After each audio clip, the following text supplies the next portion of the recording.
Taking His Shot. Written by Kendall Ryan. Narrated by Teddy Hamilton and Savannah Peachwood. Chapter 1. Never freaking again. Harper. You'd tell me if I looked like a marshmallow, right? I scrunch my nose in the mirror at the tulle monstrosity I'm wearing before turning to give my dad a worried look. "You look great, sweetheart," he says gruffly, glancing up at me from the sports section of the newspaper that's holding his attention. It's not like I want to be wearing a knee-length, skin-tight, pale blue satin dress with 6 inches of white tulle along the hem, which makes me look like some kind of snowman-mermaid hybrid. But when your dad tells you that this year's Seattle IceHawks Ice Princess is bedridden with mono, and he begs you to step in as her replacement, you don't have that many options. What was I supposed to do? Tell him to ask his other daughter, who just happens to be reliably free on a Friday evening? I had no choice but to agree to help him out, even if that means betraying one of my most sacred principles, that I will never, under any circumstances, date a hockey player. It's specific, I know, but trust me, growing up with a hockey coach for a father, I have my reasons. Thankfully, I'm not being auctioned off for a real date. It's just for charity. "Listen," Dad says, rubbing the bridge of his nose and folding the paper neatly in front of him. "It's for charity. You're doing a good thing. I really appreciate you taking one for the team." Taking one for the team. If I had $1 for every time I've heard that phrase throughout my life, well, let's just say I wouldn't be writing for an online magazine. I'd own the whole damn publishing conglomerate. A string quartet starts playing in the distance, our cue to leave my makeshift changing room and enter the ballroom with the rest of the guests. Dad was already milling around during the cocktail hour in the foyer when I frantically texted him to come help me. And I know better than anyone that every minute spent in here with me is a minute spent not raising money for the local children's hospital. For the record, I have nothing against charity. I think it's great what the team's doing for those kids. It's the whole being an item in the auction thing I'm not so thrilled about. Win a date with the Seattle IceHawks Ice Princess is how the event is being publicized, but the real Ice Princess is down for the count, so I guess they're stuck with a loud-mouthed online columnist instead. Oh, and don't worry, the event organizers are still making me wear the Ice Princess dress, and let's just say it wasn't made for asses like mine. Good times. My dad stands and straightens his tie, then adjusts his black slacks around his waist. "You look really nice, Dad," I say, unable to stifle the smile stretching across my face. He always wears a suit to events like this, as well as to the games, but I happen to know this suit is special. It's about as old as I am, but until recently it hadn't fit him for about a decade. After our mom walked out when I was little, he was so focused on taking care of me and my sister Faith, he stopped taking care of himself, to the point that his doctor put him on heart medication 2 months ago, and said that if Dad didn't make some serious lifestyle changes, he'd be at serious risk for a heart attack. Faith and I have slowly started introducing healthier options into his diet and encouraging him to get in a few hours of exercise a week. It's been an uphill battle for sure, but he's made some real progress. And that classic, well-tailored suit he's wearing tonight is proof. "Thanks, sweetheart. Don't hide in here for too long, okay?" I fake a scandalized look, placing my hand on my chest and raising my eyebrows. Dad chuckles and slips out the door, the music swelling and falling as it closes. Turning back to my reflection, I tug at the hem of the dress, but it doesn't change anything. It is what it is at this point. At least they let me wear my hair how I like it, instead of forcing it into the painful updo the Ice Princess normally wears. I give myself one last hopeful grin in the mirror before slinging my small beaded purse strap over my shoulder and unleashing myself on the party. My first order of business? Find the bar. It might not be very princess-like, but 0 fucks are being given. If I'm expected to be a walking, talking marshmallow, then I'm going to be a tipsy one. As I march down the hallway in these ridiculously high, strappy silver heels, the music and the murmurs of the crowd grow louder. When I turn the corner, I'm instantly greeted by a series of gasps from a group of older women to my right, who can clearly tell I'm not the real ice princess. Flashing them my most beauty pageant-worthy smile, I take a sharp left, scanning the ballroom for something, anything to drink. It doesn't take long for my gaze to land on the bar in the far corner. And the line that's 20 people deep and growing. Cursing under my breath, I make my way to the end of the line, wishing it was socially acceptable to ignore everyone and stare at my phone all night. How else am I supposed to deal with the awkwardness of being alone at a charity gala, wearing a dress that screams, yes, actually, I will be performing at a child's birthday party after this? Are you Harper Allen? A small woman with curly red hair and horn-rimmed glasses taps me on the shoulder, looking at me expectantly over her glasses. Yes, I say, more a question than I meant for it to be. You're late. Come with me. She grabs my wrist with her bony fingers and leads me across the ballroom, where a small crowd of people have begun to trickle in, most of them fawning over the horde of hockey players in the corner. It's easy to spot them. They stand nearly a head taller than everyone else in the room and have wide shoulders and powerful builds. It takes every bone in my body not to roll my eyes at the sight of them in their slick blue suits, their hair perfectly coiffed for the cameras. They're all laughing at something one of them has said, elbowing one another and slapping each other's shoulders. Cocky pricks. They think they're practically God's gift to humanity, and the worst part is just about everyone here agrees with them. Excuse me, but where are we going? I ask, as the woman continues to lead me by the wrist, weaving through the tables covered with white tablecloths like we're competing in some timed obstacle course. Backstage. Auction items were supposed to be checked in 20 minutes ago. You're late. I flinch at being referred to as an auction item, just in time for the woman to turn and give me a disapproving glare. Seriously, my dad owes me big time for this. We weave around a few more tables before arriving at the stage. A tall wooden lectern stands stage left, and along the back is a single row of tables featuring posters advertising each of the items up for auction. There's the standard VIP season ticket package, a trip to Mexico, a subscription to a fancy Wine of the Month club, you know, the usual. And then, of course, there's the big ticket item, the one that's been drawing crowds since the IceHawks Gala began. One night of bliss with the Seattle Ice Princess. The poster at the end depicts a staged photo with last year's princess and winner. Her smile is so blindingly white, it's almost hard to look at, while the tall man next to her looks like he might have had a few teeth replaced over the years. It's not mandatory that one of the players wins the date every year, but it's expected that they make a real go at bidding to win. Not only does it look good for the team to have their golden boys give the appearance that they really care about sick kids, but it also encourages all the other men in the audience to compete with them, because who doesn't want their ego stroked by beating one of the Seattle IceHawks at winning the girl? The other bidders might not be able to outskate the players on the rink, but maybe they can outbid one of them for a date.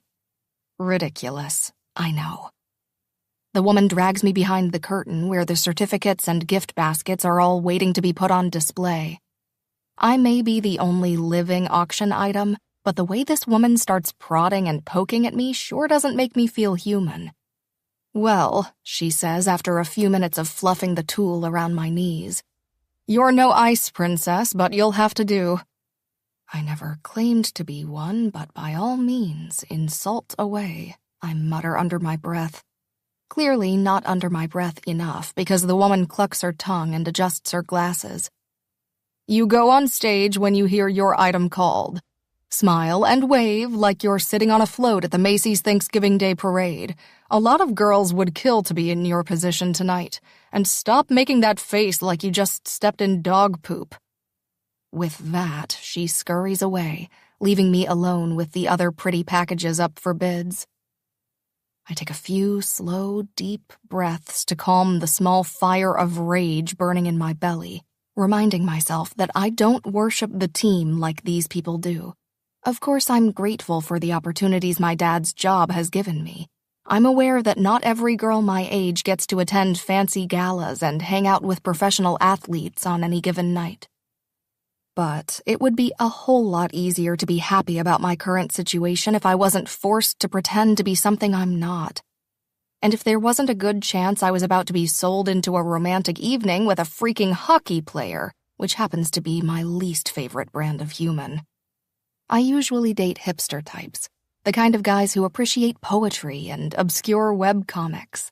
Someone who wouldn't know what to do with a hockey stick if his life depended on it.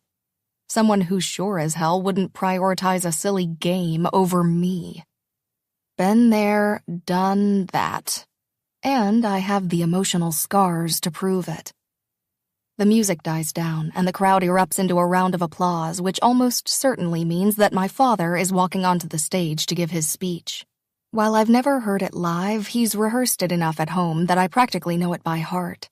He'll thank everyone for being here tonight, talk about the important work the Children's Hospital does, how meaningful their partnership is with the team, blah, blah, blah. It's sweet, it's touching, and it's everything it needs to be to make these rich donors open their hearts, and more importantly, their wallets. Dad delivers it perfectly, landing every joke, which I wrote for him, of course, and receives the appropriate murmurs of solidarity at the tug-on-your-heartstrings parts. My heart swells with pride when I hear the loud applause that follows him off stage. These kinds of events aren't why he got into this business, but damn is he good at them.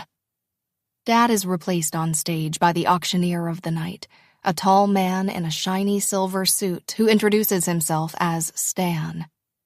By the time he gets through his introductory remarks, I'm tuning him out, my ears ringing and my knees going weak at the thought of getting up on that stage. For some reason, it didn't quite hit me until this moment that I'm going to have to stand there in front of hundreds of people in this ridiculous dress for however long it takes for the bidding to be over. My head starts to spin, and I'm about to look for somewhere to sit down when I hear the words I've been dreading this entire night. And now, the moment you've all been waiting for. Please welcome the Seattle IceHawks Ice Princess. I take a deep breath and climb the small set of stairs onto the stage, plastering the biggest pageant smile I can muster on my face, and march confidently to my mark to the right of the podium. The lights are bright, and I do my best not to squint as my eyes take longer than I'd like to adjust. How are you doing this evening, darlin'? Stan drawls, holding the mic in front of my face. I'm wonderful, Stan. Thank you for asking, I reply in a sugary sweet voice. Sitting at one of the tables near the front, the woman in horn-rimmed glasses gives me an approving nod. Even I'm surprised by how confident and at ease I sound. Well, Princess, you're about to be even better, because tonight, one of these handsome men in the audience will win the opportunity to take you out. The crowd cheers, and I smile graciously at them in mock excitement, giving them the biggest smile I can muster, even winking for good measure. Honestly, I think I might be dying inside, but on the outside, I'm killing this shit. Maybe if writing doesn't work out, I could consider the pageant circuit. Let's say we start the bidding at $100. Come on, boys, $100. $100. Do I see $150? $150. $200. She's quite a looker, fellas.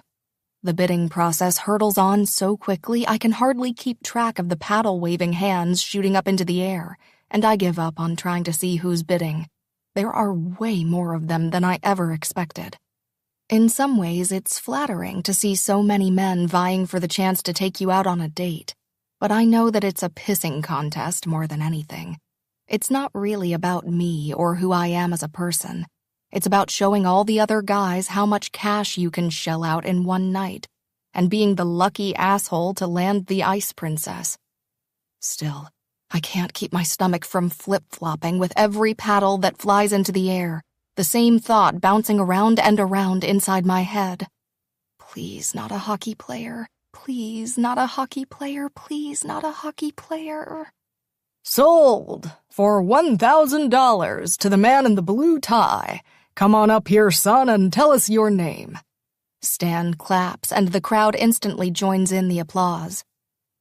I've been so lost in my own anxiety, I didn't see the final bid, so I frantically scan the crowd to find the guy who's just purchased me. Squinting into the audience, I catch the eye of the woman in the horn-rimmed glasses, who gives me a sharp look and raises her clapping hands to prompt me. A little too late, I join in on the applause as well, just as I spot a broad-shouldered form rising from the players' table. Shit. You've gotta be freaking kidding me. The man rapidly approaching the stage is a player, all right, with his wide shoulders, powerful thick thighs, and his unruly hair pushed artfully off his face. I don't recognize him, but that doesn't mean much. I stopped paying attention to my dad's team the second I stopped living under his roof. Hell, I couldn't even come up with a single name from the pool of his highest-paid stars in the last 10 years, let alone from his current roster. The crowd erupts in another loud cheer as the man reaches the stage, taking the short flight of stairs with such ease you'd think he was skating on ice. He greets Stan with a firm, boisterous handshake before turning and flashing me a kind, winning smile. I steel myself and smile back, but I know this one doesn't meet my eyes. Even though I might not know anything about this guy, I do know his type. Sure, he's gorgeous, with blue eyes so pretty I forget my own name for a second. And yes, that smile made my heart do a round-off back handspring. But I can guarantee that he's convinced he's the best thing since sliced bread, and if it came down to it, he wouldn't think twice about choosing his career and his team over me. I've spent my whole life watching player after player cycle through their pick of hockey groupies, dropping them without a second thought when their relationship was pulling focus from the team. These guys are selfish and sweaty and loud and rough, and I can guarantee this one is no different. What's your name, son? Stan asks, holding the mic in front of the winner's face. Jordan Prescott, he says, taking the mic in his hand. He then turns to me, his full mouth lifting, and gazes at me with a curious expression that sends a tingle between my legs. Stupid pheromones. But you can call me Jordy. The team hoots and hollers as the crowd laughs with delight. Jordy smiles at me again, and this time I smile back with the same level of confidence and ease. Have your fun now, Jordan Prescott, because there's no way in hell we're ever going on a date. Chapter 2. It's go time, baby. Jordy. You are such a dumb fuck, my teammate Teddy says with a laugh. Shit, this is gold. Sliding into my seat, I grab the pint glass in front of me and take a long gulp of beer while I wait for the laughter coming from my teammates to subside. My prize, the Ice Princess, has been escorted backstage for who knows what, so I've rejoined my teammates at the table.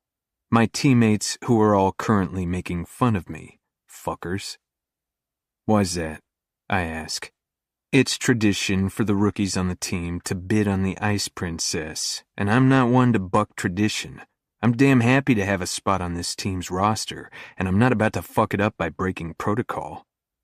Because that hot little number you just bid on? Teddy says, with a sly smile that lights up his entire face, is Coach Allen's daughter. Shit. That little bombshell settles like a hockey puck in the pit of my stomach.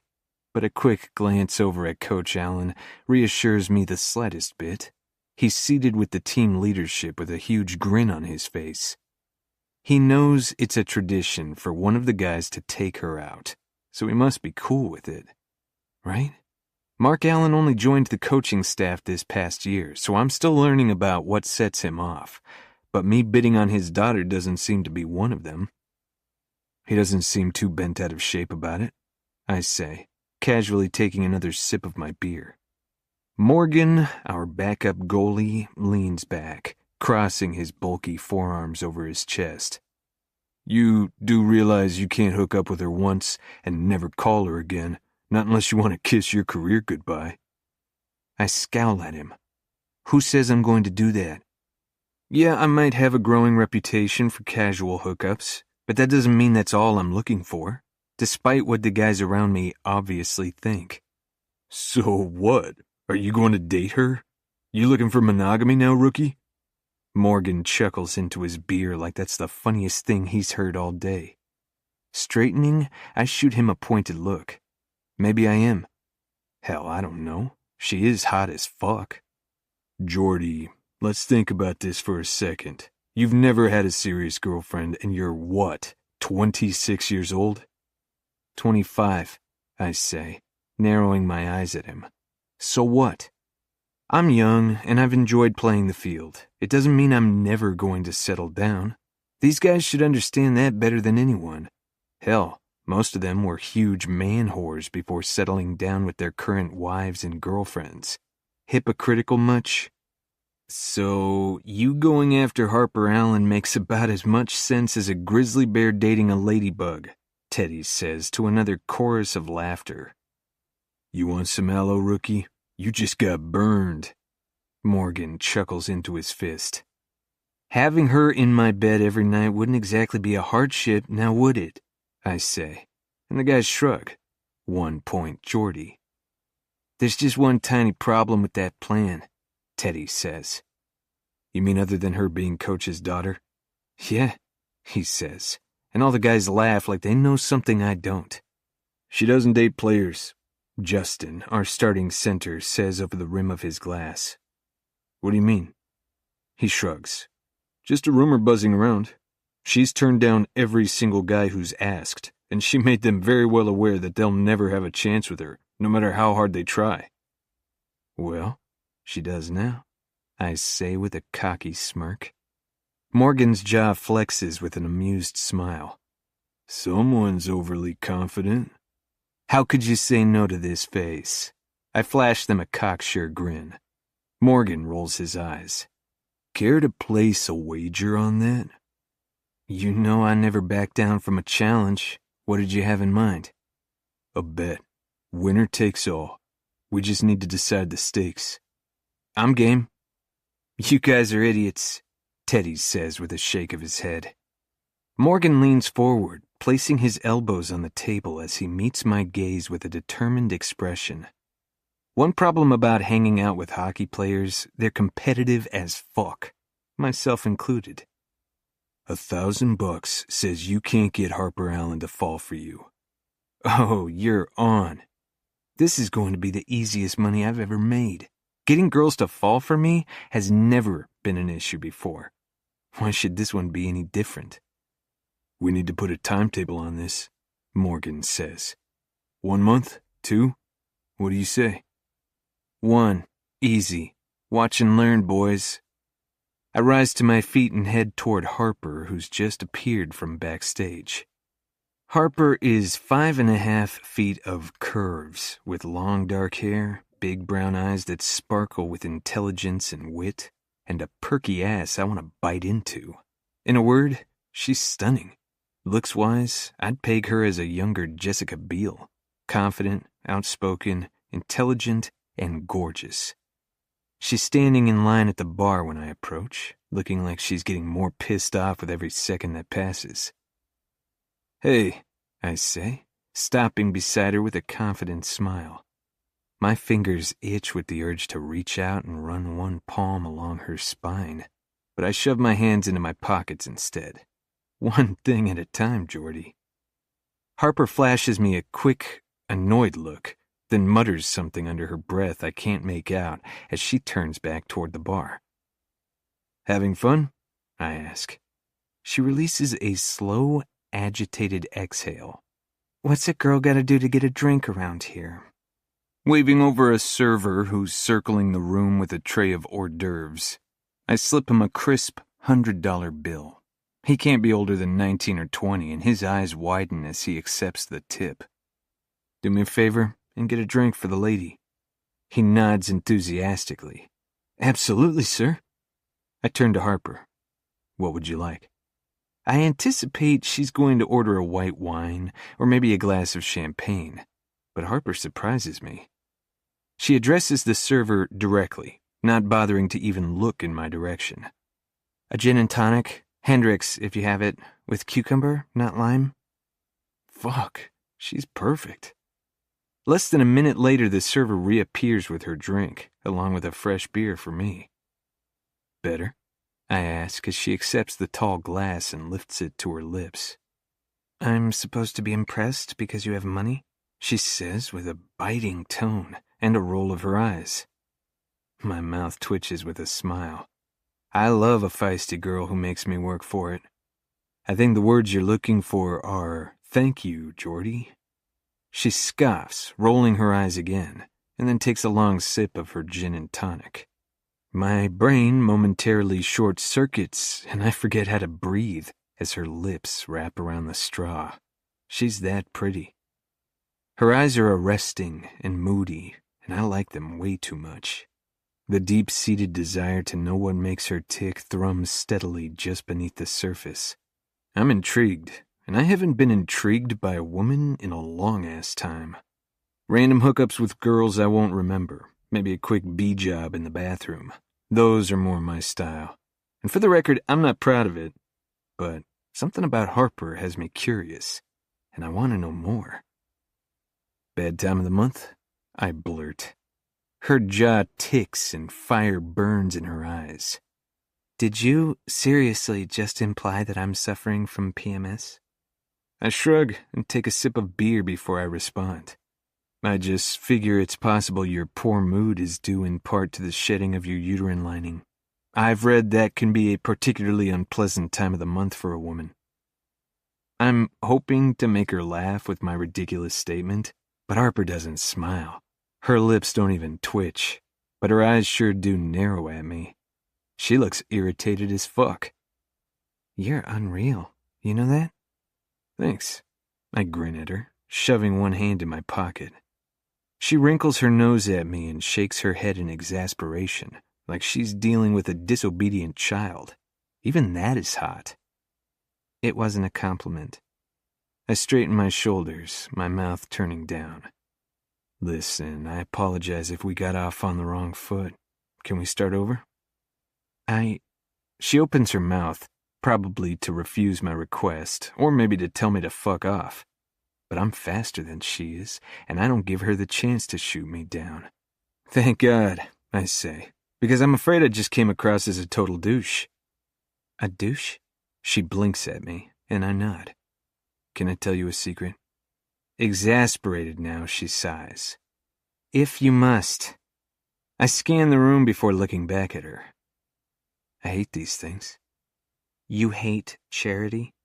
She smiles crookedly, obviously pleased that I've just shoved my foot in my mouth. No, the charity aspect I'm cool with, but I don't like all the rest of it. Wearing a tux, making small talk, the tiny appetizers. Working her bottom lip between her teeth, Harper shifts. How can you hate those little fig and brie things? They were heaven. Did you even have one? I frown. Damn, I missed those. Harper chuckles, clearly pleased by my obvious disappointment at having missed out. The sound of her laugh is deep and husky and so perfect, it sends little fractures of heat zipping down my spine. You know what I think? I say, gazing down at her. Even though she's wearing heels, I tower over her. Rubbing one hand over the stubble on my jaw, I lock my gaze with hers. Her expression is bored, uninterested, but her chest rises as she draws a steadying breath. What do you think, Geordie? She meets my eyes. Please, enlighten me. God, the sound of my name from her mouth. I think you hate these things too. Her expression softens, and her eyes move from mine to my mouth and back again. Do you want the truth? Nodding, I encourage her. Of course, give it to me straight. She takes another long sip of her drink, momentarily stalling. Her lips are full and kissable, but I force my gaze away because the sudden tightening in my balls pulls my attention south. I don't hate these events. I hate hockey players, so you might as well give up now because you've got no chance. Hate is a very strong word. I clutch my chest in mock discomfort, rubbing the spot over my heart. I don't miss the way her gaze tracks hotly over my chest, and my mouth twitches as I suppress a smile. Well, it's a strong dislike then, which means you're barking up the wrong tree because this, she waves a finger between us, won't happen. I'm not interested and I never will be, so you might as well just run along and find a willing participant to have your fun with. A puck bunny will fit the bill, I'm sure. She finishes this little monologue with a confident smile. A husky chuckle falls from my mouth. I don't believe that for a second, but enjoy your drink. See you soon, Harper. I know how to quit when I'm ahead, and based on how Little Miss Cranky Pants ogled my chest, I know I've gotten under her skin. That's all I need for tonight. She'll be screaming out my name in no time. Watch and learn, boys. Chapter 3. Brain versus Beauty. Harper. You know what I've never really understood? How 2 hours at these charity events feels like 40 freaking days and nights.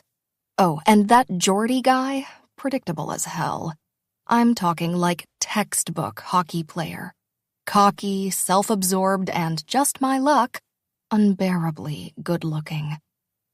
I've had a good bit of practice turning down stick-swinging assholes, but it's been a while since one of them has thrown me off my game like that.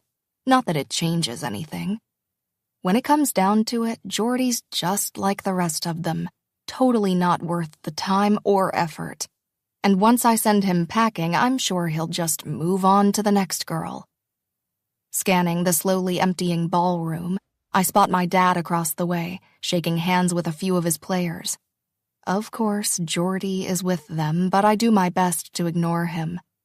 My feet are killing me, and my head is throbbing, and all I need to be free to leave is my dad's nod of approval. Goodbye, Ice Princess. Hello, studio apartment hobbit. My ratty, most comfortable sweatpants and oversized hoodie await. Finally, my dad looks up and I rub my right earlobe, a signal that's part of the family secret code we developed when my sister and I were kids. This signal means I'm ready to get the heck out of here. He grins, clapping one of his players on the back while subtly rubbing his nose, another signal in the family secret code. But this is the one I don't want to see. It means, oh, come on, 5 more minutes. Making the kind of sour face that would surely get an ice princess fired, I rub my earlobe even harder. Too hard, probably, given the funny looks I get from a couple walking past me, but I don't care. I did my part. I grinned. I bore it. I wore the dress. And now I want out. With a reluctant look, my dad sighs and nods toward the door. I do a secret happy dance on the inside, blowing him a kiss before bolting for the makeshift changing room down the hall. Once in the room, I shimmy out of the dress, taking my first deep breath in hours as the restrictive fabric releases my body. Let's just say I won't be wearing satin again for a long, long time. I slip into my jeans and a floral cotton top and hang the monstrosity of a dress back up. Giving it one last fluff around the hem, I say a little prayer for the next girl who wears it. Hopefully, they'll have better luck than I did tonight. After gathering the rest of my things, I march through the lobby with my head lowered, avoiding eye contact with any of the gala-goers. The last thing I need is for any of these people to recognize me and ask where the Ice Princess is hurrying off to before 10 p.m.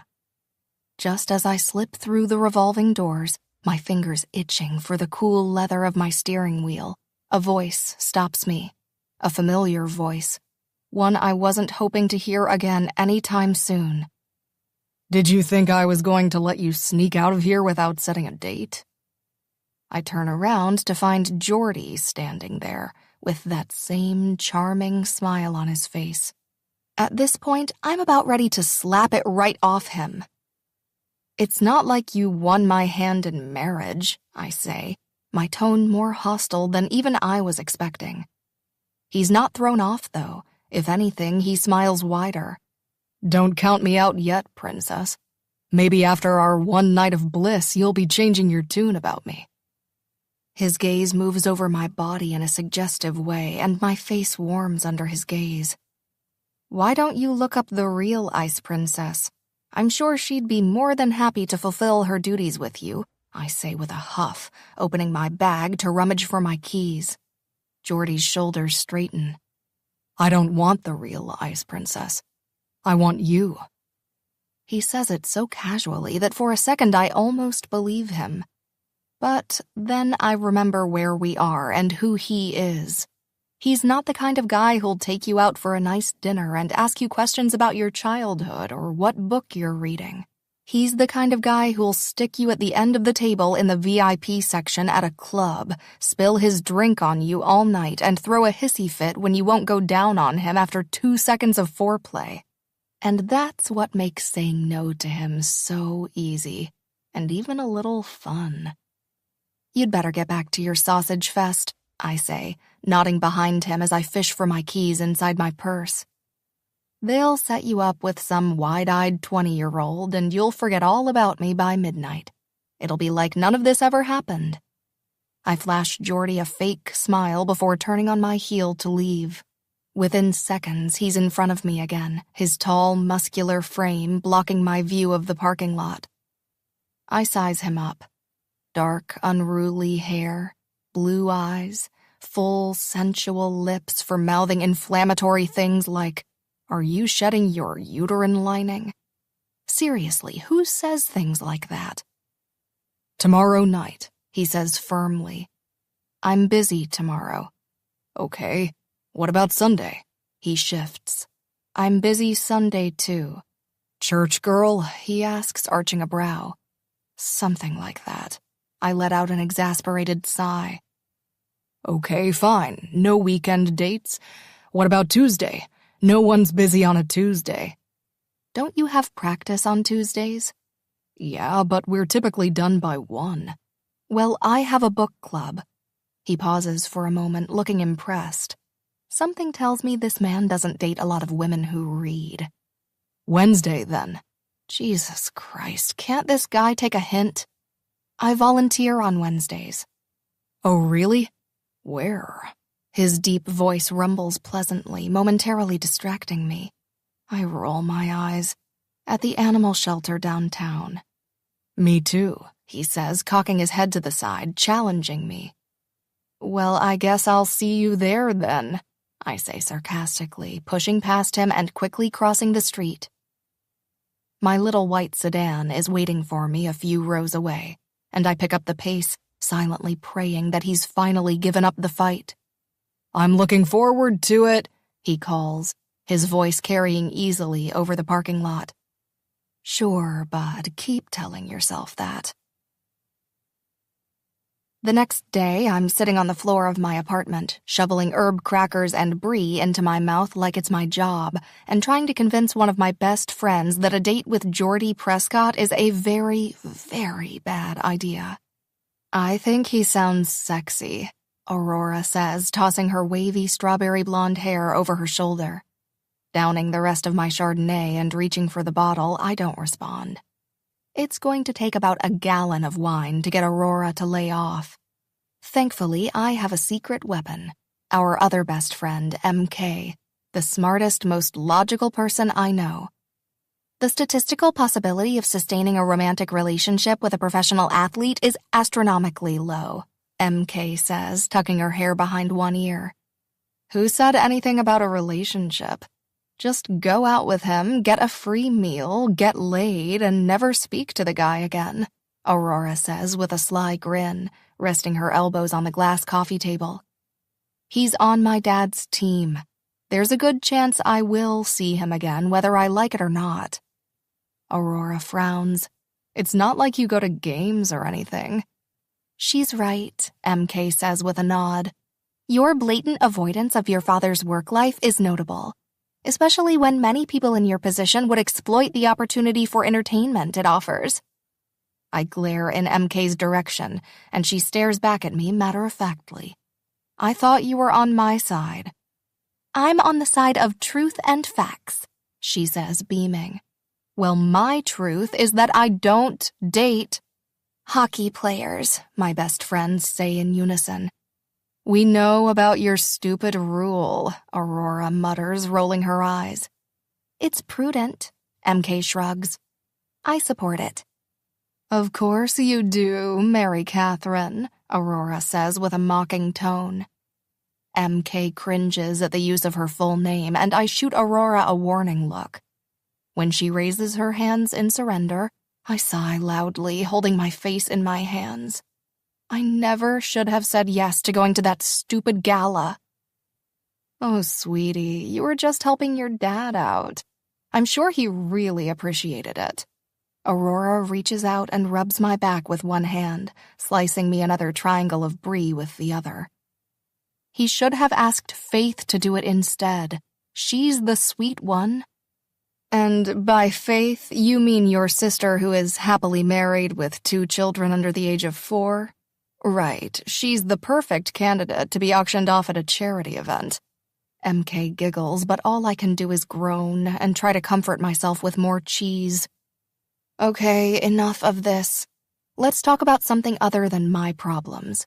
What's up with you two? MK, whatever happened to that web developer you were talking to? I force a smile on my face and look enthusiastically at a wide-eyed MK. Oh, Conrad? It's a funny story, actually.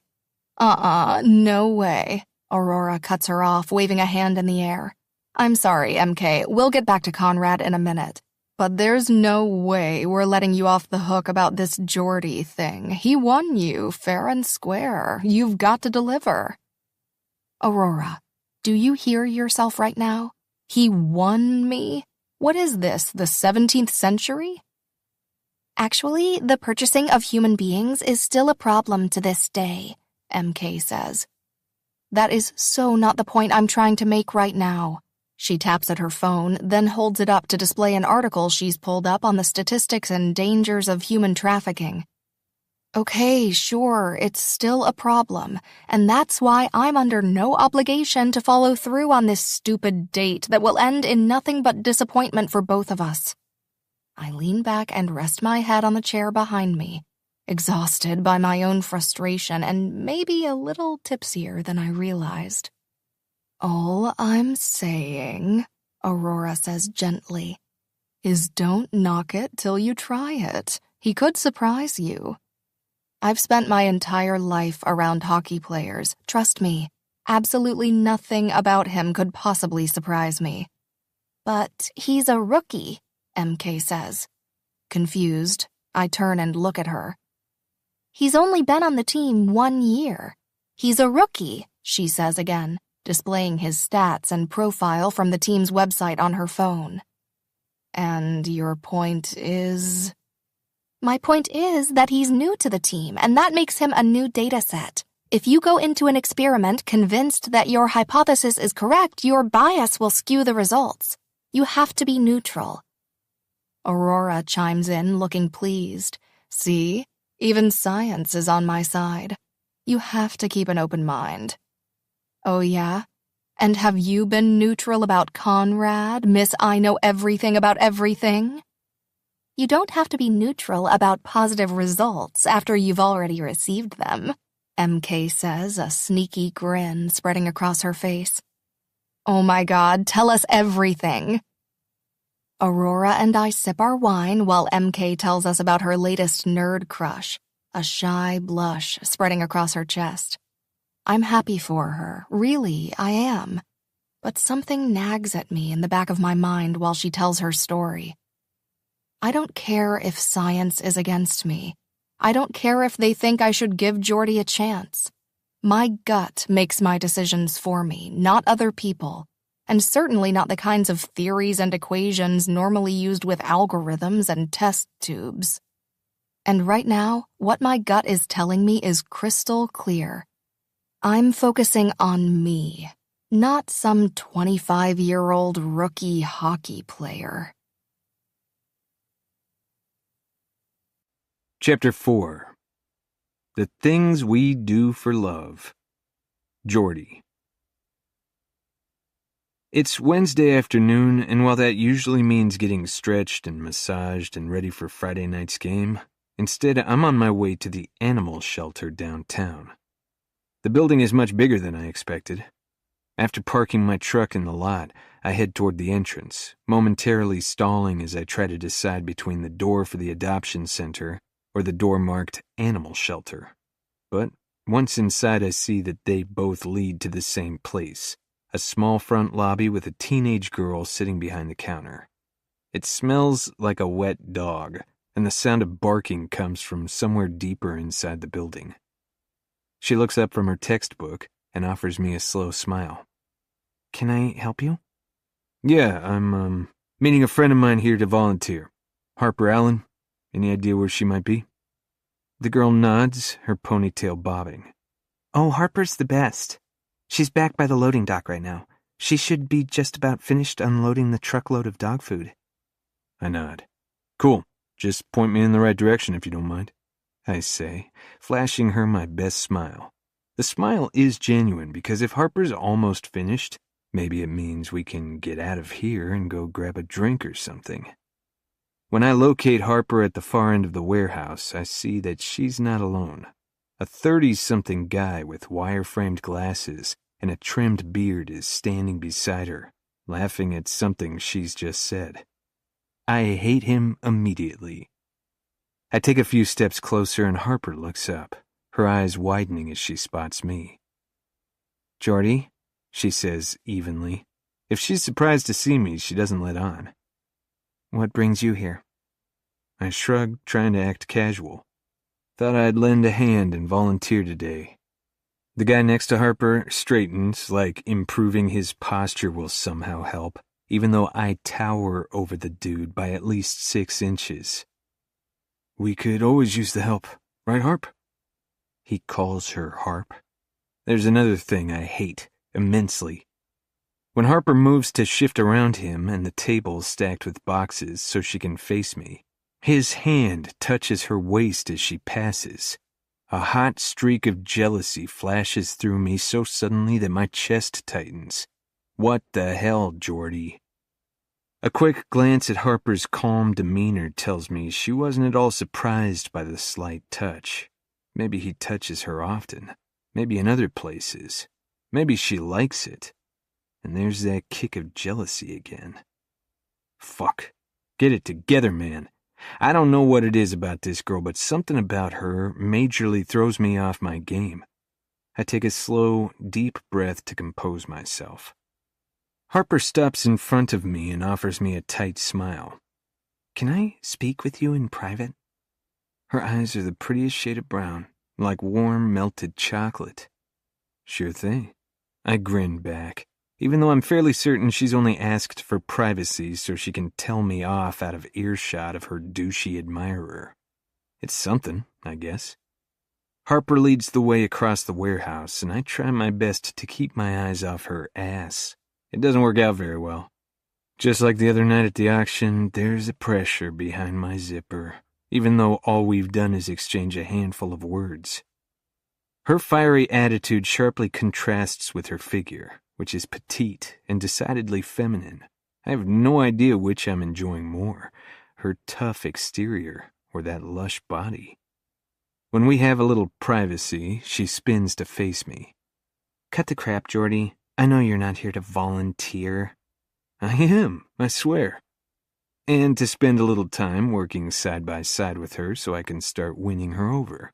Because, bet be damned, my male pride is on the line here." "Okay, then." Harper gives me a wary look. "You can start by cleaning the bathrooms in the adoption center. The women's toilet is clogged. Have fun." Well, fuck. Maybe I didn't think this plan through. Cleaning bathrooms and unclogging toilets isn't what I had in mind for today. Laughing while we worked together and maybe cutting out early to grab a bite to eat was what I'd envisioned. I don't even clean my own place, and now I'm doing it for the good of humanity. But I force a smile onto my lips because the last thing I'll do is let Harper see me quit. With pleasure. Harper grins back, seeming to enjoy my obvious discomfort. Great. Well, the cleaning supplies are in the back closet, she points, on the shelf marked cleaning supplies. Self-explanatory, I like it. She nods once and gives me a cheerful little wave before heading back toward the loading dock, where her friend is stacking boxes of pet food and yet still keeping an eye on us. With a whispered curse, I trudge off toward the back hall that Harper indicated and find the supply closet. When I emerge with a mop, bucket, and toilet plunger, Harper's eyes widen from across the room. Maybe she thought I'd folded her suggestion that I clean bathrooms. Clearly, she underestimated how badly I want this date. 2 hours later, I've cleaned all 6 urinals in the men's room, mopped the floors, and cleaned every stall in the women's restroom, including fixing the clogged toilet. Now all I want is a hot shower and a lobotomy, because I didn't think something so vile could come out of a chick. Jesus, that was nasty. I suppress a shudder as I shove the bucket and mop back into place inside the closet. When I see Harper waiting for me in the hall, I stop short, not expecting her to be here, and definitely not giving me a soft look. You actually stayed. Her tone is filled with surprise. I nod. Yep, both men's and women's bathrooms are done. She licks her lips as her gaze settles on mine. I'm impressed. I shrug like the last 2 hours were nothing, like I wasn't about to puke up my lunch when I changed all the urinal cakes. Just happy to do my part. Well, believe me, it's appreciated. She hesitates, losing some of her earlier bravado, like she doesn't know what to say. So you come here every Wednesday? I ask. She smiles. For the last 2 years, yeah. God, her mouth is perfect. It's awfully kind of you. She shrugs. I usually just hang out with the puppies and play with them. My building doesn't allow dogs, and I want one desperately. So believe me, it's not all that altruistic. Chuckling, I nod. I see. Well, if you're about done, maybe we could go grab a drink or something? Harper shifts, her chin lifting so she can meet my eyes. I'm sorry, Jordy, but I can't. I know you said you don't like hockey players, but let me prove you wrong. It's one date. What are you so afraid of? Footsteps approach from behind us, and then there's a deep chuckle. Did I just overhear you ask my daughter out? Coach Allen stops beside Harper and gives her a one-armed hug. My heart thuds once. Shit. But I recover quickly, flashing him an easy smile. Well, yeah, I won a date with her fair and square at the auction, and she refuses to go out with me. Coach shrugs, chuckling again like he's amused by this. Well, I trust her judgment. Harper grins and then loops her arm through her dad's. Ready for dinner? He nods. I'm a little early, but I sure am. Cool. Let's roll. And Jordy, she says, looking my way one last time. Thanks for today. What might you have done to upset her? Grant, our team captain, asks as we change out of our pads after practice on Thursday. I snort. How much time do you have? I've just finished telling him how spectacularly Harper turned me down. Again. This time after I spent 2 hours cleaning toilets. He chuckles, but not a mocking sound. Just start at the beginning, big guy. So I do, telling him about the terse exchange Harper and I had after the auction, where I might or might not have implied she had PMS, and where I also flashed a big wad of cash in order to impress her when I got her a drink. I leave out the part where I made a bet I can get her to fall for me, partly because she doesn't know about that, and partly because I'm a little ashamed I actually did it. Then I finish by telling him how I showed up uninvited to where she volunteers. Grant clears his throat. That all of it? I nod. Basically. Am I screwed or what? He tilts his head, thinking it over. Grant is one of the most level-headed, dependable guys I know. I respect the hell out of him and trust his opinion. That depends, he says with a sigh. On how badly you want to win her over. I consider his question. Why is this so important to me? Maybe it's because Harper is the first girl to turn me down in, well, forever. But it's more than that. Something about her has gotten under my skin. She doesn't date hockey players, and she's extremely vocal about that. She's my coach's daughter, for fuck's sake, which means she's completely off limits. I shouldn't want her, because on paper she's all wrong for me. But of course, all of this just makes me want her so much more. Admittedly, I don't know a lot about women. Yeah, I know how to make sure they have fun in bed, but that takes patience, not skill. I'm no quitter, so satisfaction is guaranteed. And while I may not know a ton about women, I know I like Harper. I like her in a way that I can't explain, which is confusing as fuck. And let's not forget that she's fucking gorgeous. That bad, huh? He says at my speechlessness. I grin, trying to lighten the mood. Yeah, I guess I've got it pretty bad. Grant considers this, watching me. You've never had a serious girlfriend, have you?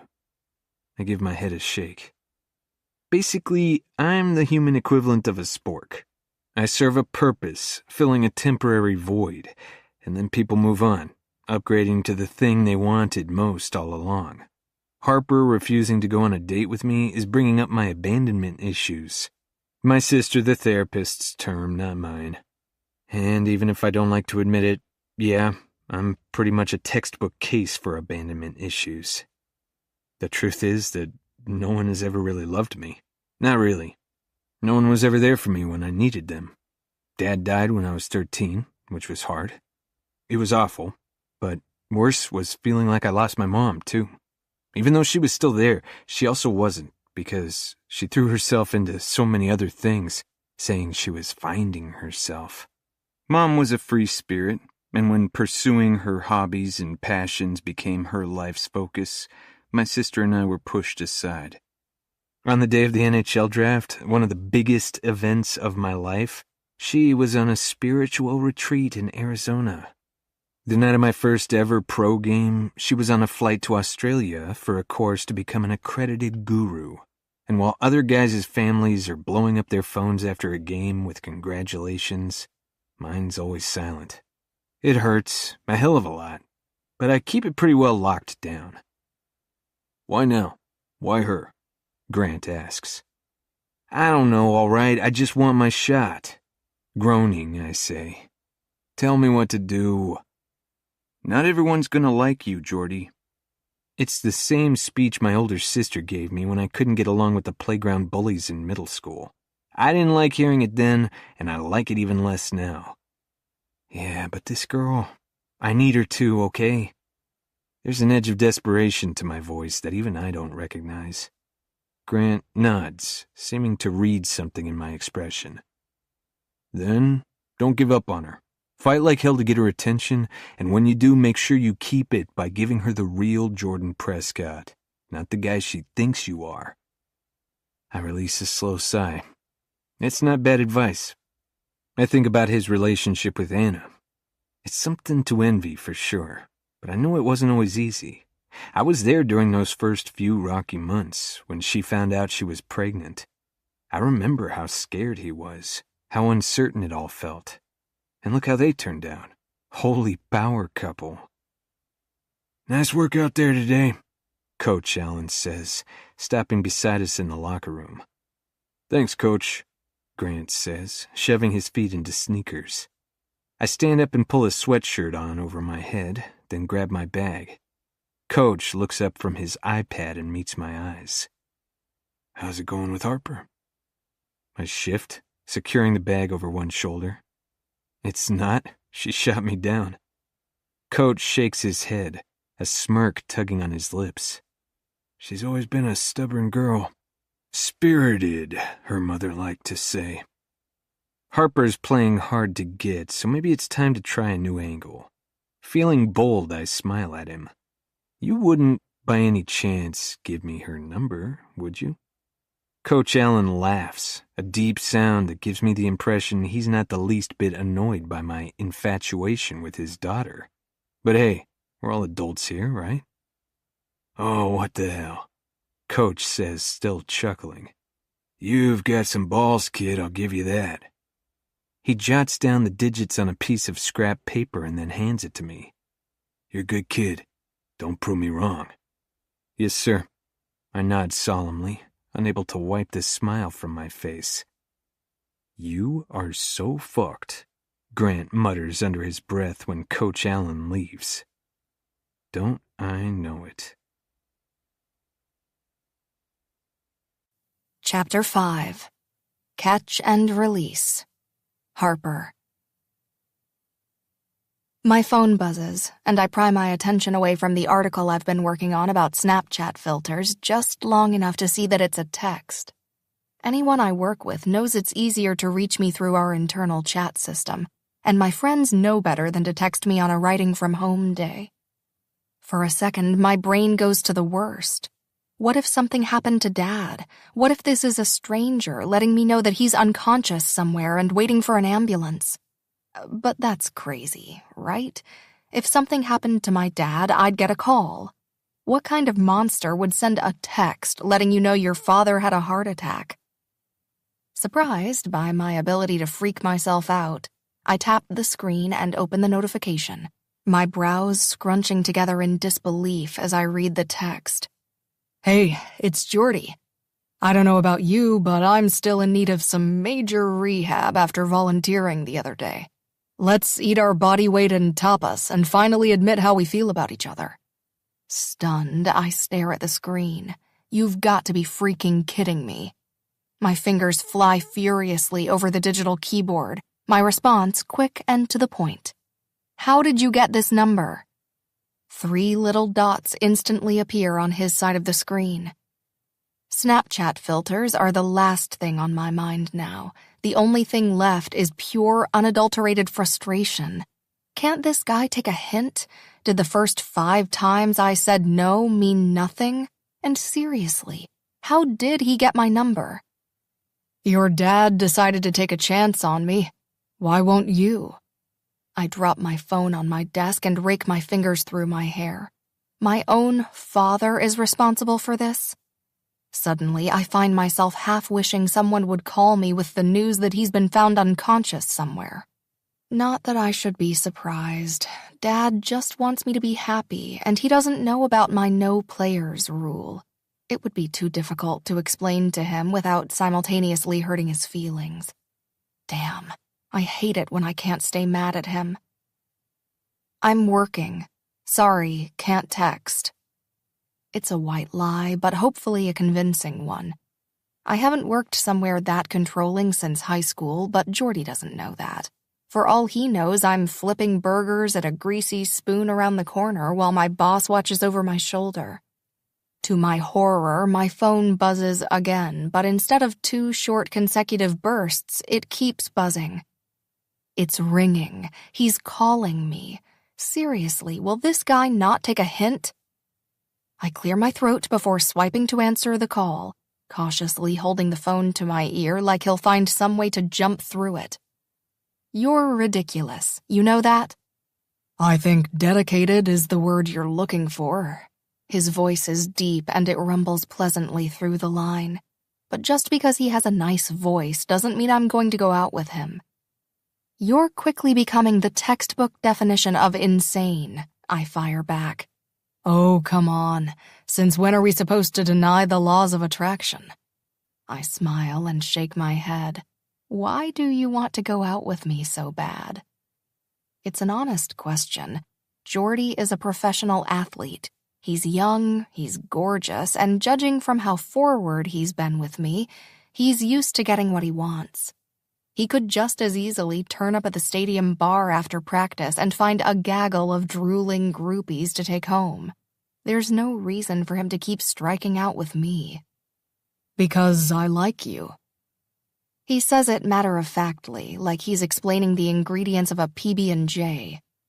You don't even know me. I know you volunteer at the local animal shelter. That doesn't count. I told you that. Doesn't mean it's not something I like about you. Fine, I'll take the bait. What else do you like about me? He chuckles, and I can practically hear his smile grow wider through the phone. I like that you're honest and speak your mind, even if you decide to shut me down. You mean when I shut you down? I also like that you're confident, and stubborn as hell. Hey, despite myself, I can't keep from laughing. I'm trying to take a page out of your honesty book. Oh, that too. Books. I like that you read. I raise one eyebrow. Literacy seems like a low bar for attraction. You know what I mean, the book club. How do you know about book club? You told me, the first night we met.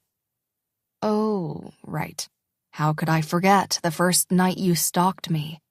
We both laugh, and for a second this whole thing feels natural. Jordy's easy to talk to, and he's clearly into me. Maybe I was wrong to rule out all hockey players. Maybe MK was right. Hell, maybe I should give the new data set a chance. There are a lot of things to like about Jordy. His big, hard body is an obvious one. His persistence, his dedication, his infatuation with me is another obvious frontrunner. There's something in his eyes, too. And my dad trusts him, apparently, since he's the one who gave Jordy my number. Come on, Harper. One night. That's all I'm asking for. I pause, twisting the end of my hair around my finger. I mean, I guess... Yeah, no, I'll be there in a sec, Jordy says distractedly, cutting me off mid-sentence. What? Hey, sorry. I just got called back for some power play drills. You know how it is. The team comes first, blah, blah, blah. And there it is. The reminder I needed of why this would never work between us. I straighten my shoulders. That's fine. I've got to go anyway. His rich, deep chuckle washes over me. You're going to leave me without an answer? I've already given you my answer several times. Well, you have my number now. Feel free to use it. I roll my eyes. And to think I was this close to letting this guy take me out. A few hours later, I've wrapped up the article I was writing, touched up my makeup, and headed out to my favorite coffee shop for book club with the girls. Currently, I'm sitting in a plush, dark blue armchair, listening to MK and Aurora argue about our latest read.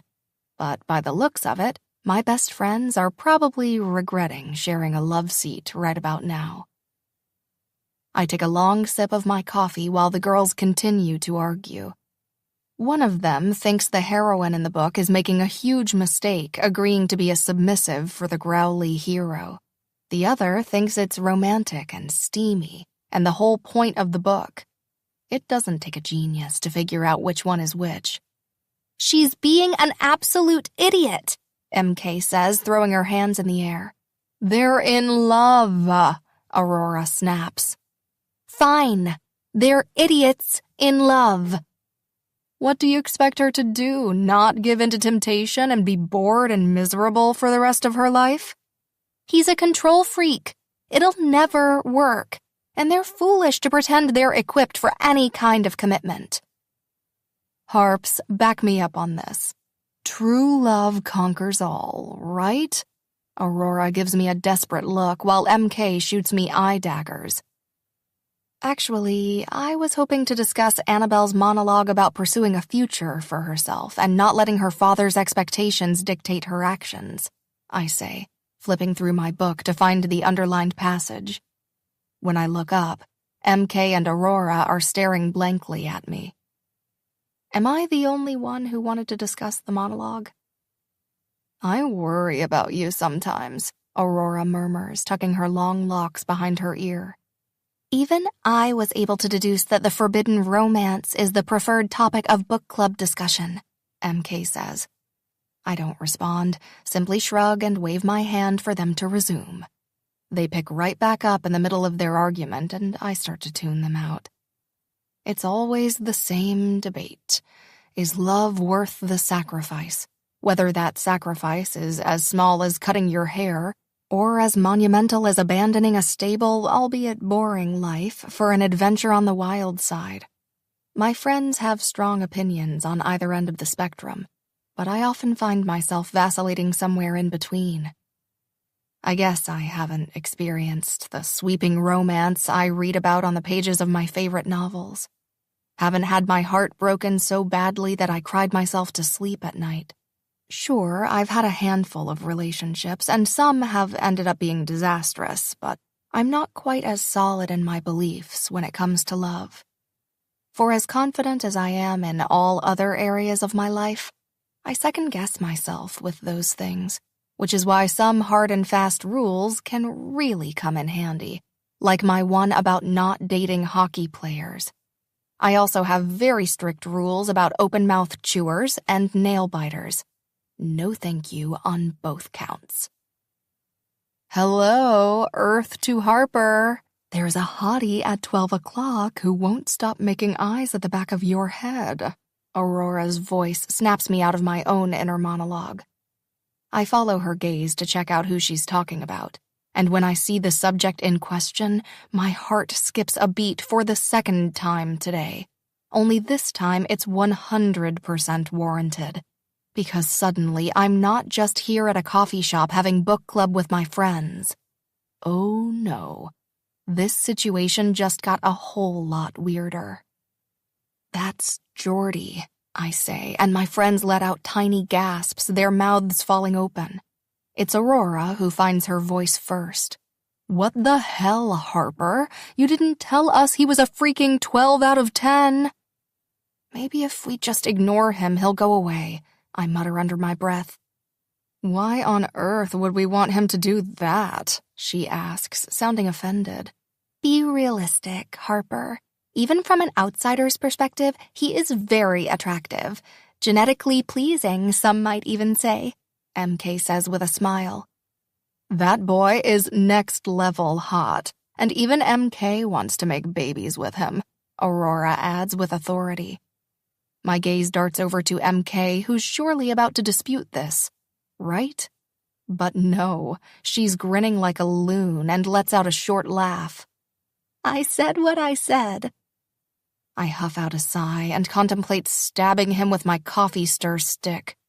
Actually, my first plan might be better. Ignore him and see if he goes away. Chapter 6. Female Empowerment. Jordy. Nice shirt, Jordy. Pink really suits you, Teddy says with a chuckle when I slide into my chair at the coffee shop. It's salmon, I say, looking down at the button-down shirt I'm wearing, which is, well, pink. It was a stupid idea. It was supposed to make me look less imposing, less like a testosterone-fueled jock. More sensitive. I'm not sure it's working. Teddy squints at me. What? Are you drunk? No, fucker, I mutter. The rest of the guys filter in, and once we're all seated at the little round table with coffees in front of us, I shove a copy of the book I brought at Teddy. Here, take this. What's this? With a skeptical look, he turns it over and inspects the back cover. Did you just hand me a romance novel? His mouth quirks up in amusement. It's our book club read, I grin, nodding. For fuck's sake, Jordy. You worry me. You really do. A few of my teammates agreed to meet me at the coffee shop tonight, and it cost me a pretty penny. But hey, at least they're here. You should really read that, dude, Asher says with a smirk, shoving it closer to Teddy. Maybe you can finally figure out how to satisfy your woman in the bedroom. Fuck off, Teddy says with a scowl. Justin tugs his baseball cap lower, frowning at me. There aren't many people here at the coffee shop at 8 o'clock on a weeknight, but I'm sure he's still hoping he doesn't get recognized. As the team's starting center, Justin Brady draws a lot of attention wherever he goes. I don't care that you're paying me $50 to be here. This is the stupidest idea you've ever had to win a bet. Wait a second. You're only getting 50? He gave me 100. Asher leans back, crossing his bulky arms over his chest with a pleased expression. You guys are getting paid? Teddy groans. What the actual fuck, Jordy? It's not about the bet, okay? I say in a hushed voice, pulling my chair closer to our table. And sorry, TK. Teddy flips me the middle finger. Fine, then let me rephrase that. It's the most pathetic way to get pussy I've ever seen. Justin says with an eye roll.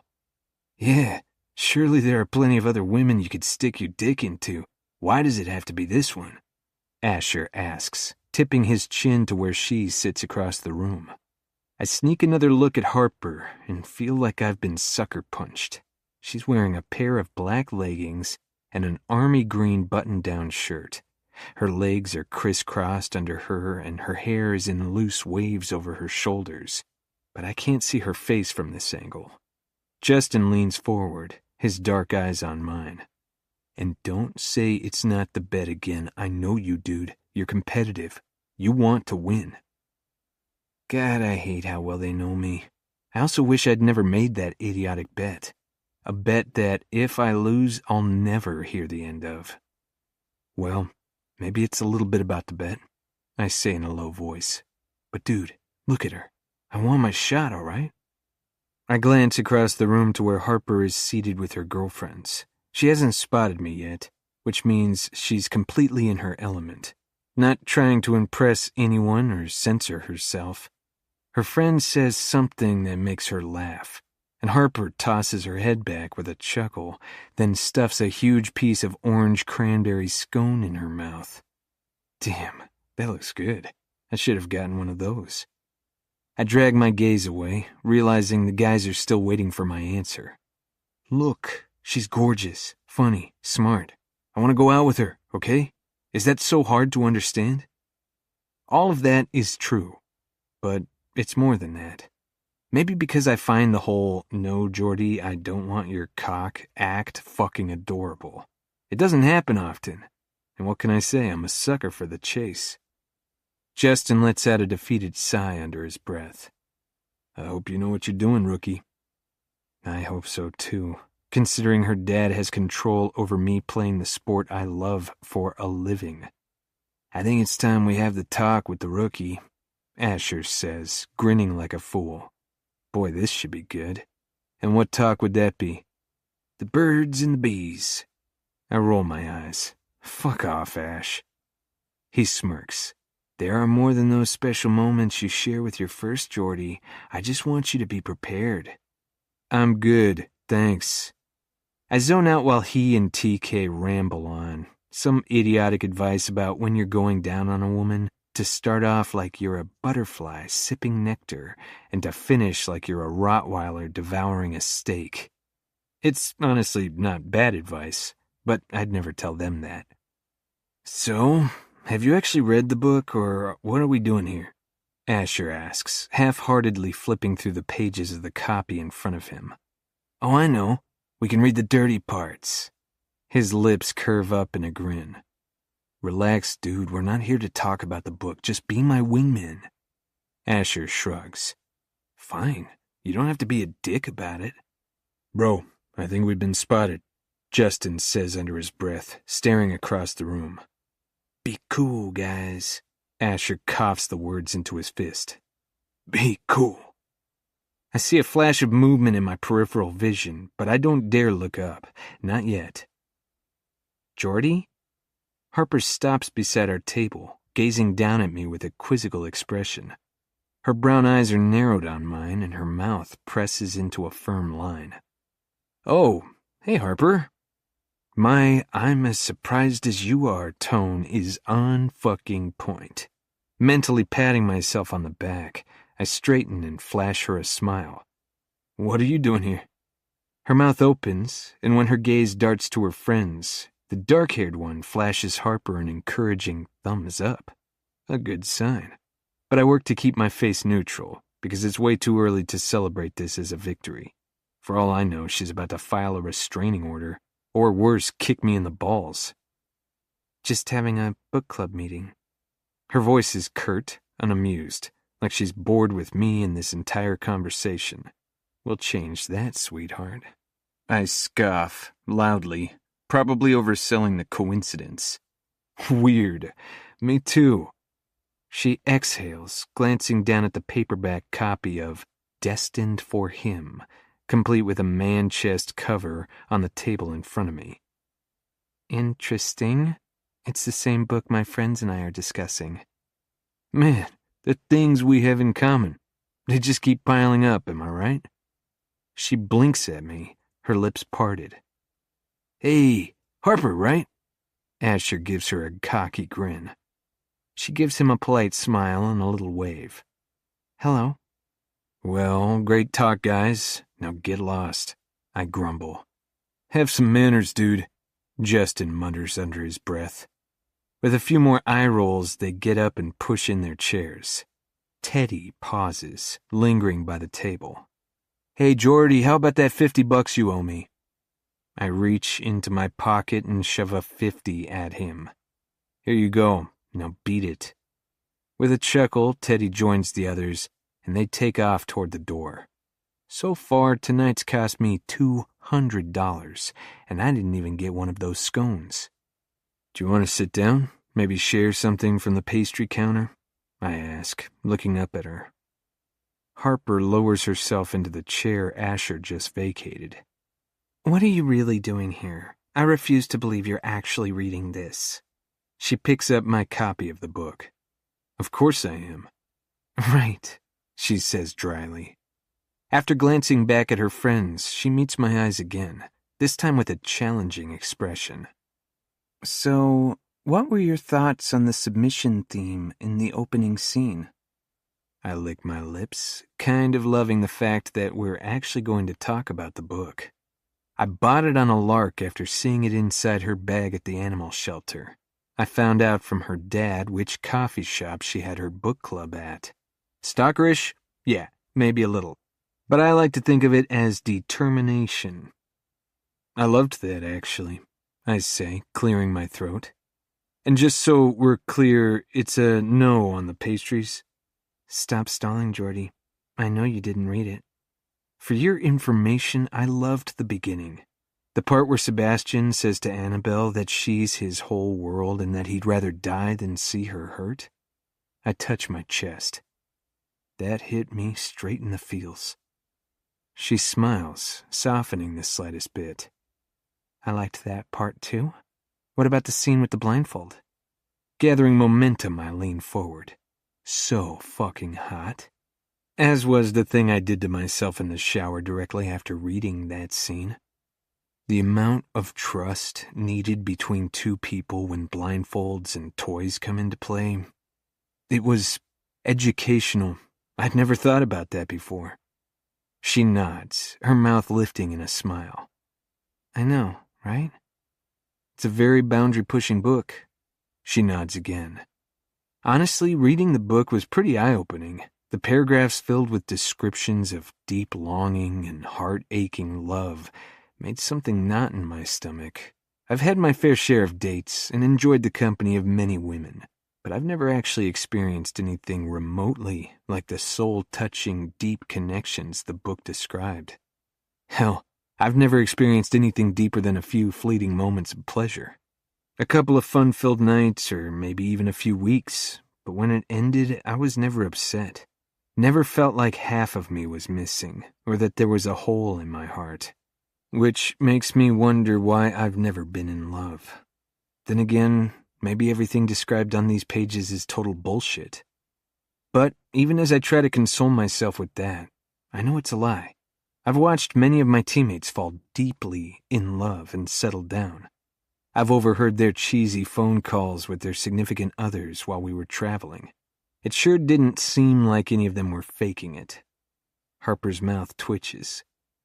What did you think about the part when the alien came in and abducted her? My stomach knots. Shit. I have no idea what she's talking about.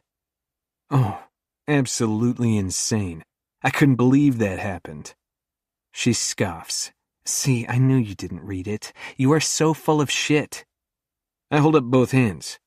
Okay, you busted me, but I am reading it. I'm only at page... I flipped to the dog-eared page I left off on last night after my spank session. 56. She softens somewhat, her lips parting. I wouldn't lie to you, Harper. I really am reading it, and it's a good read so far. Before she has the chance to reply, her friends get up and approach us. They stop beside our table and look at us with knowing smiles. Hey, Harper, we're going to take off. Enjoy your date, one of her friends says, setting Harper's purse on the table in front of her. It's not a date, she says, her voice strained. Are you going to introduce me to your friends? I ask. Nope, she says. Bye, guys. One of her friends rolls her eyes at Harper, and the other gives me a smile. Harper's definitely told them about me. It's something, I guess. I'm Aurora, the redhead says, holding out her hand toward me. Jordan Prescott. I return her handshake with a short, efficient pump.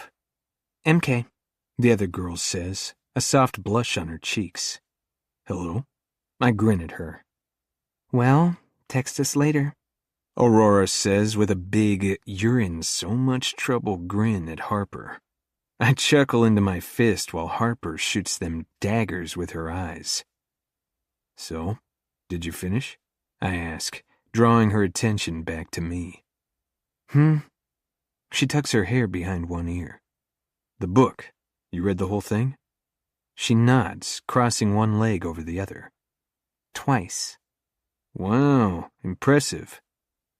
Not really. It's more just a testament to my lack of a social life, she says, and I grin at her honesty. What's been your favorite part so far?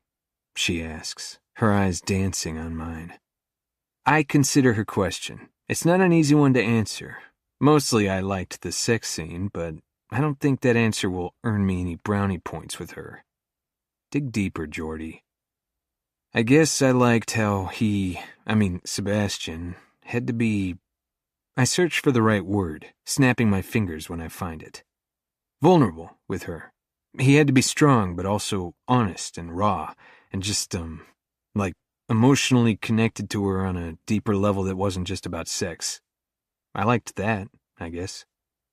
For a second, I worry I've said too much, revealed too much of myself and my desperate desire to connect with someone on a level that's about more than just swapping a couple of orgasms. But Harper's eyes stay locked on mine, and she chews her lower lip thoughtfully. What about you? What's your favorite thing about it? Miss, I'm such an overachiever I read it twice. I grin at her. She smiles up at me, and damn, my knees feel a little weak. She's beautiful when she smiles. I guess the female empowerment angle? I love that about romance novels. They're books written by women for women, for the sole purpose of illustrating that women deserve pleasure and love. Throughout history, that certainly hasn't always been the case. Women have been persecuted and made to feel less than for centuries. In romance, it's the opposite. Wow, I never thought about that. That's cool.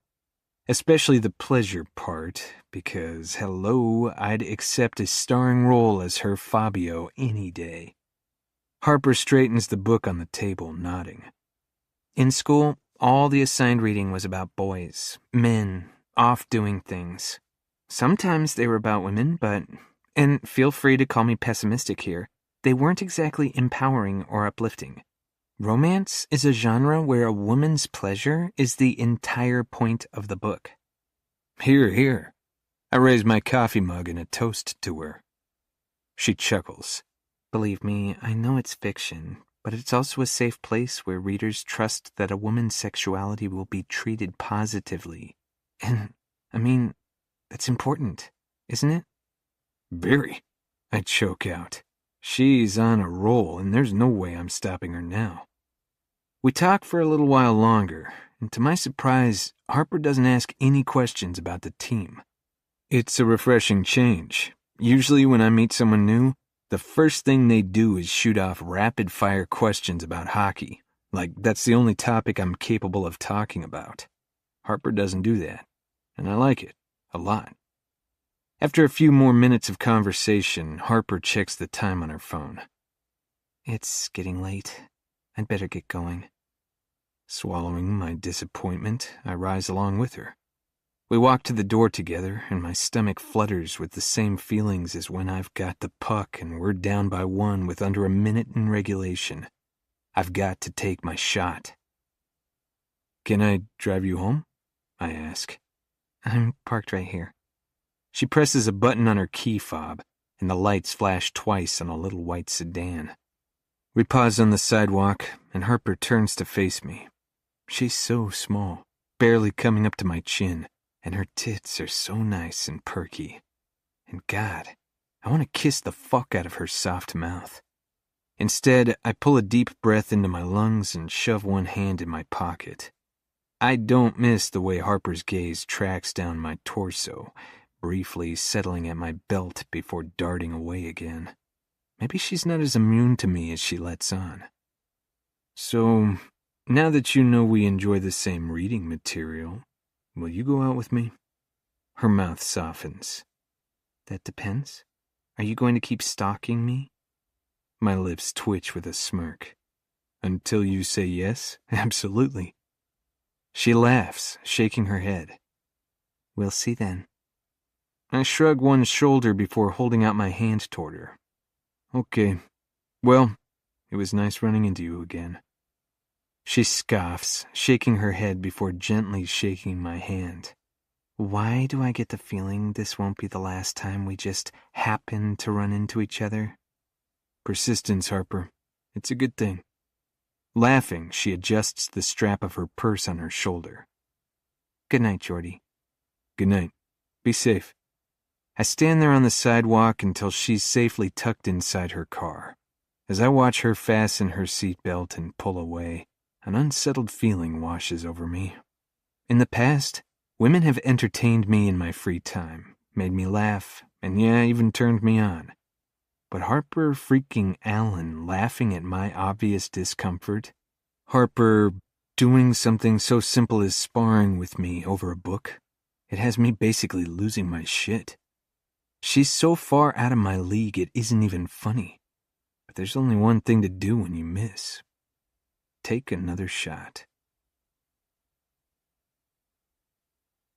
Chapter 7. The Best Laid Plans. Harper. I'm not sure there's anything better than driving home after a long, stressful day of work. Unless that thing is getting home, changing into sweatpants, taking off your bra, and popping open a bottle of your favorite Pinot Noir. Okay, so maybe the driving home isn't the best part, but after the day I've had, I'm feeling pretty optimistic about the night ahead. I'm lucky because I have the kind of job that allows me to work from home every once in a while. But that means that when I do go into the office, it's that much harder to sit through the hours of supervised internet browsing and meetings that really should just be emails. Those 45 minutes we spent arguing over office refrigerator etiquette are 45 minutes I can never get back. At least I've got that Pinot Noir waiting for me at home. The light I've been sitting at for what feels like 10 minutes finally turns green, and when I press on the gas, the car lurches a little before accelerating normally. It's a little weird, but at least we're moving. Suddenly, the car lurches again and slows down, even though my foot is still on the gas pedal. The car behind me honks loudly, and panic begins to set in. Shit. I turn the wheel, praying that my car will keep moving long enough to get me over to the side of the road, and to my relief, it inches out of the lane before finally sputtering to a stop. Great. And I thought my day was starting to turn around. Parked safely out of the way of passing traffic, I press the contact info for my dad. After the line rings for a minute or so, a familiar voicemail message plays. Hey, you've reached Mark Allen. Sorry I missed your call. I'm probably on the ice. Go Hawks! Silently cursing the game of hockey more vehemently than I ever have before in my life, I try Aurora, then MK, then Faith, but even my own sister doesn't pick up. Doesn't anyone answer their phone anymore? Desperate and starting to wonder if I'd be better off just calling a repair shop and paying the exorbitant fee for roadside service, I dial the one number I never wanted to use. The phone rings, and within seconds the call connects. So, are you finally ready to go out with me? Jordy's voice is smooth and self-assured, and I can just imagine the satisfied look on his face. Swallowing a heavy sigh, I force a smile instead. Even if he can't see it, I'm hoping it will make my voice sound less hostile. I really do need his help. Hey, not exactly. My car broke down. Oh shit. Are you okay? He drops the cocky act, and his voice is suddenly serious and concerned. It's a little sweet, actually. Yeah, I was able to pull over before it totally died, but I'm kind of stranded right now. Drop a pin with your location. I'll be there as soon as I can. He hangs up before I can respond, and within seconds I have a new text from him. Just send me your location and hang tight. I didn't think I was into the knight in shining armor type, but this whole hero who's about to come swooping in to save the day thing Jordy's got going on, I'm more into it than I'd like to admit. I send him my location and lean my head on the headrest, easing out a long sigh. This hunk of metal was supposed to be my baby, the one thing I could rely on. I can't believe it's let me down already. 10 minutes later, Jordy pulls up behind me in a large black pickup. I'd pegged him as a flashy sports car kind of guy, but this makes sense for him too. I climb out of my car at the same time he gets out of the truck, and once again I'm riveted by his broad frame. In well-fitting jeans and a t-shirt that perfectly showcases his firm, defined muscles, he still finds a way to look hotter than I'd like, even when rescuing a damsel in distress on the side of the road. Hey, Harper, are you okay? Yeah, I'm fine, I mutter, running a hand self-consciously through my hair. Can't say the same for my baby, though. I give one of my tires a little kick, squinting up at him. Jordy grins, his gaze dropping to my mouth. I take a moment to study him, since he's clearly looking at me. His hair is neatly trimmed on the sides and longer on top, with enough messiness that I could slide my fingers right into the thick, dark strands without worry. He's young and well-built, and bursting with virile masculinity, and so much confidence that it's hard to ignore. His jaw is chiseled and dusted with stubble, his cheekbones are high, and his lips are full and soft, the kind of lips that are wasted on a man. Although I'll bet he's a phenomenal kisser with that mouth. Not that I'll ever find out. If I want Jordy to believe I'm serious about my no hockey players rule, I need to stand my ground. I can already tell he's the kind of guy you give an inch to and he'll take a whole mile. And before I know what's happened, I'll be in his bed with my ankles on his shoulders while he plows away. A hot shiver runs through me, and I shake off the mental image.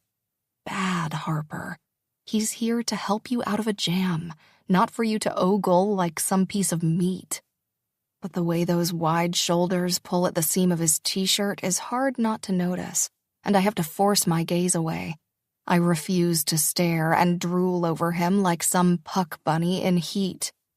It's a term I've never uttered out loud before because, well, it seems a little judgmental to name-call a woman simply because she enjoys the company of a certain type of man. But something about the thought of Jordy with a bouncing blonde with stars in her eyes, willing to go home with him simply because, sets off a sinking feeling inside my stomach. He's a professional athlete, not a messiah, and I won't be dropping to my knees to worship him. although that mental image conjures up a strange tingling low in my stomach that I have to fight to ignore. God, Harper, seriously, get your head on straight. What happened? Geordie asks, thankfully interrupting my inspection of him. I explain the various noises and lurches my car made before dying, and he nods along, his gaze fixed on mine with an intensity that sends a tingle through my core. Sounds like a battery issue, or maybe the belt.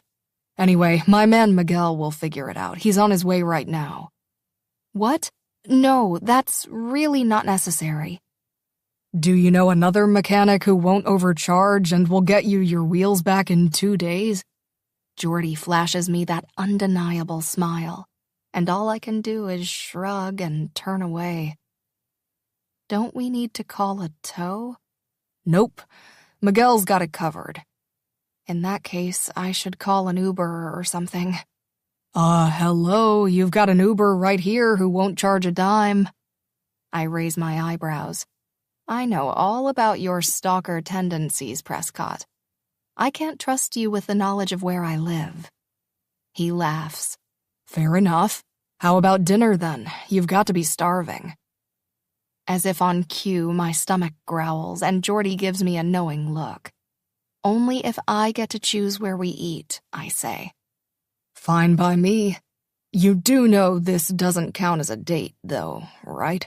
Geordie asks with a half smile.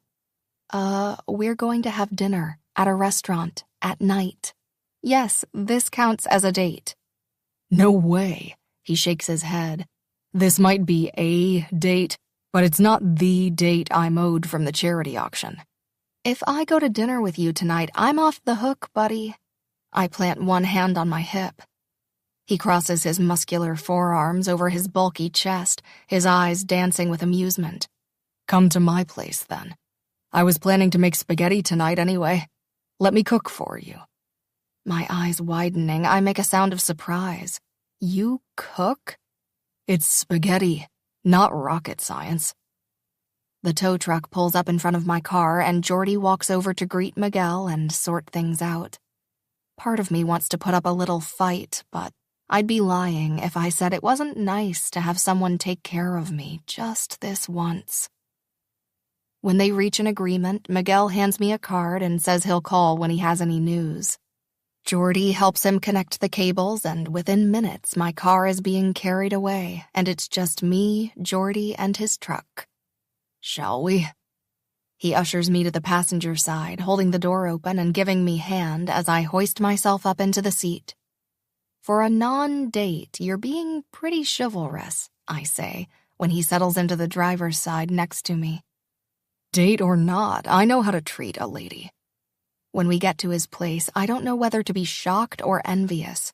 Of course, Geordie lives downtown in a condo with high ceilings and a killer view of the water. Of course, his place is sleek and modern, and way more tastefully decorated than I anticipated. He must have hired someone to help him. There's no way this rookie had time to shop for the perfect floor lamp to complement his plush gray sofa. Hell, I barely had time to decorate my place beyond matching my hand towels to my shower curtain. And here this guy has the perfect finishing touches, like hand-carved wooden coasters and framed modern artwork hanging on his walls. Although, why am I surprised, considering his exorbitant salary? Ugh, hockey players are so spoiled. Actually, that's not true. I've seen firsthand how dedicated they are to their craft, how much they put their bodies through, how horrific the injuries can be when things go wrong. Red or white? Geordie interrupts my thoughts to lead me through the living room to the kitchen, which is even more beautiful, with its clean, polished, stainless steel appliances and a stunning black granite countertop with a pot rack hanging over it. I have to consciously keep my mouth from falling open at the sight of it all. His place is a far cry from the smelly, shabby bachelor pad I was expecting. This is somewhere an adult who knows who they are and what's important to them lives. And that's the last thing I expected from Geordie. I clear my throat and try to regain my composure. Any chance you've got a cab open? Geordie smiles and furrows his brow. You're a guest in my home. I'm serving you a fresh bottle.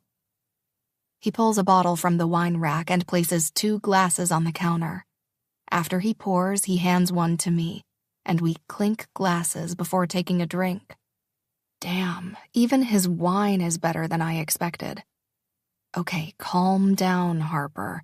The guy is attractive, and he has good taste. There's no need to hand over my panties, and certainly not my heart. Anything I can do to help with dinner? I ask politely, watching him take a large silver pot down from the rack and fill it with water. All I need you to do is make yourself comfortable. And answer some of my burning questions. Oh boy, here we go. How about one burning question? I say cautiously, perching myself on one of the leather stools at the counter. Fair enough. What's with the whole no-dating hockey players thing? I should have known he'd ask that. You mean, why won't I date you? He shrugs, dicing a tomato with surprising precision. I'm genuinely curious. You're an intelligent, reasonable woman. Something had to have happened for you to make a rule like that. I sigh and take another sip of wine. It's a long story. We've got all the time in the world. Well, let's just say that growing up with a coach for a dad is tricky. We moved around a lot when I was growing up, and it was hard to make friends, or to keep them. We didn't have a whole lot of stability. Don't get me wrong, money was never an issue, and Dad did his best, but after my mom walked out... Shit.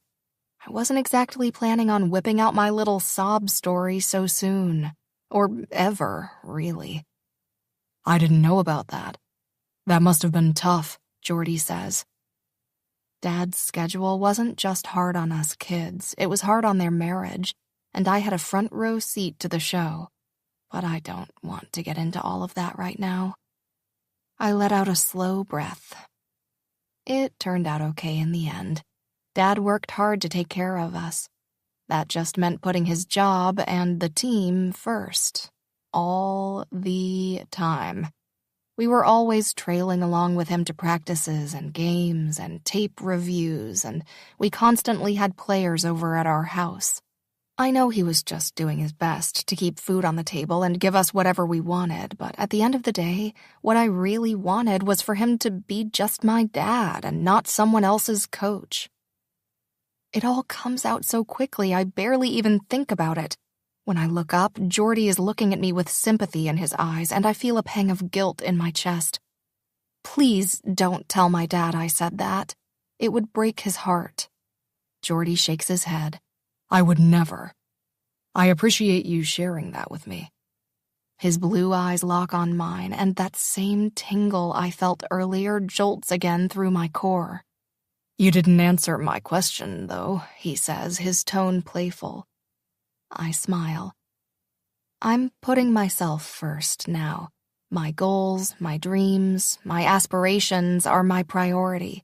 And in my experience, hockey players only care about 2 things: their team and themselves. He shakes his head. That's not always true. Plus, they're smelly and cocky and rough. What's wrong with being rough? He asks, his gaze briefly moving from my eyes to my lips. And there goes that jolt, this time between my thighs. Still, I roll my eyes. Geordie laughs, stirring the sauce he put together while I was talking. It smells so good, my stomach growls again. He cocks an eyebrow at me. Food's almost done. I didn't say anything, I say innocently. You didn't have to.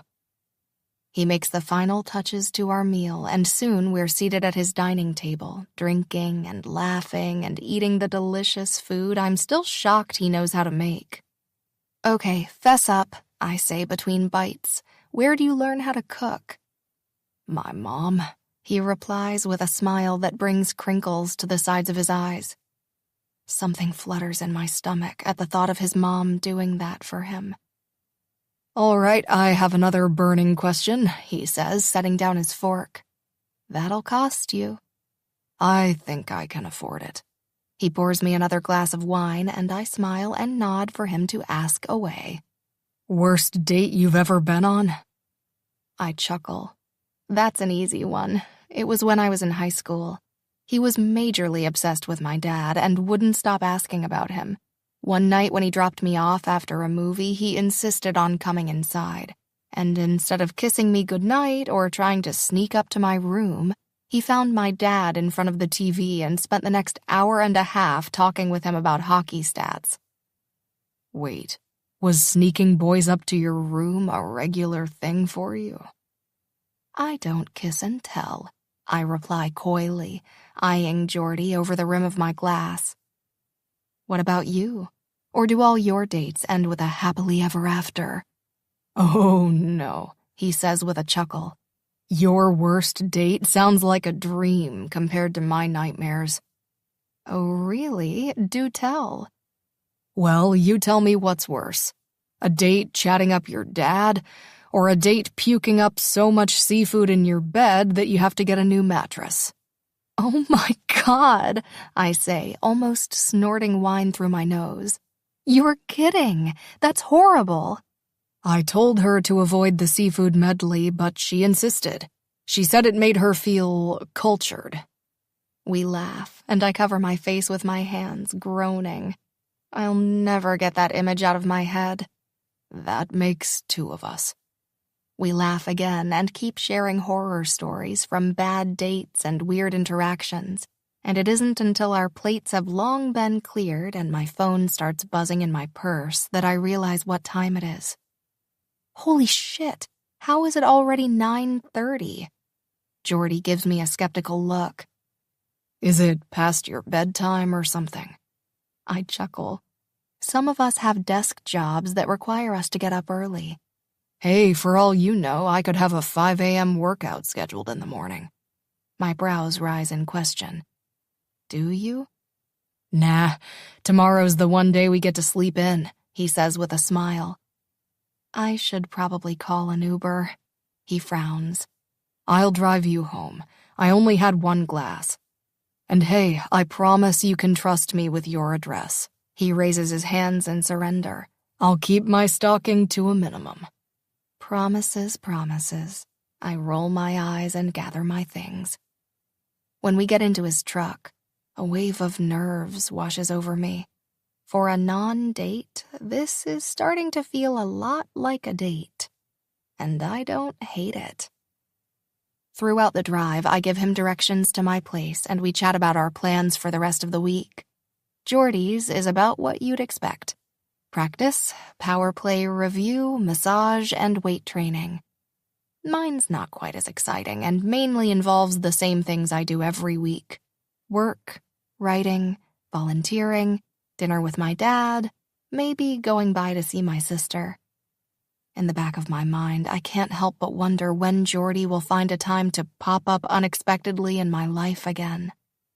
When we pull up in front of my place, I get butterflies in my stomach. What the hell? Why am I suddenly so nervous? Want me to walk you to your door? Geordie asks softly. No, that's okay. It's a pretty safe neighborhood. I think I can manage. He nods, and when I turn to look at him, I can't keep my gaze from drifting to his mouth. Thank you for rescuing me, I say, the fluttering in my stomach intensifying. And for dinner. I really appreciate it.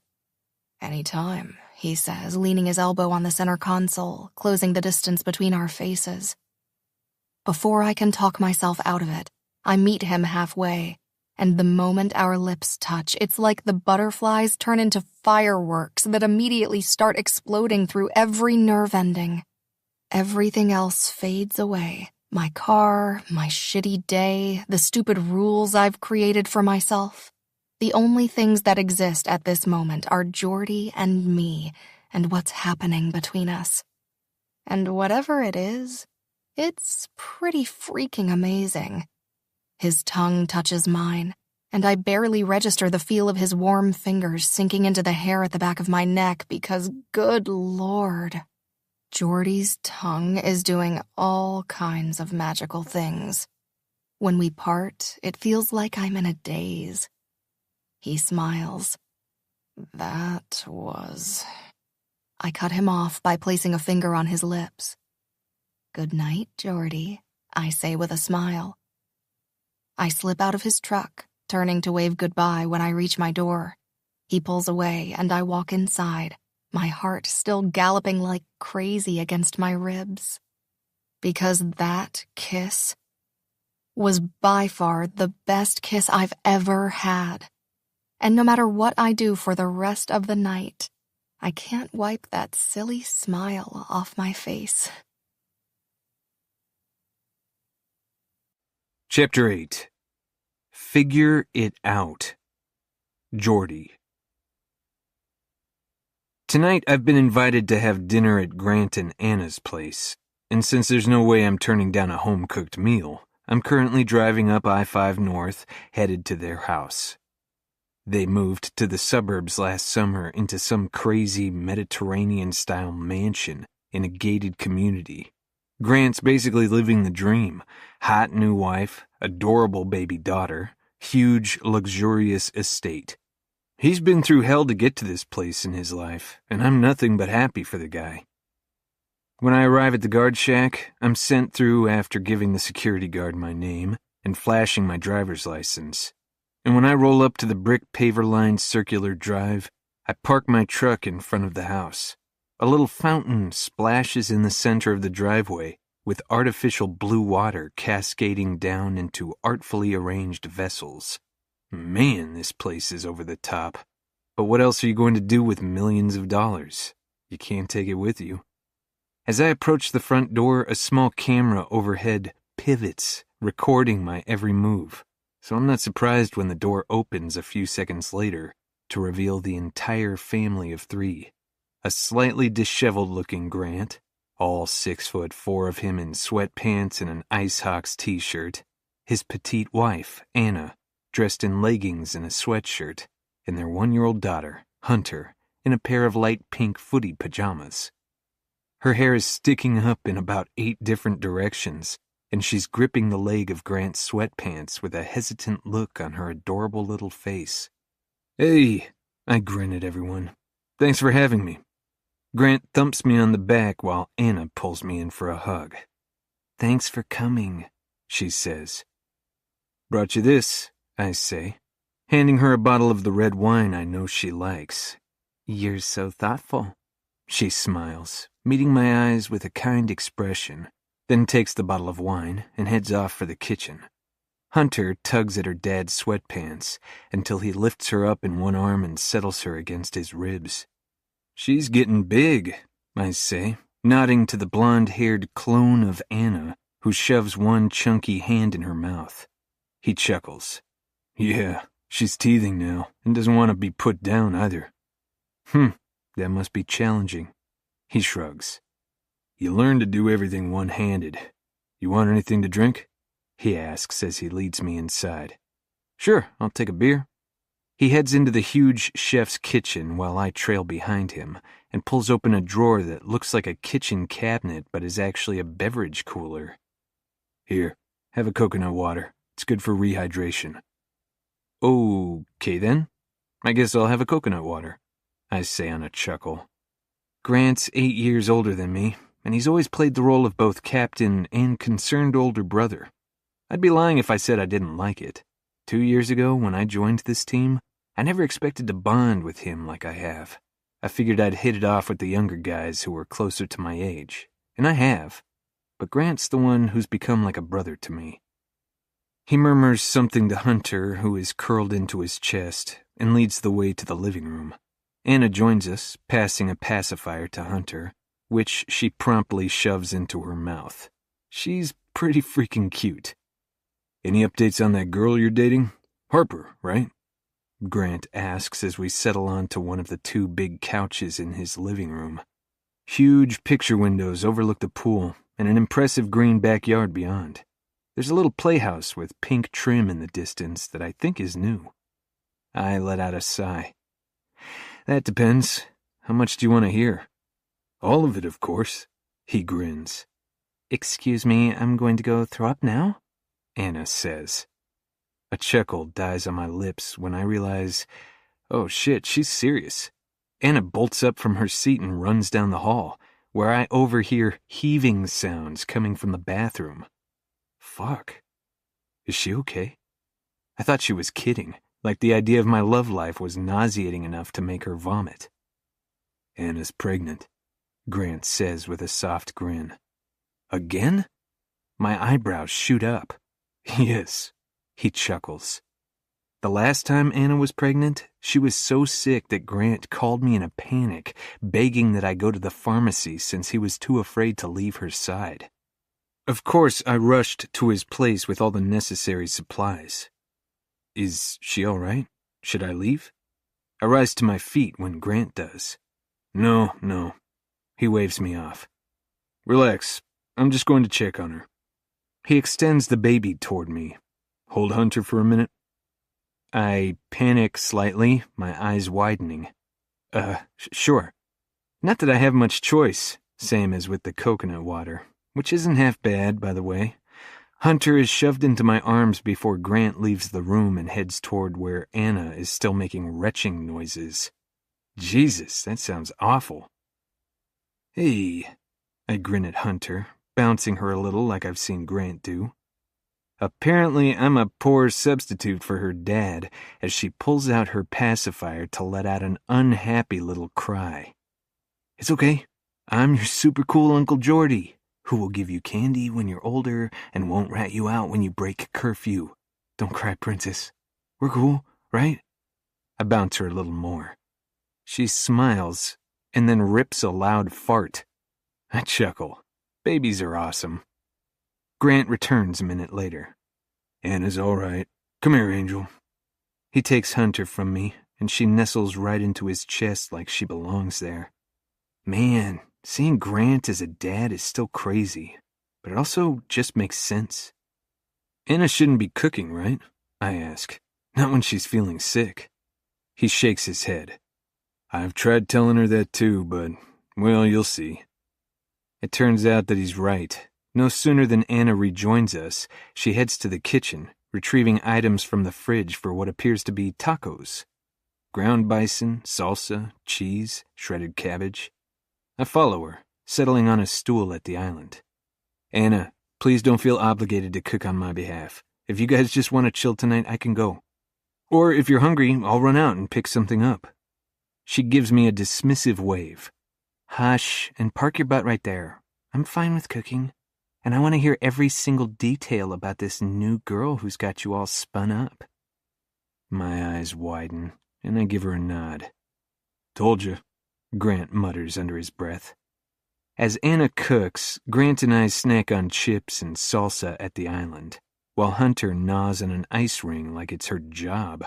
A string of drool dangles from her chin to her chest. "Spill it, rookie. How are things going between you and Harper?" Grant asks.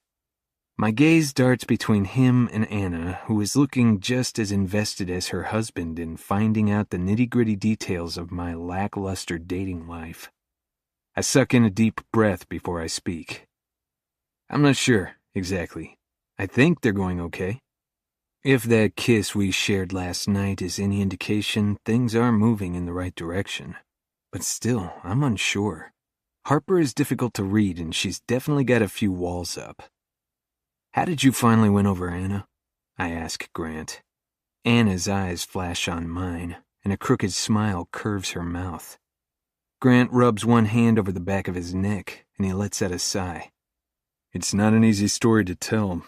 Are you looking for relationship advice or what?" "It wasn't always this easy between them. Maybe I've brought up a sensitive topic. Who knows?" I nod. "Something like that?" Grant shifts. "Where is all this coming from?" I fidget with the bottle in my hands, tightening the cap. "I watched this documentary about Japan. Have you ever heard of a hostess club?" Grant gives me a confused look. "Nope." In these Japanese hostess clubs, men pay women for conversation, women who aren't their wives or girlfriends. They hire these perfect strangers because they're desperate to connect with someone on an emotional level. It's not physical, just conversation. Okay, he says slowly, still looking perplexed. And what? You're scared that's going to be you someday? I shrug, feeling more vulnerable than ever. I don't know. Maybe. You're being weird, Jordy. I exhale a sigh. Yeah, never mind. Anna listens to our conversation while she cooks, occasionally making a soft noise of agreement or looking at me with a sympathetic expression. After we eat, I help Grant clean up while Anna gives Hunter a bath. When Anna reemerges from the hallway, it's without Hunter. I laid her down. She's already out, Anna says with a happy sigh. I dry my hands on a kitchen towel and close their state-of-the-art dishwasher that's now full of our dinner dishes. I have plans to grab a beer with a couple of the guys later. I'd better get going. Grant nods. Yeah, thanks for stopping by. Thanks for dinner, Anna. It was amazing. You're welcome anytime. And don't worry so much, Jordy. You'll find the right girl. I nod, even though I feel anything but certain. After my dinner with Grant and Anna, I head home to drop off my truck. Then I call an Uber to take me to a restaurant to meet some of the guys for a much-deserved beer. Or 3. We don't have a game for 3 more days, and I'm feeling relaxed and loose. Seriously, how'd you pull that one off, rookie? One of my teammates asks when I tell them I cooked dinner for Harper the other night. Wait, Harper Allen, as in Coach Allen's daughter? Another asks. I nod smugly. Yep. And Coach is the one who gave me her number. I grab my forest green Ice Hawk sweatshirt and tug it on over my head. Seriously, bro? Our starting goalie, Owen, asks with a confused expression. Seriously, he gave me her number and said I had a good head on my shoulders, and that he never saw me in the tabloids or with bunnies hanging all over me. I guess he trusts me with his daughter. Owen gives me a side-eyed look. Good thing he didn't come to Vegas last year. That's different, I shrug. What happens in Vegas stays in Vegas. Well, unless you wake up married. The guys chuckle. That Vegas trip he's talking about is actually when I realized I wanted to make a change, that I want something more meaningful in my life than endless hookups. Just don't fuck this up with his daughter, rookie, Owen says. Not unless you want to get traded to some team in Russia and be parked on the bench. I grin. Not planning on it. The truth is, I like Harper, and after the other night, I think I might have finally gotten her to see I'm not the douchebag she originally took me for. And that kiss we shared? Holy fucking shit. It was hot. So, do you think she's finally going to go out with you for real? Owen asks around a mouthful of chicken wings. I hope so. I've only asked her out 6 times. I mutter, signaling the server for another beer. Owen chuckles. Maybe you should wait for her to ask you out. That way you'd know she was actually interested. Teddy scoffs. The guy does the asking and the paying. He holds up one hand as I open my mouth to argue. I know, I'm old school. Come on, TK. Think like a millennial. Things don't have to be so binary. Owen chuckles. My teammates are trying to be helpful, but the more they talk, the more I tune them out. One thing is glaringly obvious. I want my shot with Harper, and I won't stop until I get it. 3 hours later, I stumble out of an Uber and up to my front door. Even though I'm drunk and it's a bad idea, when I fall back onto my bed, I wrestle my phone out of my pocket and press the contact info of the woman who's been in my thoughts all night. I shouldn't call her right now. I know that. But loneliness is a powerful motivator. And I've never been very good at abstaining from the thing I'm not supposed to have. Hello? She answers after the 3rd ring, sounding confused. Harper, hey, I rasp out. Jordy? It's late. What are you doing? I went out with the guys tonight and just got home, and I was thinking about you. She pauses. Are you drunk? Possibly. I chuckle into the phone. She's quiet for a moment. Is this a booty call? The idea of Harper coming over in the middle of the night to fuck me senseless is one my body doesn't hate. I'll be honest, even if I'm interested in more with her. My heart thumps against my ribs. Would you say yes if it was? Goodbye, Jordy. She doesn't sound impressed. No, wait. It's not a booty call. I just wanted to talk to you. What are you doing? Right now? I'm, jotting down some notes for a piece I'm going to write tomorrow on the best fall vacations. Nice. She makes a murmured sound that zings through me. I'd be more fun if I actually got to go on one of these getaways, but it's not bad.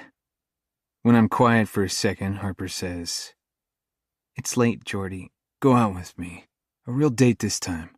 I blurt. She sighs heavily into the phone. You're not going to stop asking until I say yes, are you? One date. That's all I'm asking for. And if you have an awful time, I promise I'll leave you alone. I swear it. She's quiet. And fuck. I think for a second she's actually going to turn me down. I can't stop thinking about that kiss. I say softly into the silence. She makes a breathy sound, and I have to press the heel of my hand over my cock to keep it from hardening. Not now, fucker. One date, Jordy. That's all you get. Fuck yeah! I throw a fist pump into the air. I mean, cool. Sounds good. I'll text you. We can figure out the day and time. Okay, that works. Night, Jordy. Night, Harper. Chapter 9. Good Times. Jordy. At 6 o'clock on Friday night, I'm parked in front of Harper's building. Not sure which apartment is hers. I'm about to send her a text when she comes bounding down the stairs. I climb out of my truck, unable to wipe the smile from my face. Hey, she says, coming to a stop on the sidewalk before me. My mouth twitches as I take her in. No one should look this good wearing ripped jeans and a sweatshirt, but Harper does. She really fucking does. It also amuses me that she didn't dress up for our date. Most girls would have, just to impress me, even after I texted her and told her the date I've planned is casual. But of course, Harper doesn't bend to anyone's expectations. Hope this is okay. I mean, the first time we met I was wearing a dress that made me look like a marshmallow, and since you still wanted a date, I figured there wasn't anything I could do to mess this up. I laugh. You look great. Come on. Once we're inside my truck, I tug on the collar of my button-down shirt. I feel overdressed. Harper tries to pretend she's not checking me out, but I can feel her gaze on me from her side of the truck. You're fine. So, where are we headed? The square, I tell her, hoping it's the right move. Oh, they do outdoor ice skating there, right? I nod. You skate? I do, she says. Cool. They have a skating rink and awesome food trucks. It's really chill. Harper's quiet for a second, and I can't tell if my date choice has surprised or annoyed her. Maybe she took me for the type of guy to plan a fancy night out, complete with an expensive restaurant. But that's really not me. Since Harper was fine letting me choose, and I'd rather be doing something physical, here we are. That sounds perfect, actually. When we arrive, it takes a few minutes to find parking, and then I rent our skates and we lace up.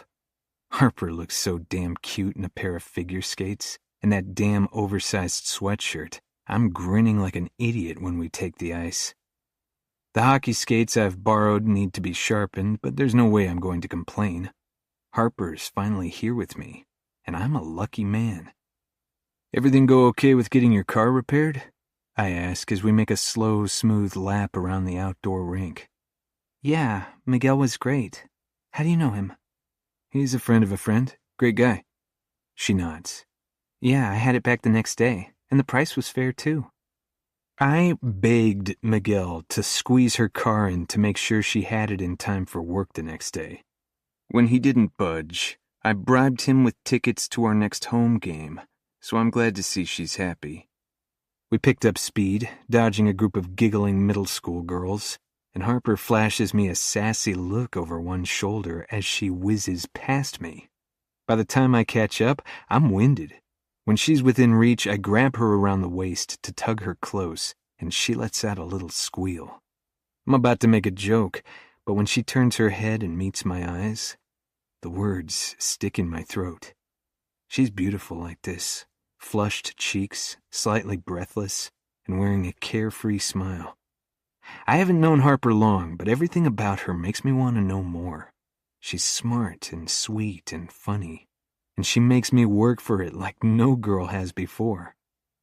We skate for a little while longer until I spot a vendor selling gourmet hot cocoa nearby. "You want to take a break?" She nods. "Let's do it."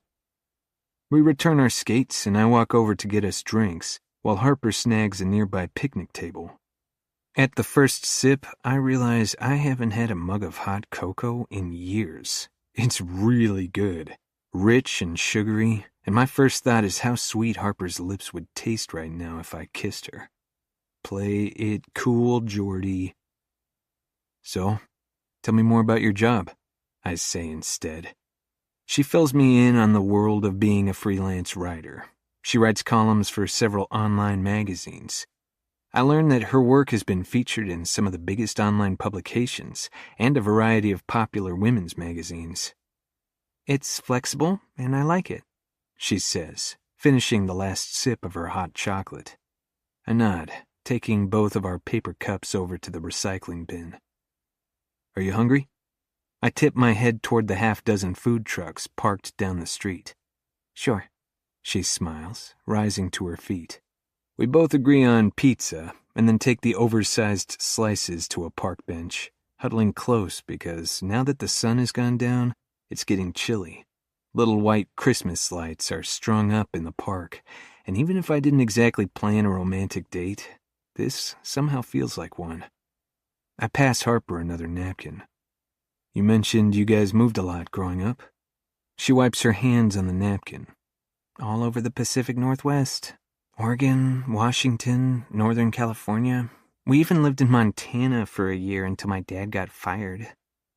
"That must have been tough." I take another bite of pizza. She nods. "I was in 6th grade, and I was already so used to the routine that I didn't even bother to make any friends that year. I knew we wouldn't be there long." Damn. Tough doesn't even begin to describe it. I can picture Harper as a young girl, sitting alone at the lunch table with no one to talk to or pass notes with. All night I've fantasized about kissing Harper, but suddenly that need vanishes, and the desire to comfort her takes its place. I want to wrap my arms around her and tell her it's okay. I want to fold her into my chest and just hold her. Although my own childhood wasn't exactly all sunshine and rainbows, I still had some close friends growing up. I hadn't told her about my past yet, and I'm not sure I will. It's something not a lot of people know about, and it's always hard to go back to that place and face those feelings all over again.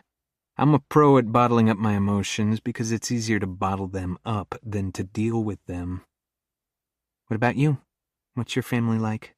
she asks, as if reading my mind. Finishing my last bite of pizza, I wipe my mouth on a napkin. That's kind of a tricky question to answer. She gives me a concerned look as realization dawns that she might have just wandered into a touchy subject. "Just say it, Jordy."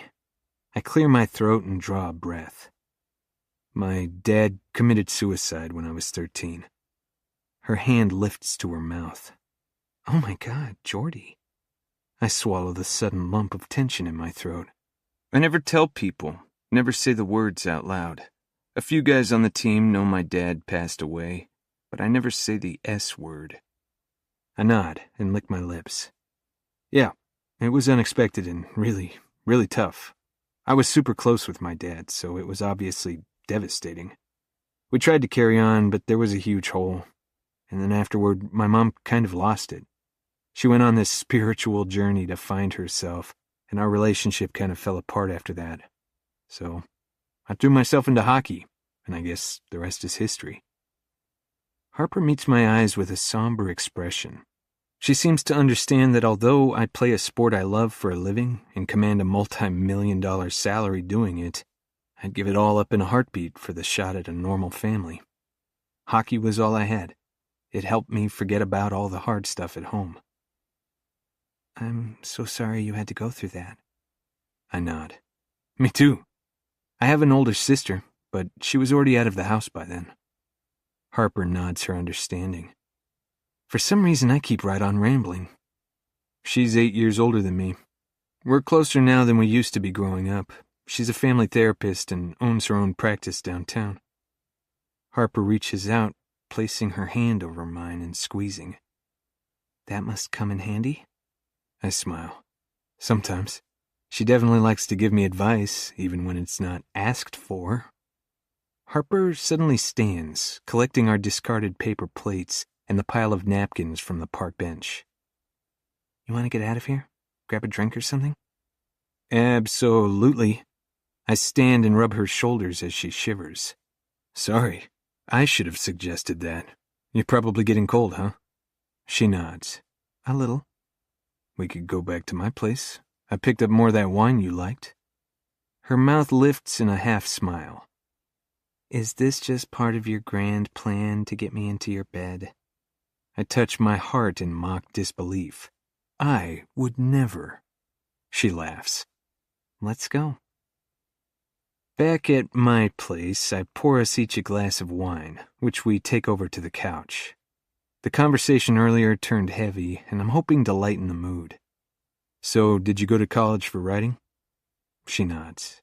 Yes, I graduated with an English degree and wasn't sure what I wanted to do. Most of my advisors suggested teaching, but I couldn't see myself standing at the front of a classroom for 8 hours a day. I wanted to be actually writing, you know? Yeah, that makes sense. I nod. She takes another sip of wine and crosses one leg over the other. Through the rip in her jeans, I can see part of her thigh, just above her knee. It's really only 4 inches of skin, but the effect on me is instantaneous. My cock stirs, and I will it down. Not now, fucker. What about you? She asks. Did you go to college? I don't answer for a second because I'm distracted by her mouth. Smooth of me, I know. I actually had a couple of scholarship offers from Division I schools, but I was drafted straight out of high school, and that seemed like the better move. I played for 2 years in the minors before being called up to the pros. I paused to smile at her. I've got to say, I kind of love that you don't know all of this already. Usually when I go out with a girl, she's already Googled the shit out of me and knows every detail before I even open my mouth. I'm not like most girls. Harper's voice is low, and her eyes glitter as they search mine. Believe me, I've noticed, and I like that a whole hell of a lot. Harper licks her lips, her teeth dragging across her plump lower lip in a way that makes my pants tighten. Come here. My voice is deep and raspy. I take our wine glasses and set both on the table. Then I thread my fingers into the hair at the nape of her neck and guide her toward me. She relaxes, letting me draw her closer until her soft mouth presses to mine. Harper might have been shy about going out with me, but there's nothing timid about the way she kisses. She puts her whole body into it, leaning close until her soft breasts press against my chest and her knees touch mine. When our lips part, her tongue makes a greedy pass against mine, and I can't help the low, growling noise that escapes the back of my throat.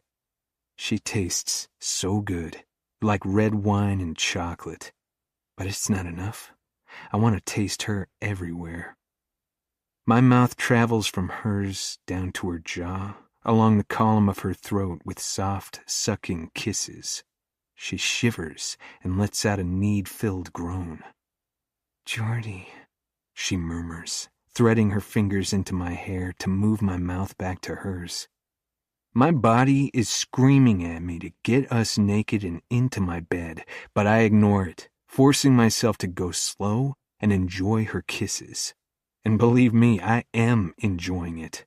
The wild hammering of my heart, the fiery arousal thrumming through my veins, the rock-hard dick trying to escape my pants. Yeah, kissing Harper is way better than I could have ever imagined. Fastening her mouth to mine, Harper crawls into my lap until she's straddling me on my couch. I grip her ass in both hands and groan when she works her pelvis over my erection. The confident strokes of her tongue, the eager rock of her hips, it all feels so fucking good. I ease one hand under the hem of her sweatshirt, brushing my knuckles over the soft skin of her lower back. Her fingertips trace the muscles in my chest and shoulders, and she squirms in my lap, practically riding me. I let out a deep groan. With a fortifying breath, she pulls back to meet my eyes. "We shouldn't be doing this." "Why not?" I say smoothly, shifting to ease the pressure on my groin. Her eyes are dark with arousal, and her cheeks are flushed, and I absolutely love knowing it's me who put that look there. "I don't know. Aren't there guidelines or something? First date equals first kiss, but nothing below the belt?" "I don't know." I press my lips to her neck. "Jordy, be real. You do know." She pushes playfully against my chest. I meet her eyes again and suck in a deep breath. "Do you want the truth?" She nods. "Of course." I'm probably about to ruin everything that's beginning between us and make her flee from my apartment, but I can't help it. I have to be honest. The truth is, I have no idea what I'm doing, and I never learned the rules. She gives me a skeptical look, tucking her hair behind one ear. "What does that mean? That because you're a professional athlete, the rules never applied to you?" I nod, feeling sheepish. A little wrinkle appears between her arched eyebrows. "Meaning what? You're used to having sex on the first date?" I'm not even used to having to go on a date in order to have sex. But yeah, something like that. "Jordy!" You wanted honesty. I shrug, a little embarrassed, but I won't lie to her or hide my past. Girls have always been readily available to enjoy. I'm sorry if I sound like a douche. She bites on her plump bottom lip, and I wait for her to tell me she's done and that she doesn't want to see me again.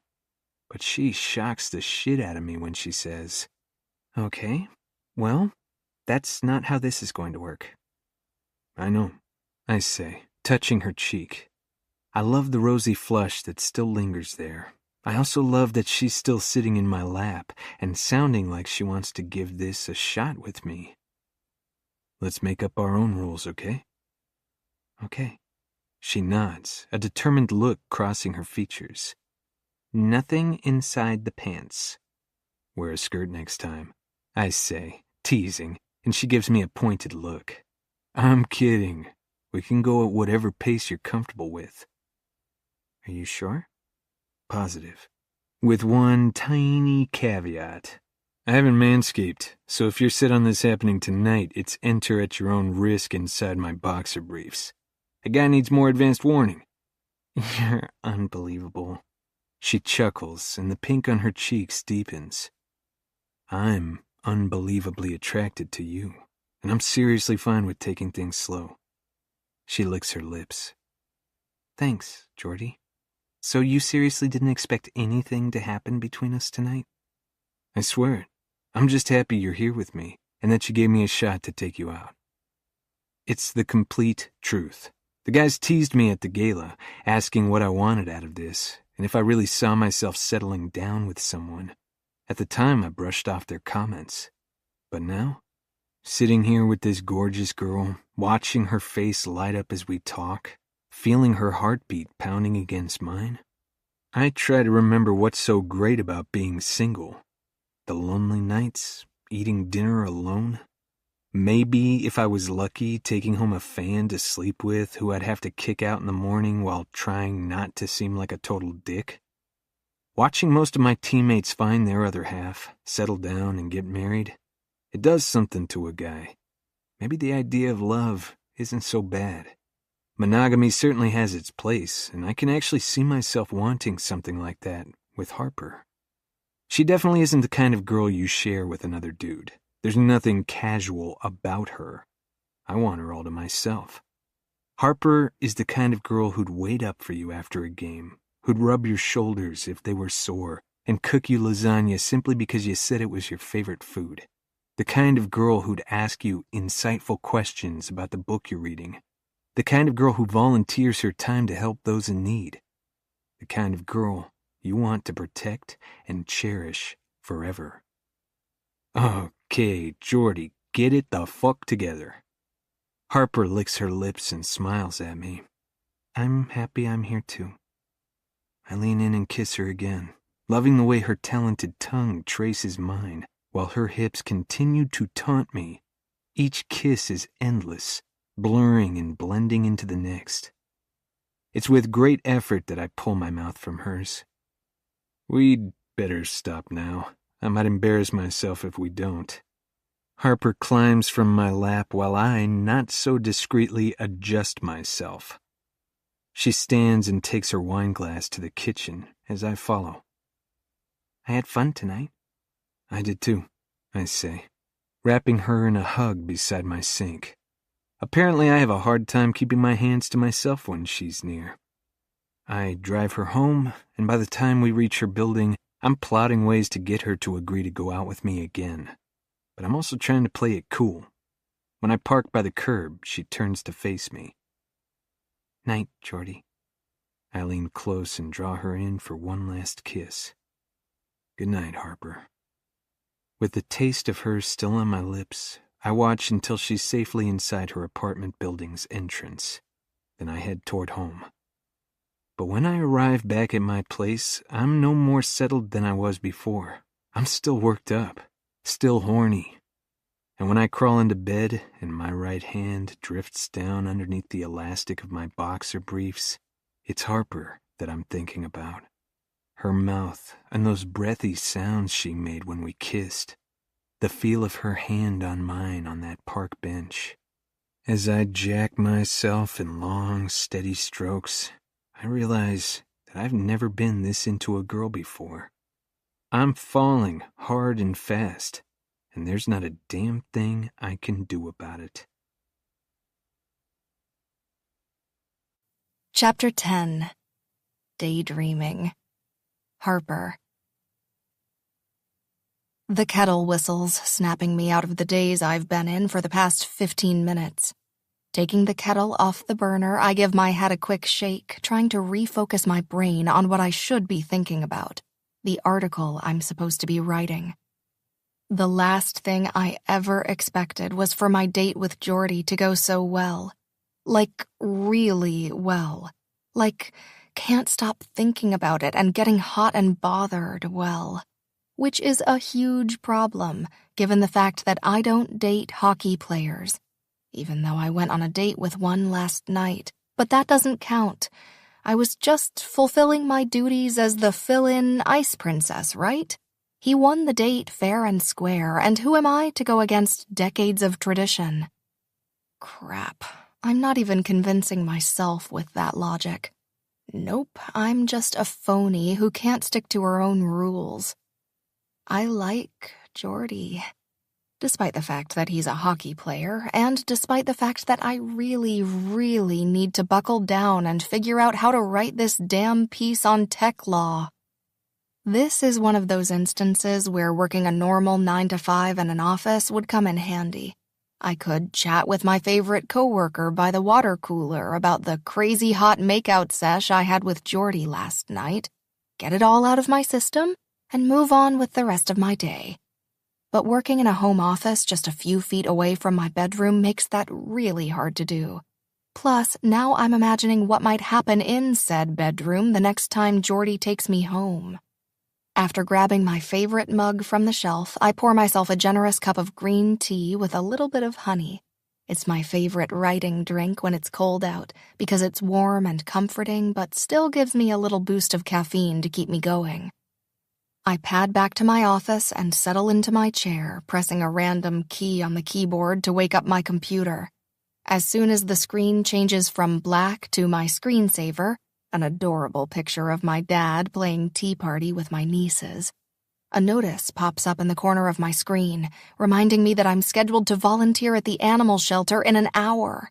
Shit, I totally forgot. Damn, Jordy, getting in my head and making me forget things.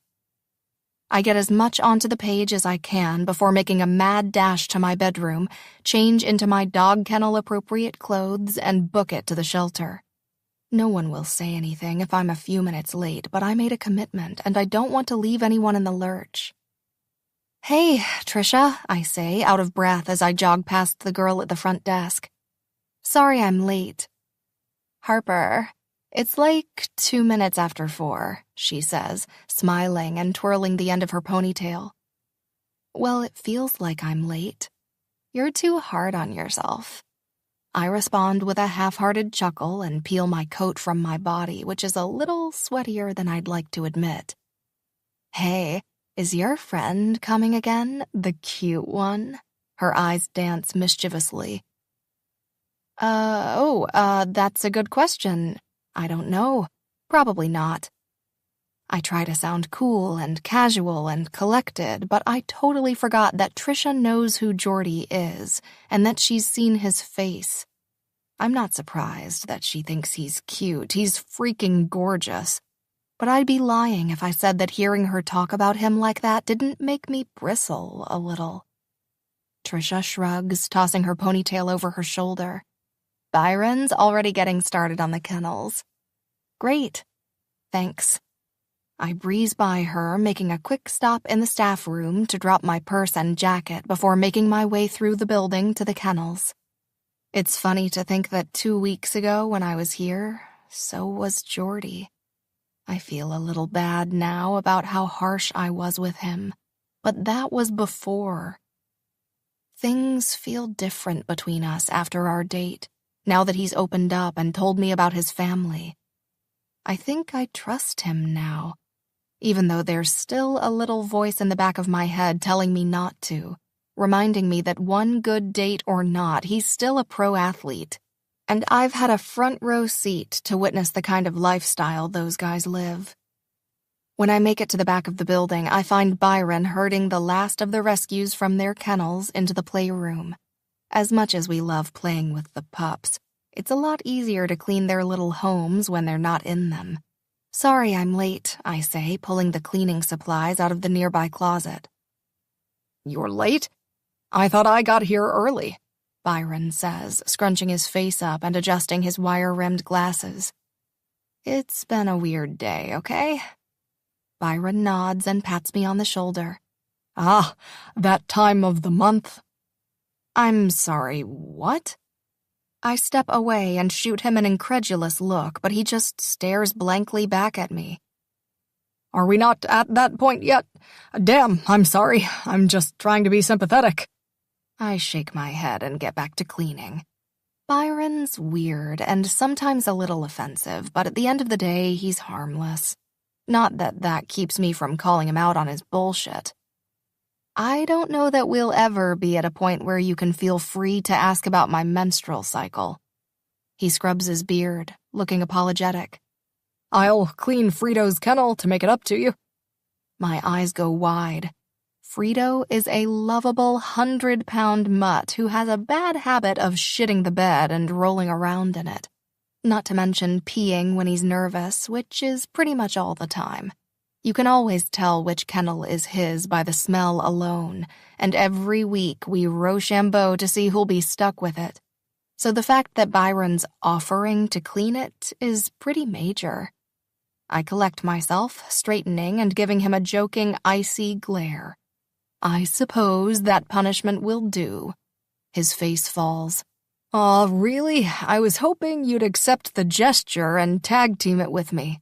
No way. You're the one who was stupid enough to offer. He sighs loudly and lugs his bucket and spray bottles down the hall a few yards away from me, pretending to throw up when he reaches Frito's kennel. "Hey, maybe you can call your friend to come help me," he says between gags. "My friend?" "Yeah, you know, that guy that unclogged the woman's toilet a couple weeks ago. He did a pretty good job, actually. I don't think that was his first clogged toilet." I sigh. Jordy. I knew who Byron was talking about. I was just trying to buy myself a few seconds of uninterrupted reminiscing. "Oh, right. I think he's a little busy." a little busy clouding my thoughts with memories of his tongue when I'm trying to get some real work done. What could be more important than this? Byron holds a bottle full of bright blue disinfectant in the air. The feel of Geordie's hard body underneath mine, the strain behind his zipper, the fact that I can't stop thinking about how badly I want his hands all over me again. Jeez, Harper, focus. He's probably at practice or a workout or something. Oh, is he in, like, a softball league or something? I snort. I can just see the look on Geordie's face if he were here to hear that. No, actually, he's a hockey player. Oh, I see. Still have all his teeth? I have to keep myself from sighing out loud at the thought of Geordie's kind, warm smile, and how quickly it can be replaced by something steamier, something dark and full of desire. Yep, they're all there. Is there some adult hockey league I don't know about? This time I burst out laughing. Ever heard of the NHL? Holy shit, he's a hawk? That's more like the reaction I was expecting. I can't imagine what Byron would do if he found out my dad is the coach. Even more impressive that he has all his teeth, right? I can't believe one of the Seattle Ice Hawks fixed a clogged toilet in the same animal shelter as me. My friends are going to shit themselves when I tell them.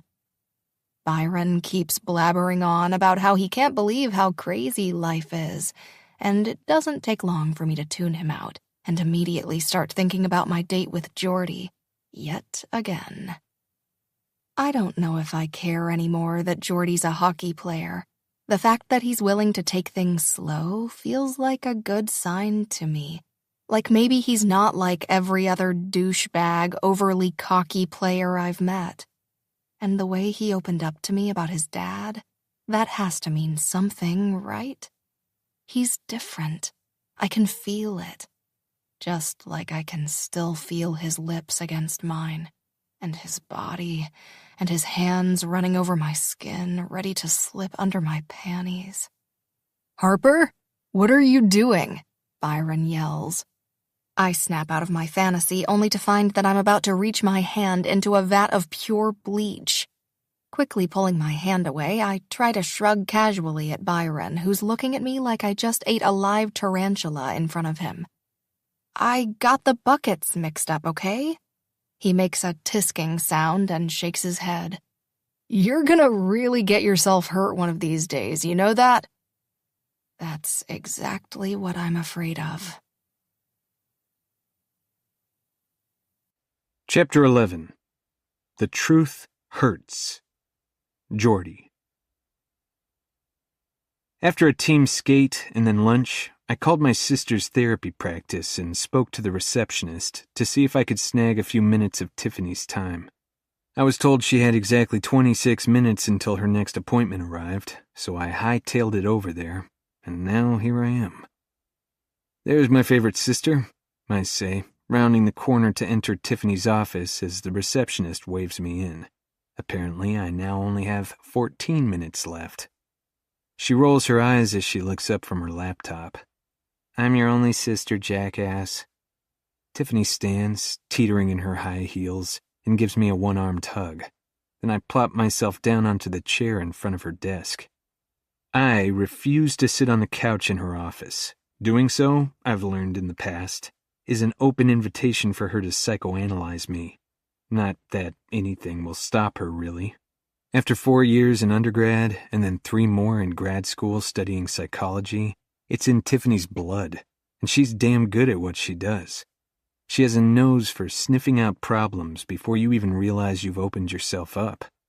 Do you want a cup of coffee? Sure, I shrug. She tips her chin toward the Keurig machine on the cabinet on the other side of her office. Help yourself? I chuckle and get up to make myself a mug of coffee. Have you talked to Mom lately? I ask as I select a pot of dark roast and place it into the machine. Nope. Last I heard, she was working on becoming a Pilates instructor, That was a month or so ago, though, so who the hell knows? Mom could be off living in Guam for all we know. I only hear from her a few times a year, and it's usually when she needs a favor. I grab my mug of coffee and slide back into the chair in front of Tiffany. How have you been? She grins like she knows something I don't. I've been great.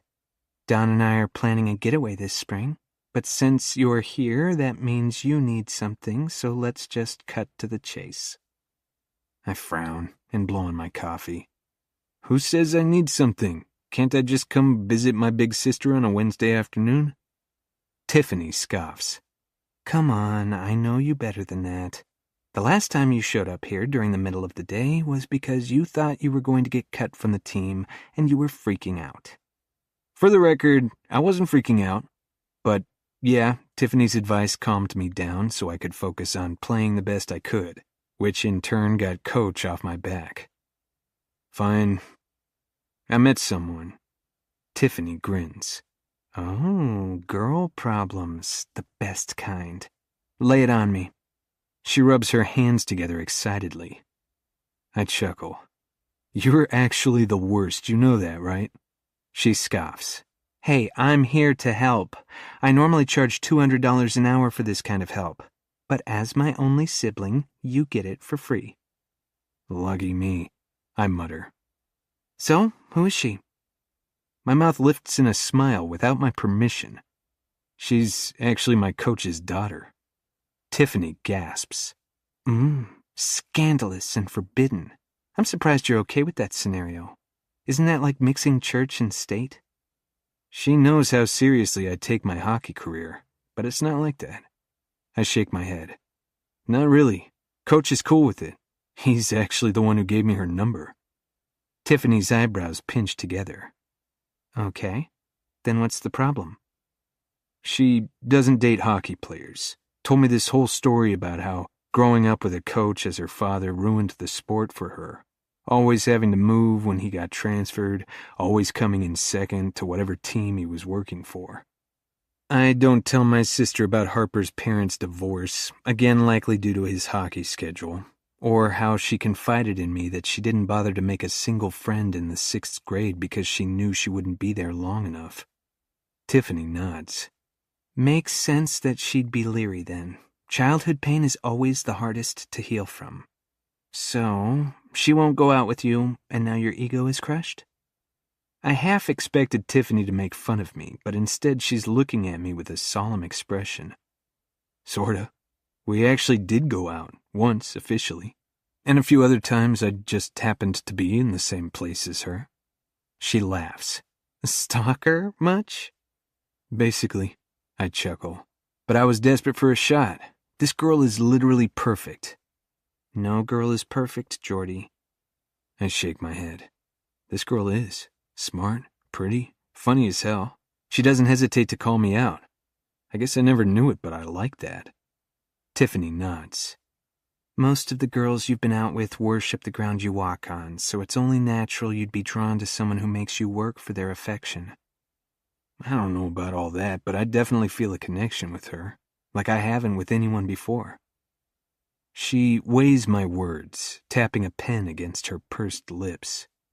This isn't like you. Believe me, I know. I never go chasing after women. Normally, they come to me, and I enjoy what's offered until it runs its course, and it always does. But with Harper, the more time I spend with her, the more time I want.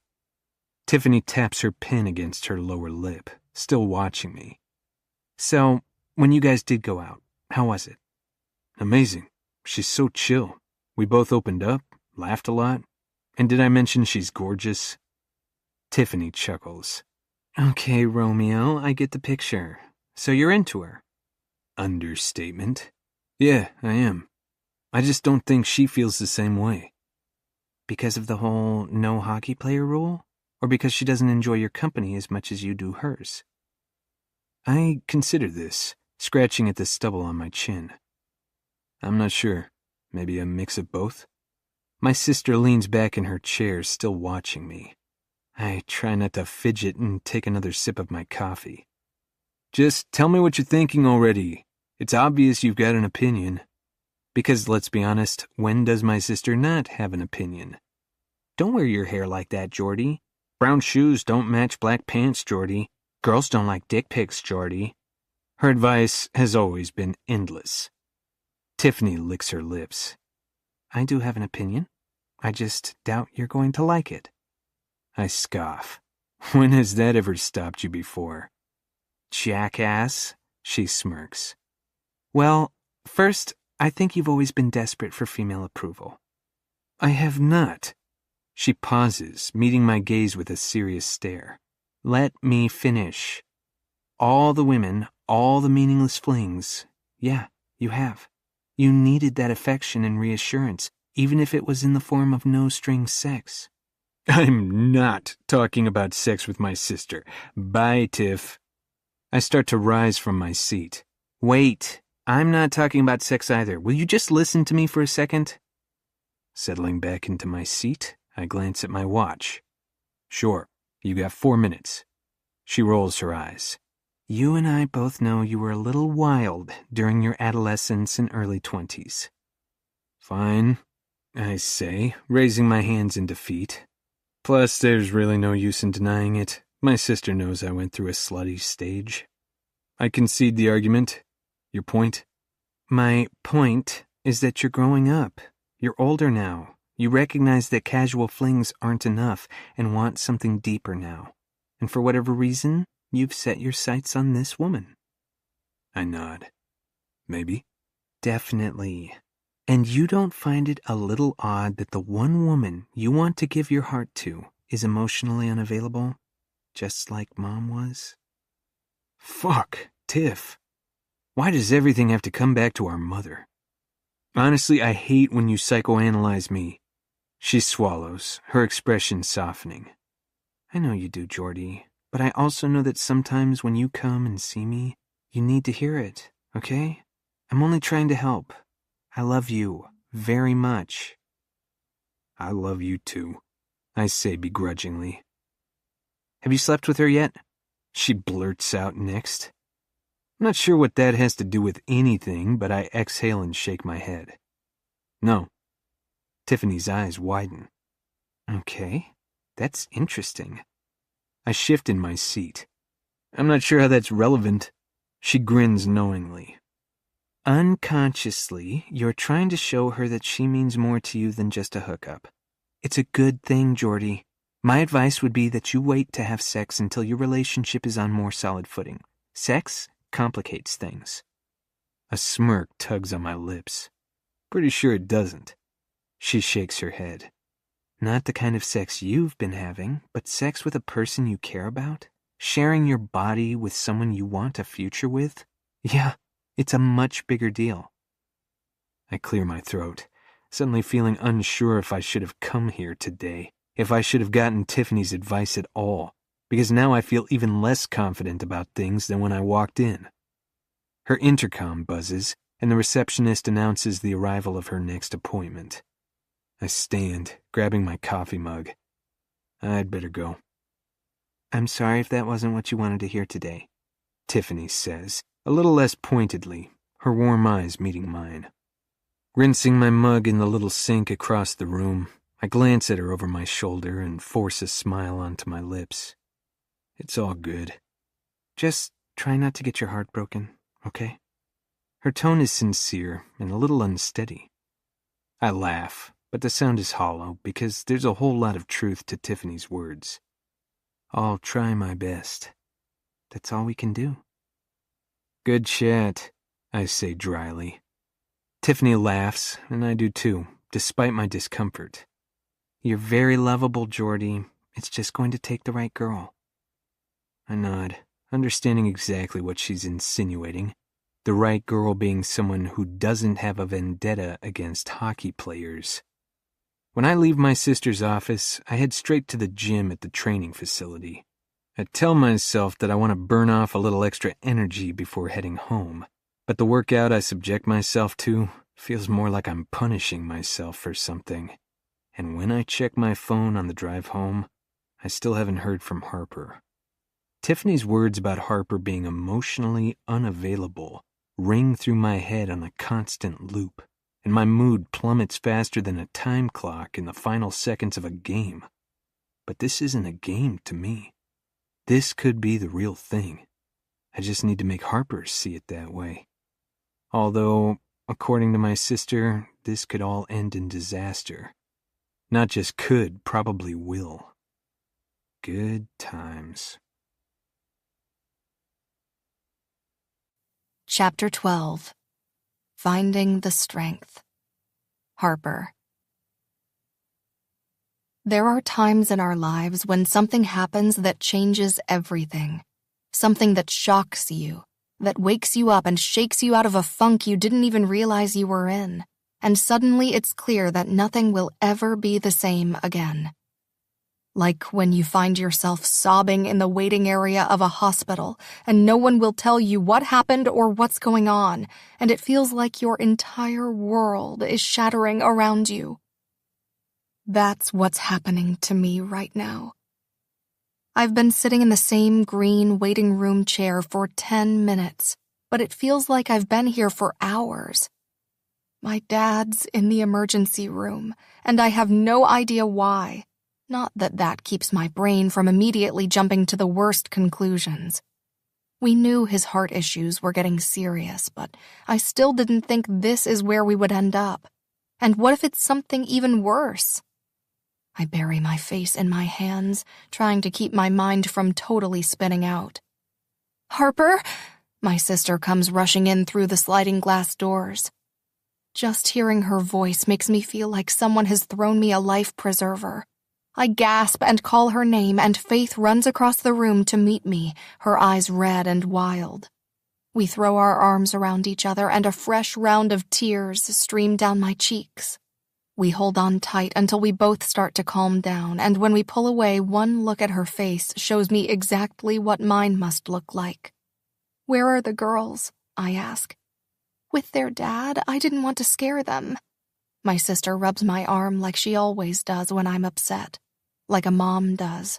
"Have you heard anything? Where is he?" I shake my head and sniffle loudly.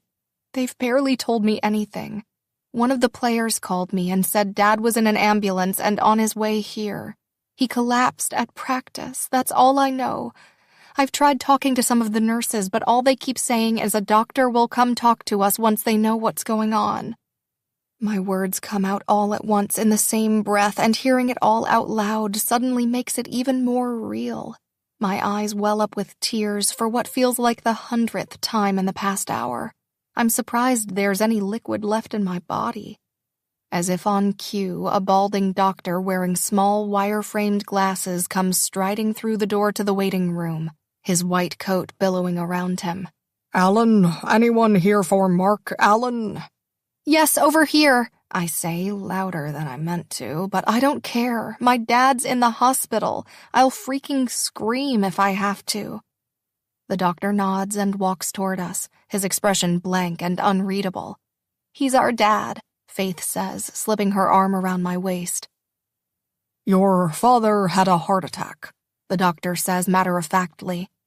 I whimper, but Faith stays silent, bracing herself, bracing both of us for what might come next. "All things considered, it was mild," he says. "We put him on blood thinners and beta blockers. He'll be all right, but we'll be keeping him overnight for observation and so we can run some tests to check for lasting damage."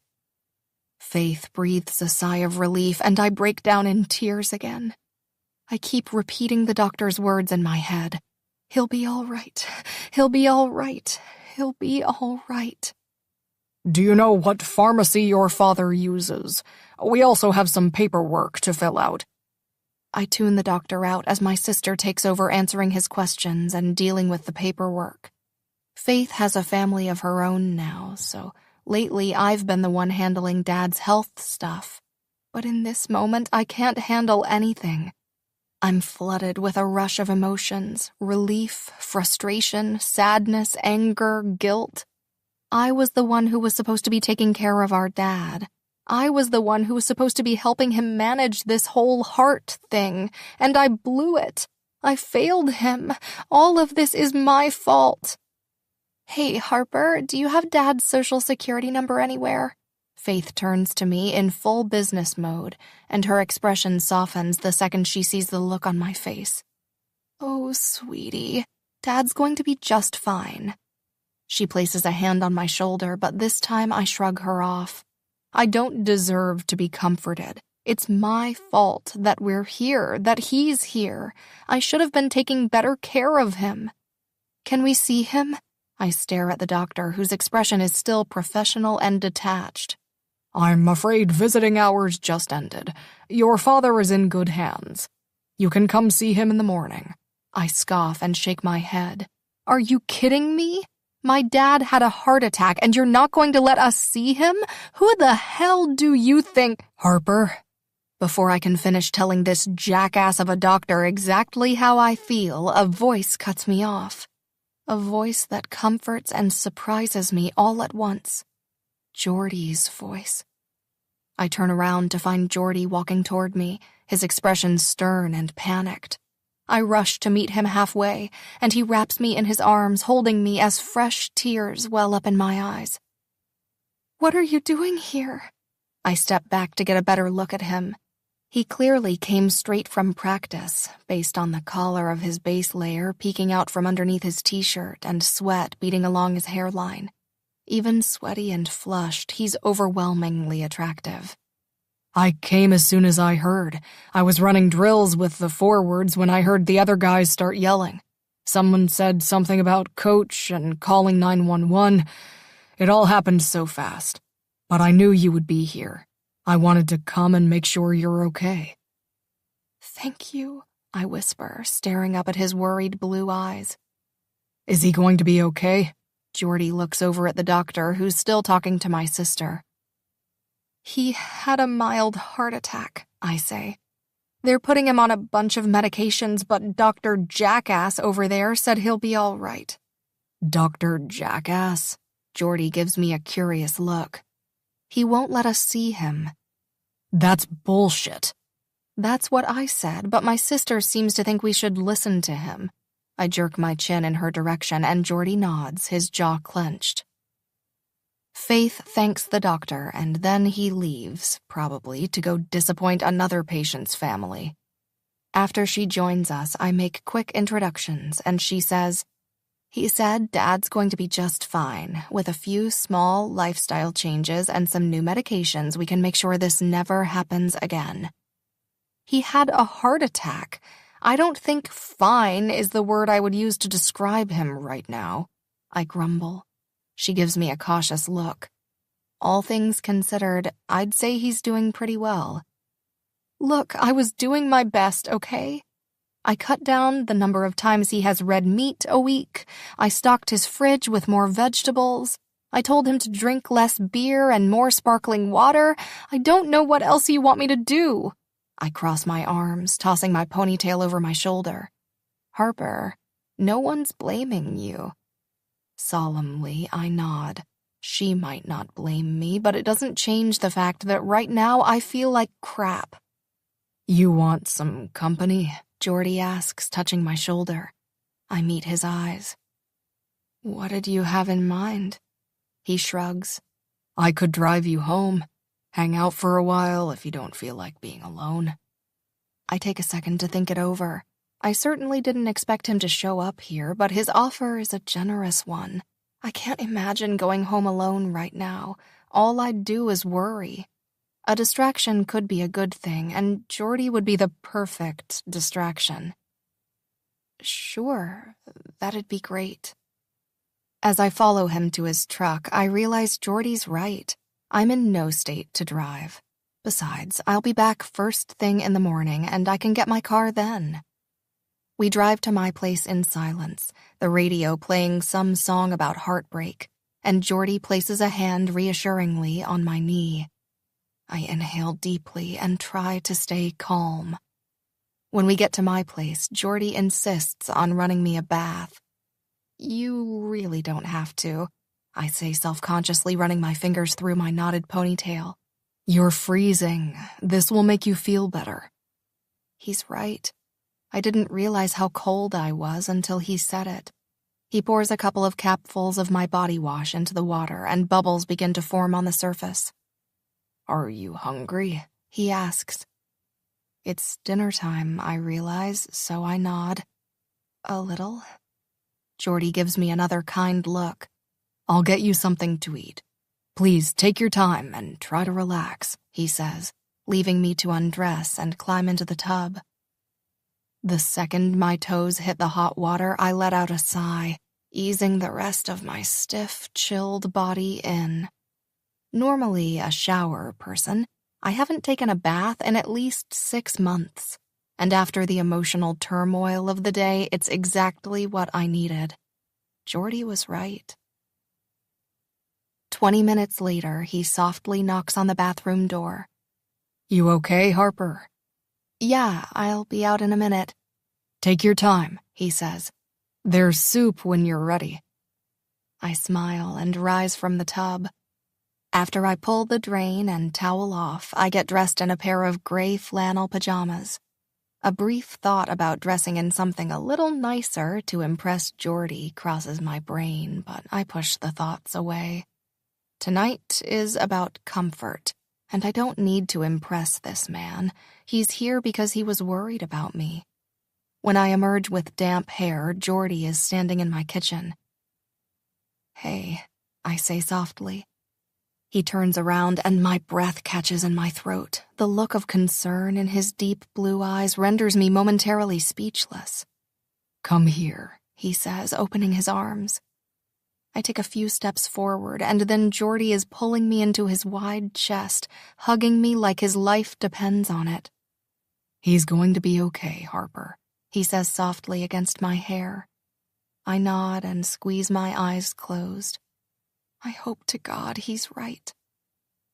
When Jordy releases me, he busies himself in my kitchen, gathering a bowl of steaming soup for me and a sleeve of crackers I didn't even know I had, and carries everything into the living room.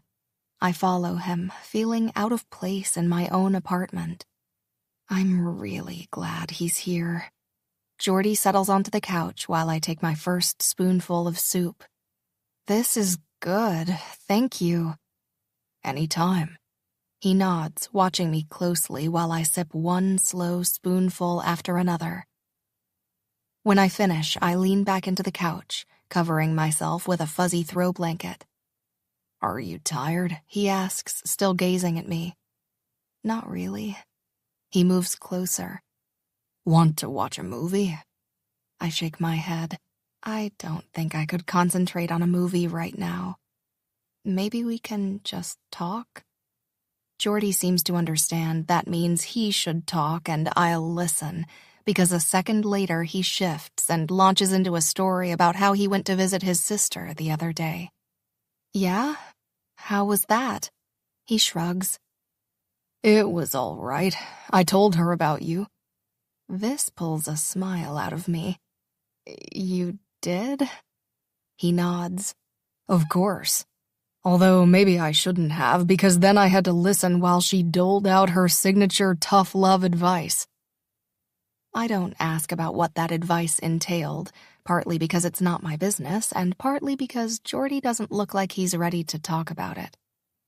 "I wanted to thank you for opening up." I meet his eyes with a look of admiration.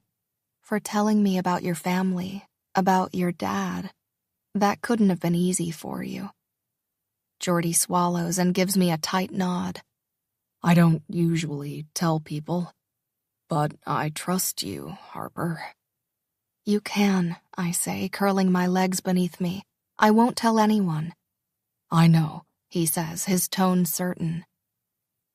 Our silence is interrupted by Jordy's phone, which vibrates with a series of texts. He pulls it from his pocket and scans the screen. "Everything okay?" I ask, perching on the couch next to him. "Yeah, just the guys in the group chat. Everyone's worried about your dad." He taps quickly at the screen with his thumbs. "I'm letting them know he's going to be just fine." I swallow past a lump in my throat. God, I hope so. I don't know what I'd do without my dad. Ever since Mom walked out, he's been my whole world. Jordy must read the uncertainty in my expression when he looks up from his phone. He really is, you know. Doctors aren't allowed to lie about these things. He places a hand on my leg, running his thumb over my kneecap. My entire body warms at his touch, and I inhale deeply. I hope you're right. My dad and Faith are all I have. Jordy nods. I guess we have that in common. We both have one parent and an older sister. I realize I never told Jordy the truth about my mom. But, ever perceptive, he seems to read my mind and put two and two together. How old were you when your mom left? I draw in a deep breath and let it out slowly. I don't like to talk about my mother, mostly because I was so young when she left. I don't have any actual memories of her. For some reason, it makes me feel like an imposter for missing her so much, for being so angry about something I can't even remember. But I am angry, and I'm hurt. Growing up without her, without a mother's love, it stung.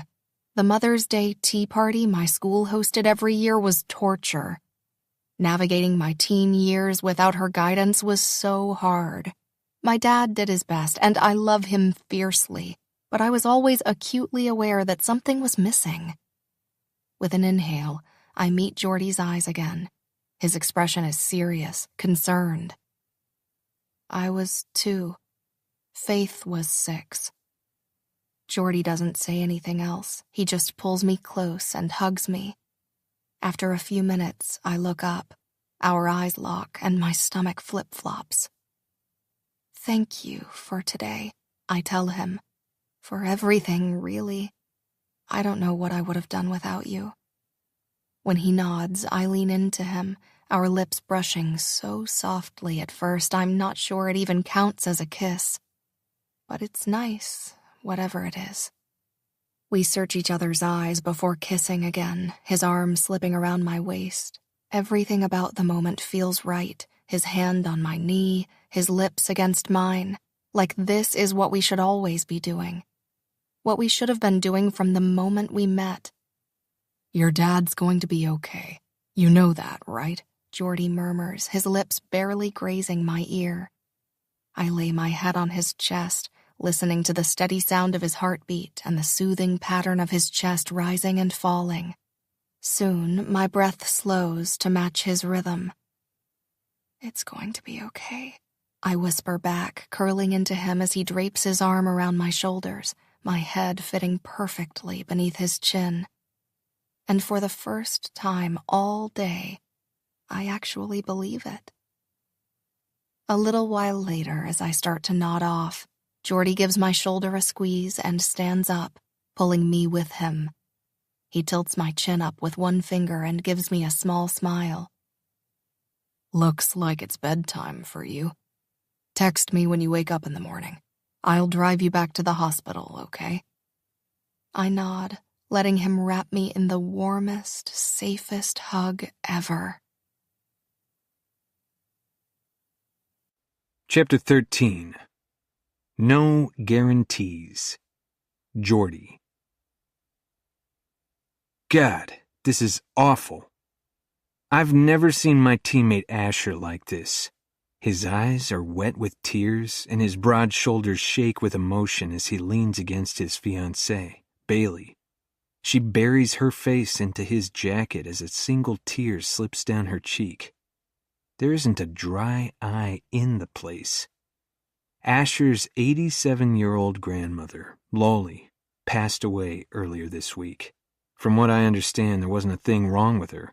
She just went to sleep one night and never woke up. Out of a show of support for one of my teammates, I'm sitting uncomfortably in a funeral home in San Diego.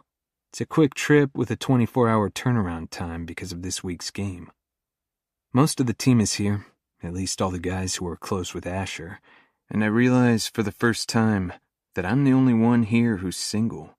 Our goalie, Owen, is here with his wife, Becca, who's pregnant again, even though they have a 1-year-old. Grant and Anna are here with their daughter. Justin and his fiancée, Elise, are here, as well as Teddy and his wife Sarah. They say bad things happen in threes. First, Coach Allen's heart attack, and now there's been a death in the family from my teammate Asher. Basically, it has me on edge wondering what the hell else is going to go wrong.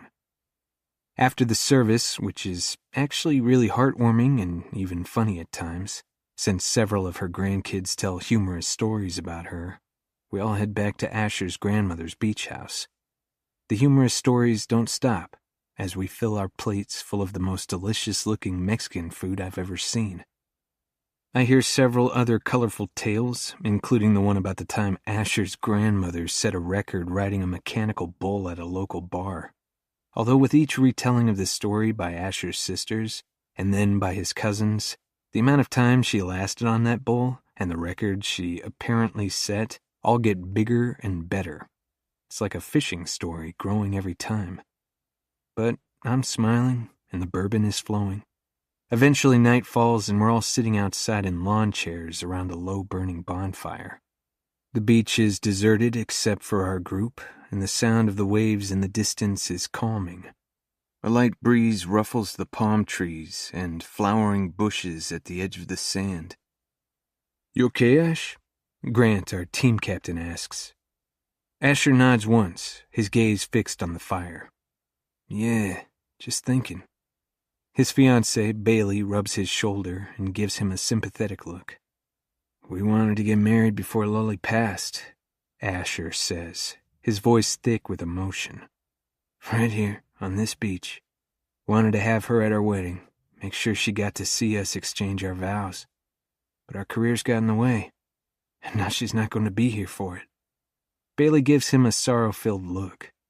Between his schedule playing hockey and hers as a doctor, they're both busy.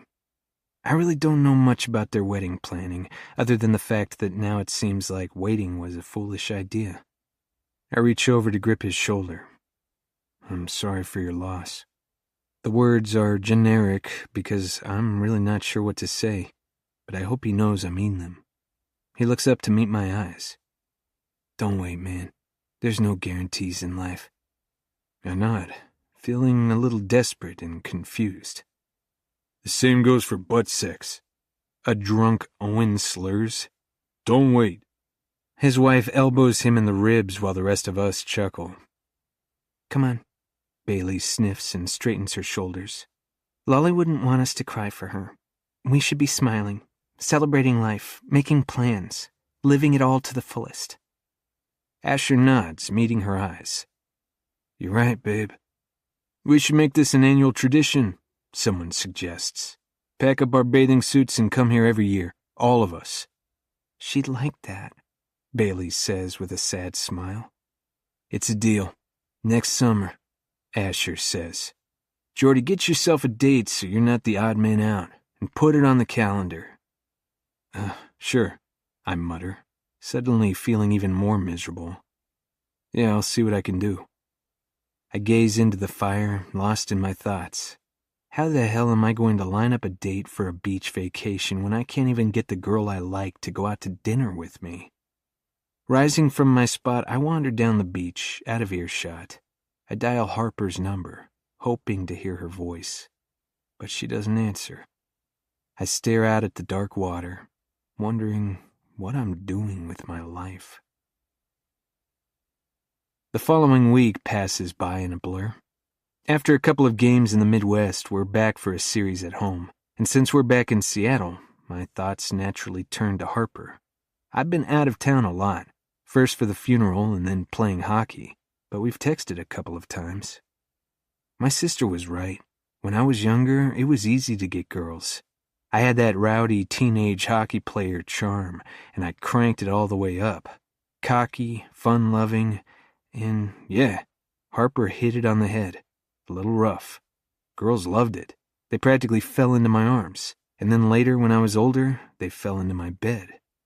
It never meant anything, and it never lasted, which is why I'm still single, I guess.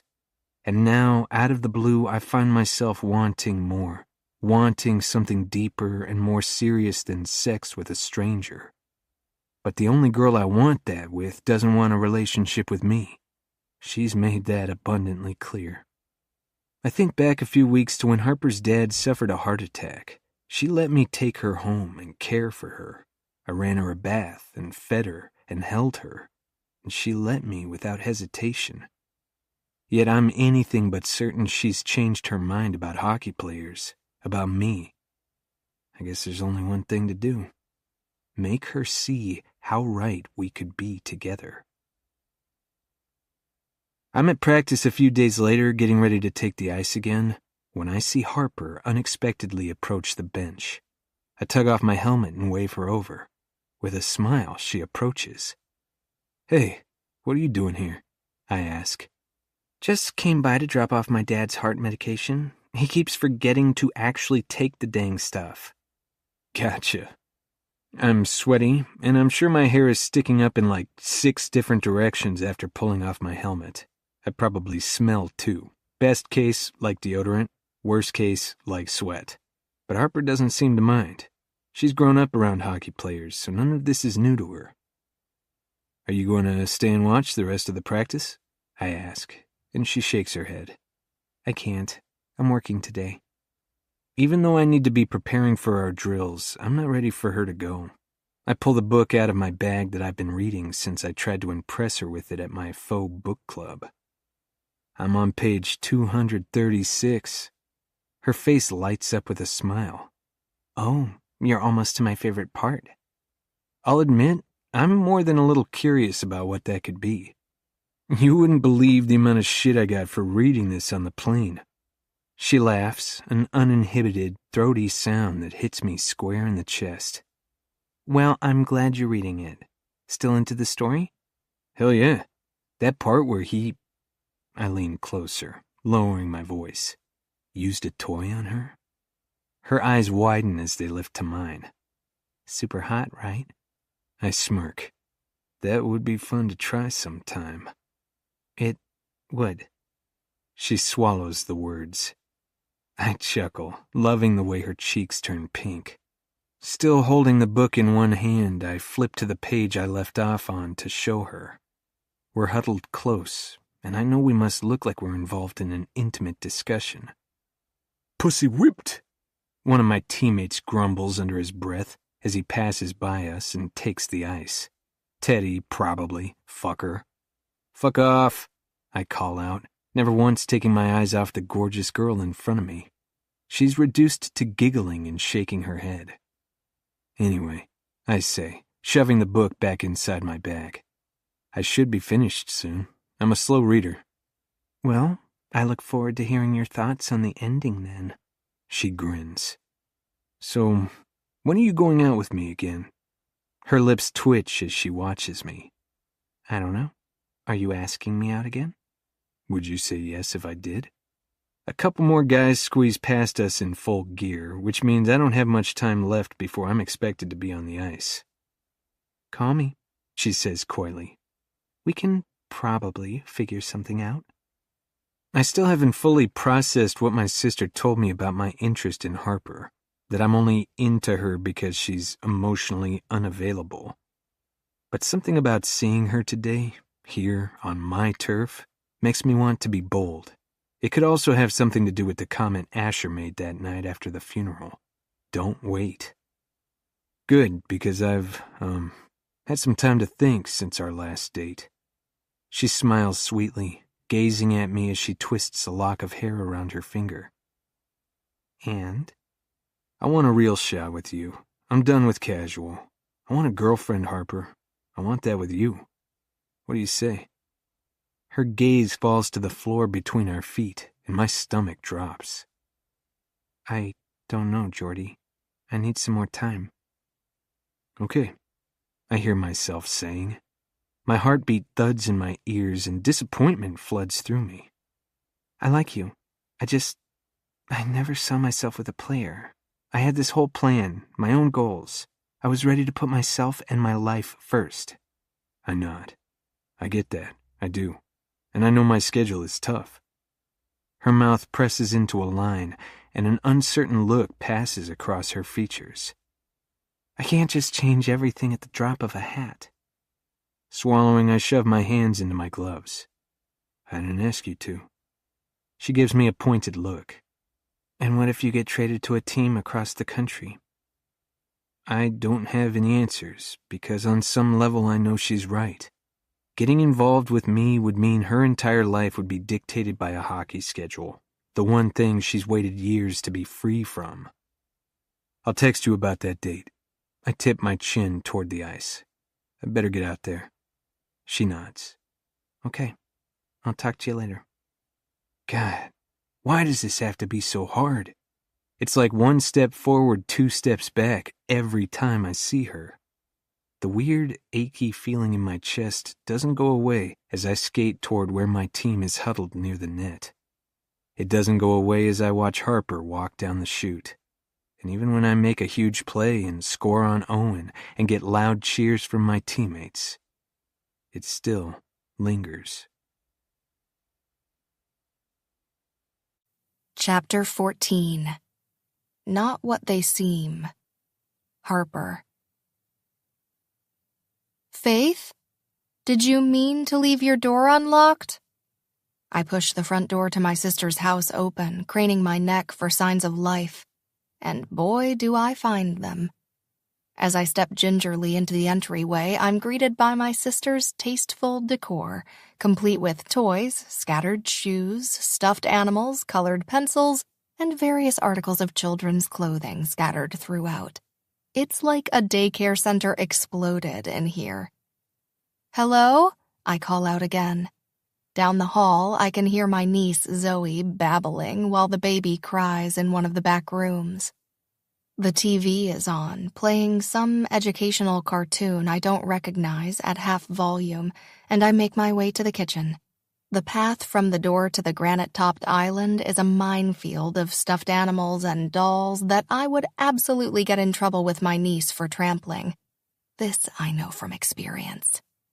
Auntie Hopper! My 4-year-old niece, Zoe, comes skidding around the corner, her tight, dark curls pulled into pigtails on either side of her head. She comes bounding up to me, wrapping her little arms around me. I pick her up, shocked all over again by how big she's getting. It's only been a week since I saw her last, but I swear she's grown another 2 inches. Hey, Zoe, you're getting so big. Where's your mommy? She points to the hall just as my tired, slightly frazzled-looking sister appears around the corner. Wearing stained yoga pants and an oversized sweatshirt, she carries a red-faced, tear-streaked Lila on her hip. I haven't seen her this way since Zoe was born. Baby Lila made a poo-poo, Zoe says in a nasally voice, pinching her nose and smiling at her use of potty language. Uh-oh.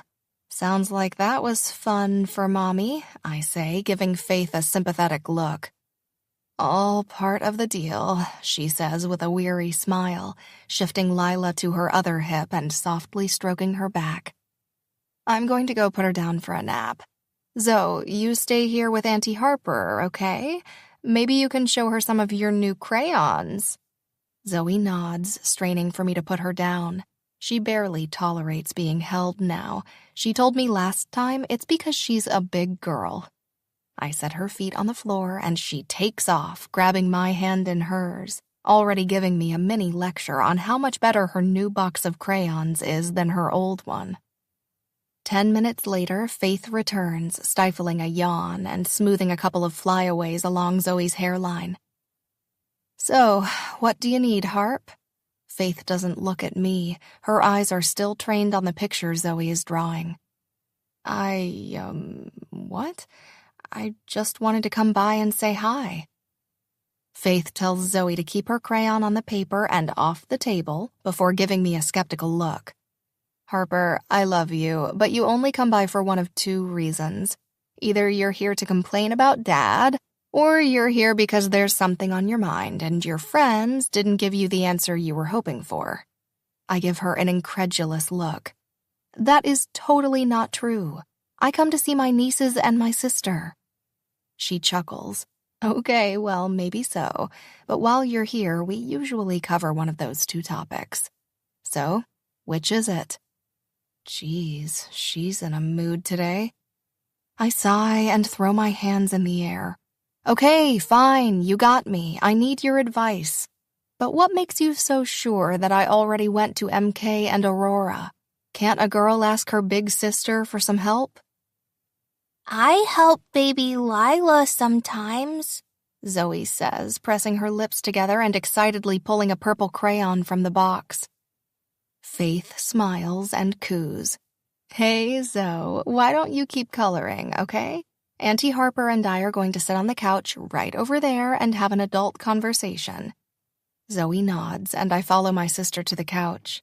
With their open-concept kitchen, she still has a clear view of her daughter at the table and watches her closely, but we don't have to be so concerned about little ears. All right, who's the guy? She asks. What? No, I mean, she cuts me off. Harper, we're on a time crunch here. I've only got half an hour before... Her gaze shifts to Zoe. She mouths, that one goes down for a nap, too. I sigh, pushing my fingers roughly through my hair. He's a player. Oh? Faith raises her eyebrows suggestively. On Dad's team. Oh. Her voice falls, her brows scrunching together. Right. Oh, and you know my whole thing about dating hockey players. Her brow furrows even deeper. What thing? I don't remember you having a thing. My thing, you know. God, you're going to make me explain it, aren't you? Faith looks at me expectantly, nodding her head toward the giant clock on the wall. Ugh, fine. Ever since, our childhood, I've made a pact with myself that I'd never date a hockey player. Oh, right, because of all the... She mouths the word chlamydia. Oh my God, what?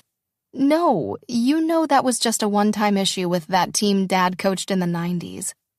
Faith shrugs, gesturing for me to continue. I got so sick of having to make sacrifices for the sake of hockey. Everything was always about the team. So I decided a while back that as an adult, I'd always put myself and my career first.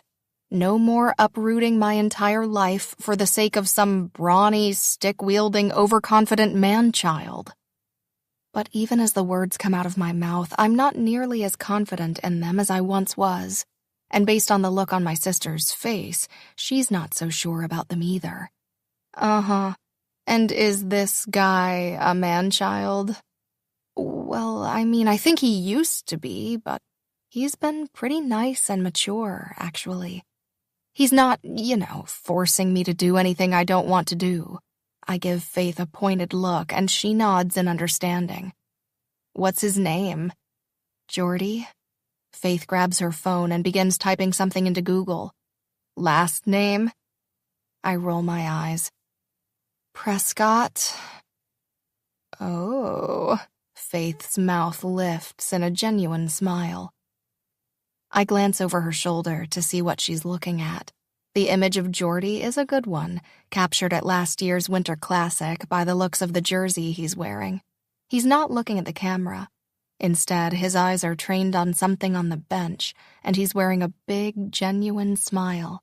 The dimple on his left cheek is so adorable, and his eyes are a fierce shade of blue. He's handsome in a boy-next-door kind of way. If that boy next door had an 8-pack. What a cutie. 6'2", 200 pounds, damn. A $1.3 million salary. He sounds like a catch. You're married, Faith, I remind her with an eye roll. Surely that doesn't, do anything for you. Her eyes widen on mine. Sweetie, I might be married, but if that did anything more for me, I might need to go rub one out in the bedroom real quick. I shift uncomfortably while she continues scrolling through the online images of Jordy. Faith, focus. She sets down her phone, still smiling. Fine. What did Dad say about this? I shrug. He's cool with it. Apparently he thinks pretty highly of Jordy. That's a good sign. I would trust Dad's opinion more than anything. I nod. But you know how it is. Growing up, everything revolved around hockey, and the constant change was miserable. I say, now trying to convince myself as much as my sister. Like how we moved every 2 years to follow Dad's job, how we never had any real friends, how all we had was each other. She stares blankly at me, then finally says with a shrug, "I don't know what you want me to say, Harp." I give her a frustrated scoff. "I was hoping you'd be supportive." "Look around you," she says, her tone sharpening. "My life is changing diapers and managing my children's nap schedule. The most exciting thing that's happened this week is getting that new box of crayons at Target. Sure, it can be amazing, but at the end of the day, it's boring as heck a lot of the time. I miss all the different adventures we had as kids." I'm not sure adventures is the word I'd use. I remember once in high school having to put my address on a job application, and I just blanked out. We'd moved 3 times that year, and not within the same city. We crossed state lines and time zones, heading to new and unfamiliar cities, often on short notice, packing up everything we owned to head to a place we'd never even visited before. Eventually, I'd make some friends and unpack my bedroom, and just when things started to feel normal, everything would be uprooted again. It was all I knew, but that didn't mean I enjoyed it. I couldn't wait for when I was older and things could be different. All I wanted in the world was something stable, the comfort of something steady, to not blank out when someone asked me for my address. Faith sighs and touches my hand. Maybe not, but it's all about how you decide to see things. Harper, you know better than anyone what the reality of a hockey player's life is. Sure, you could be in a new place every other year, but who says you can't also pursue your career?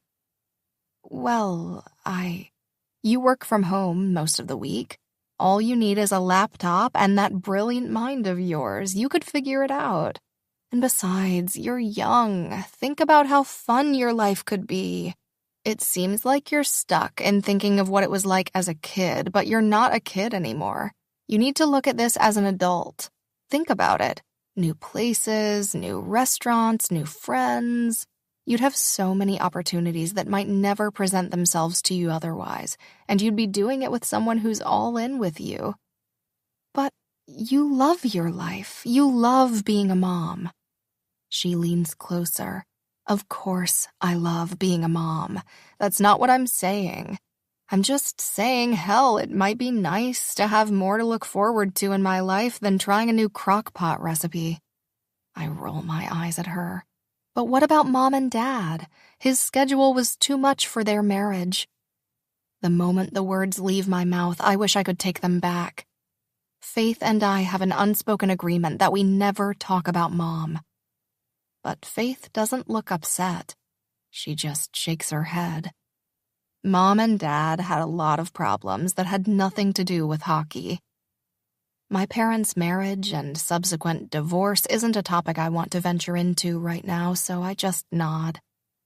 Maybe. Not maybe, definitely, she mutters. Okay, fine. Say I do drop my life and follow him around the country, and then we get married, have kids, the works. I'd practically be a single mom. You saw how hard Dad had to work for us, and he didn't have all the extra training and shit that players do. I know Faith's heard the saying, just like I did, that NHL stands for No Home Life. We used to joke about it. Oh, come on. You know that's not true. Players age out. By the time the two of you started thinking about settling down and having kids, he'd probably be ready to retire. I stare at my sister in disbelief. I was so sure that she, of all people, would be on my side.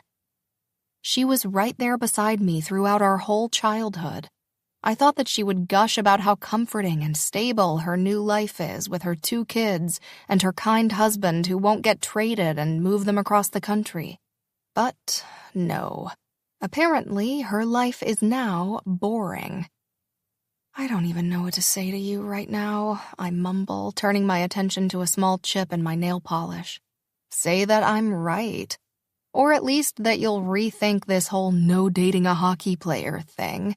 It might not be as bad as you think, and you could miss out on finding the love of your life, which would be an even bigger travesty than dating a hockey player. I heave out a long sigh while Faith folds her legs underneath her. I'll consider it. Also, if he's trying this hard to date you, it has to be serious to him. You're his coach's daughter. He would never screw that up. If he breaks your heart, his hockey career would be over. Think about that. I drop my gaze to my lap. It's possible she's right. Dad has the power to end his career if Jordy did me wrong. Okay, I'll consider it. Good. Now, tell me more about Jordy. The guy is seriously hot. I chuckle, despite my conflicted mood, and decide that gossiping with my big sister outweighs stressing about what I should do. He's hot. I can't deny that. And a really good kisser. A smile twitches on my lips. Her eyes widen and her mouth lifts in a grin. Why not just see where it goes, Harper? It could be the best thing to ever happen to you. I don't want you to miss out on something special with a seriously hot guy just because of your no dating a hockey player rule. She pats my knee in a comforting way before standing up and telling Zoe it's time for her nap. Zoe whines in response, and Faith gives me a look that tells me to get out before the full-on meltdown begins. After hugging them both goodbye, I walk quickly to my car in the chilly fall air, my mind spinning with my sister's unexpected take on things. Could she really be right? Should I give Jordy a chance, even though being with him might end up meaning I need to uproot my whole life? I spend the whole drive home mulling over the different options in my head, but one thought sticks more than the rest. Why not just see where this goes? Chapter 15. Losing Control. Jordy. I ran errands all afternoon, even stopping to get a couple's massage with Owen, which was every bit as strange as you might imagine. But hey, we got a great deal. Afterward, I headed home to shower and shave because tonight I finally have another date with Harper. After my shower, I quickly dressed in a pair of jeans, a button-down shirt, and a pair of boots. Normally, I'd grab a condom before leaving the house for a date. Tonight, though, I'm all kinds of unsure about what to do. I want to be prepared just in case, but I also don't want Harper to feel pressured or think that I expected sex to happen tonight, because I definitely don't. There's also the warning Tiffany gave me about sex complicating things. But that's not true, is it? Sex is the least complicated thing ever, except when I picture getting naked with Harper, I feel a lot more heart-pounding anticipation than I ever have before. Shit, I'm never this indecisive. After a lot of hesitation, I shove the condom in my pocket and take off. When I stop in front of Harper's building, she's already coming down the stairs, just like last time. And just like before, the sight of her brings a smile to my face. I climb out of the truck and greet Harper, pulling her in for a hug. She brings her arms around me and returns the hug with a smile. She smells really good, like soap and light floral perfume, and it doesn't escape my notice that she's dressed in a skirt this time. I practically swallow my tongue when I realize this, and thank the gods for my good sense to pack a condom. It doesn't mean anything will happen, dude, but that doesn't stop my heart from pounding out an uneven rhythm. You look amazing, I say, taking a step back to release her. Harper looks down, smoothing her black skirt over her thighs. She's wearing a matching black top, along with a bright pink coat and a pair of black ballet flats. You look nice, too. Did you shave? She asks, her lips tilting up in amusement. I run one hand over my jaw. I figured the occasion called for it. I also manscaped, but I don't think now is the time to mention it. She smiles. Well, I'm honored. Harper's been around hockey players long enough to know that we don't mess with our facial hair without good reason. Earning another date with this woman is a damn good reason. Once she's secured in her seat, I maneuver the truck into traffic. I hope you're hungry. She nods.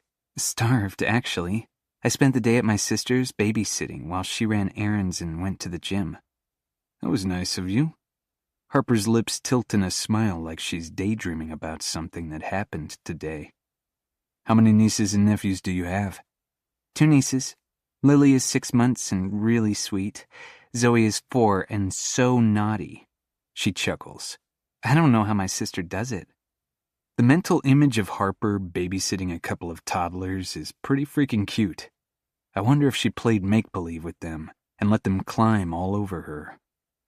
At the restaurant, we leave my truck for the valet to deal with, and I escort Harper inside with my fingertips resting on the small of her back. By the time we're seated at a quiet table in the back, the air between us feels thick with chemistry and something electric. I'm captivated by the smallest things, like the way she crosses her legs and places the napkin across her bare knees, and the way she leans forward and meets my eyes when I ask about her family. During dinner, she fills me in on the antics of her nieces while we feast on Chinese food, sharing honey sesame chicken, broccoli, and steaming bowls of egg flour soup. How are you getting along with the guys on the team? She asks. This is your 2nd season, right? I nod. Yeah, and it's been great. It was tough at first, but I'm adjusting. There are a lot of big personalities, and most of the guys have been doing this a lot longer than me, so it's a lot of just shutting my mouth and paying attention. She smirks. That can't be easy for you. You're pretty mouthy. I lean close and touch her hand, lacing her fingers between mine. When I want something, I go after it. And what do you want? She gives me a heated look, and I feel my cock twitch. Down, boy. All I want is a fair shot with you. I like you, Harper, and I'm all in. I gotta say, she smiles, leaning closer. You surprised me, Jordy. How so? She shrugs. Well, I kind of expected you to be a macho, douchey bro type, but you're not. Not really. I chuckle, rubbing my thumb over the back of her hand. Thanks, I think. I think what she's saying is she didn't want to like me, but she does. I guess I'm growing on her, like a fungus. At this point, I'll take it. I pay our bill while Harper sips on her 2nd glass of white wine. I limited myself to 1 beer since I'm driving. Harper gave me a surprised look when I said this, and it made me wonder what kind of guys she's gone out with in the past. I would never put her in any danger, no matter how small the risk. So? Harper grins, setting down her now empty wine glass. Did you finish the book? I chuckle and lean in close. I did. She lifts her eyebrows playfully. And? And I already bought the 2nd book in the series. Does that answer your question? She grins. I love that so much. But I own it. I could have loaned it to you. Leaning back, I cross my arms over my chest. It's all good. Are you going to tell me what you thought about the ending? Her eyes hold a challenge. It was hot and sweet, and honestly, I hesitate and shake my head. What? Tell me. There's a slight flush to her cheeks. I read it twice. That part where I push my tongue into the side of my cheek and meet her eyes. Oh yeah, that was delicious. She's slightly breathless as she says this. The scene was hot as fuck, and I decide delicious is as good a way as any to describe it. Someone should write a romance novel about a hockey player, I say next. This gets a big laugh out of Harper, only I wasn't kidding. It could be a whole series, 1 book about the player who falls for his coach's daughter. I wink at her. Another about a player who falls for a teammate's sister, she says. I frown, shaking my head. No way, everyone knows sisters are off limits. Her gaze moves to my lips and lingers there. It's impossible not to notice and sends a bolt of heat racing down my spine. If you're ready to get out of here, I noticed an ice cream shop a couple doors down. She nods. That sounds perfect. This date is going even better than I imagined it would. While the valet goes to retrieve my truck, we hop in line next door at a place called Wanna Spoon. Agreeing it's the best name for an ice cream shop we've ever heard, we each get a small ice cream cone. Watching Harper lick rum-flavored Tres Leches ice cream from the top of her cone gives me all kinds of dirty ideas about how we can spend the rest of the evening. But I force a deep breath into my lungs and try to pretend like this condom isn't burning a hole in my pocket.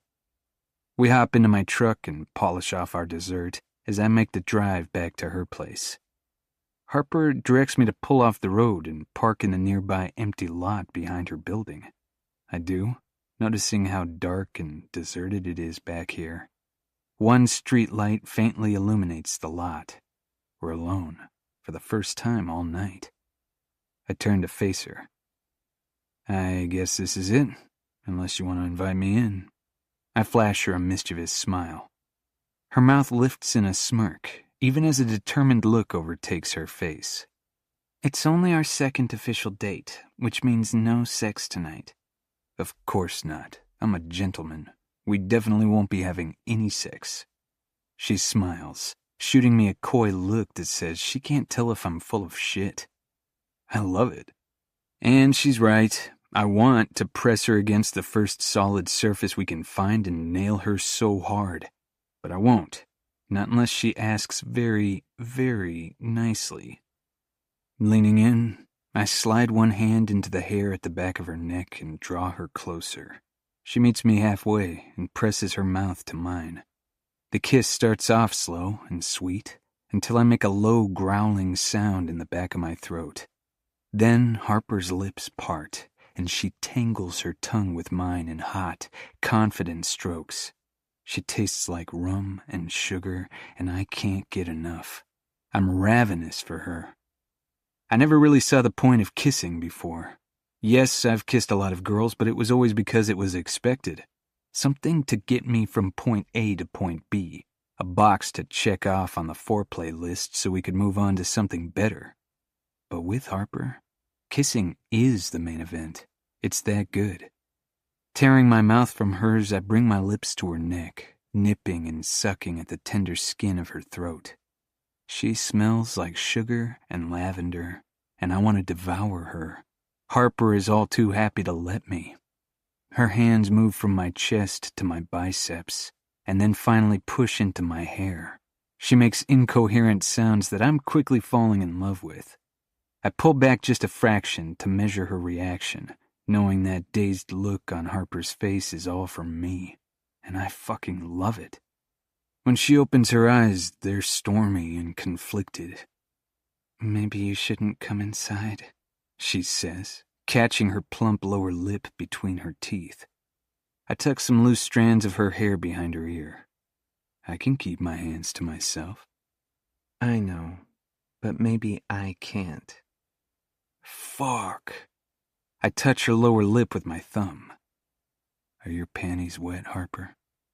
She makes a little choked, breathless sound. "Jordy." I caress her cheek with my thumb. It's after midnight and we got ice cream, so technically this is another date. Our 7th now. She gives me a sassy look. 7th? How are you calculating these so-called dates? Well, the night we met was one, I say cautiously. You're counting the charity auction?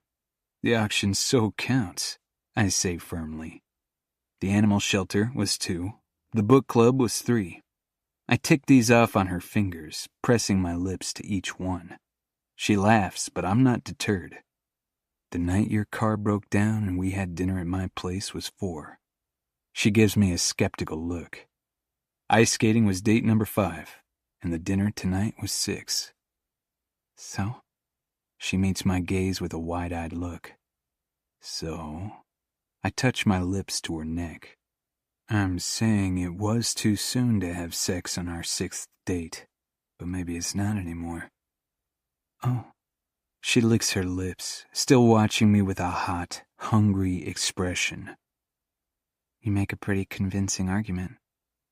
I expected her to laugh and tell me to shut up. What I didn't expect was for her to crawl across the center console and into my lap, but that's exactly what she does. Her skirt is ridden up her parted thighs until she's pressing her center right into me. It's the best kind of torture. Anything resembling control on my part is gone. Her hot mouth fastens to mine again, and my hands are suddenly full of her ass as she grinds her lower half against mine. The sound that pushes past my parted lips is rough, a little helpless. I want this so badly. I'm not used to these feelings, the desperate, urgent need for her, the desire to hold her in my arms and make her come. It's all-consuming, blinding, but I don't want to screw this up. I rest my forehead against hers and take a deep breath. Slow down, Jordy. I don't want to rush through this like some horny teenager. I want Harper to know she's important to me, that this moment means the freaking world to me, and I don't want it to be a one-time thing. If I race through this, I'm scared she'll think she's nothing more than a quick fuck. But then she grinds that soft, luscious ass over me again, and I swallow a whimper. When I reach beneath her shirt and cup her breast, she softens against me, and when I pinch her nipple, she moans. Pushing her jacket down off her shoulders, I strip it off her. I notice her feet are bare and see her ballet flats on the floorboard on the passenger side. Fuck, Harper, I murmur. What? She says breathlessly against my lips. I can't keep my hands off you. Then don't.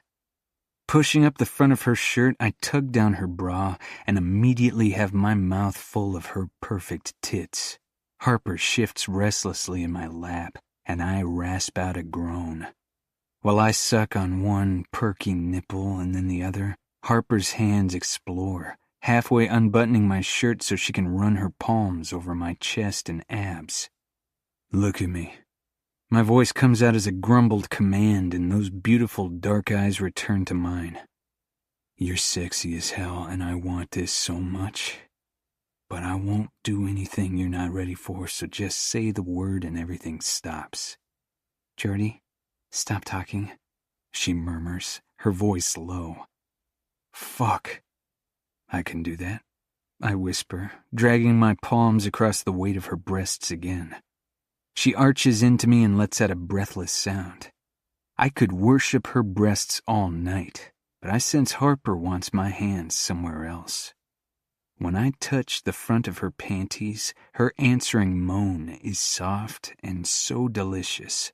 Pushing my fingers under the elastic, I'm rewarded with another incoherent sound. Unzip me, I say on a groan, my lips traveling from her mouth to her neck. She works to free my aching cock, wrapping it in her fist to stroke me as I push my jeans down over my hips. I draw a fortifying breath. It feels so fucking good, so much better than my own hand, which has been my only companion since I met her.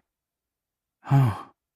Harper makes a breathless sound as she gazes down between us at my thick cock.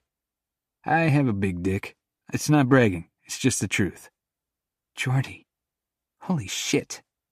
A prideful noise rumbles in my chest as Harper slides her hand up and down my swollen shaft. Damn, that feels good. She strokes me with just the right amount of pressure and speed. Things are spiraling out of control fast, and I'm unable to stop it, especially when Harper's thumb rubs over the head of my cock, capturing the moisture leaking from the tip. I squeeze her breasts and suck at the hot skin on her neck. She moans and rocks her hips closer. Condom, left pocket. My voice trembles with need. With her teeth buried in her plump lower lip, Harper digs the condom from my pocket and with zero hesitation rips it open. I swallow and pull a deep breath into my lungs. You want to put that on me? I ask between gasps. Her slender fingers roll the condom down over me, and I almost die from happiness on the spot. Then Harper lifts up on her knees and presses her mouth to mine. When her tongue enters my mouth, I moan. The way she shifts her panties to the side and sinks down on me almost makes me want to get down on one knee and propose because, damn. I let out a tight breath and shift my hips up, placing one hand on her ass for leverage. Harper keeps on lowering herself until I'm fully buried inside her. We both let out a heavy groan. The realization that Harper doesn't do things like this, that she's as overcome by desire as I am, and the fact that she threw her rules out the window, it lights me up inside like a goddamn Christmas tree. The caveman inside me wants to pound his chest, but the urgent need to fill her with my cock wins out. And so I do. In long, deep thrusts that send heat and pleasure through every nerve ending in my body, she's incredible, tight and hot, and wow. Fuck, wait, I need a minute. I grunt, giving my hips a slow, experimental thrust. Harper digs her nails into my shoulders, and her head drops forward onto my shoulder. Don't stop, please. She doesn't wait. She begins riding me, sliding up and down and gripping me with her inner muscles on each slow pass. Her breathless gasps and little moans are ruining me. I grip her hips and take control, thrusting up each time she pushes down. Her uneven heartbeat pounds against my chest, and her body trembles as she rides me. This moment is so much better than I ever imagined sex with Harper would be. And believe me, I've imagined it a lot. Would I have preferred we be in a bed where I could lay her out and explore every inch of her naked body? Of course. But there's something really fucking satisfying about this, too. I can't see her body, but I can feel all her primal responses to me. Her warm, flushed skin, the wet heat between her legs. It's almost more intimate somehow. "Jordy, more," she says on a groan, bouncing harder in my lap. Oh, fuck. Dead kittens, calculus, hot garbage. It doesn't work. I'm too far gone for this girl, and she's hot and responsive in my arms. She feels incredible around me, almost uncomfortably tight in all the best ways. I need to slow down. I'm about to come, I say, breathless. Then come. She sounds equally as out of breath. No fucking way, gotta get you there first, babe. I reach down and touch her clit, circling it with my thumb. Harper shudders against me, and her pussy tightens around my cock. Come, Jordy, she breathes out the word. And then I'll come on your tongue. Fuck! Hearing those dirty words leave her mouth is my undoing. Plus, well, that's just a really tempting offer.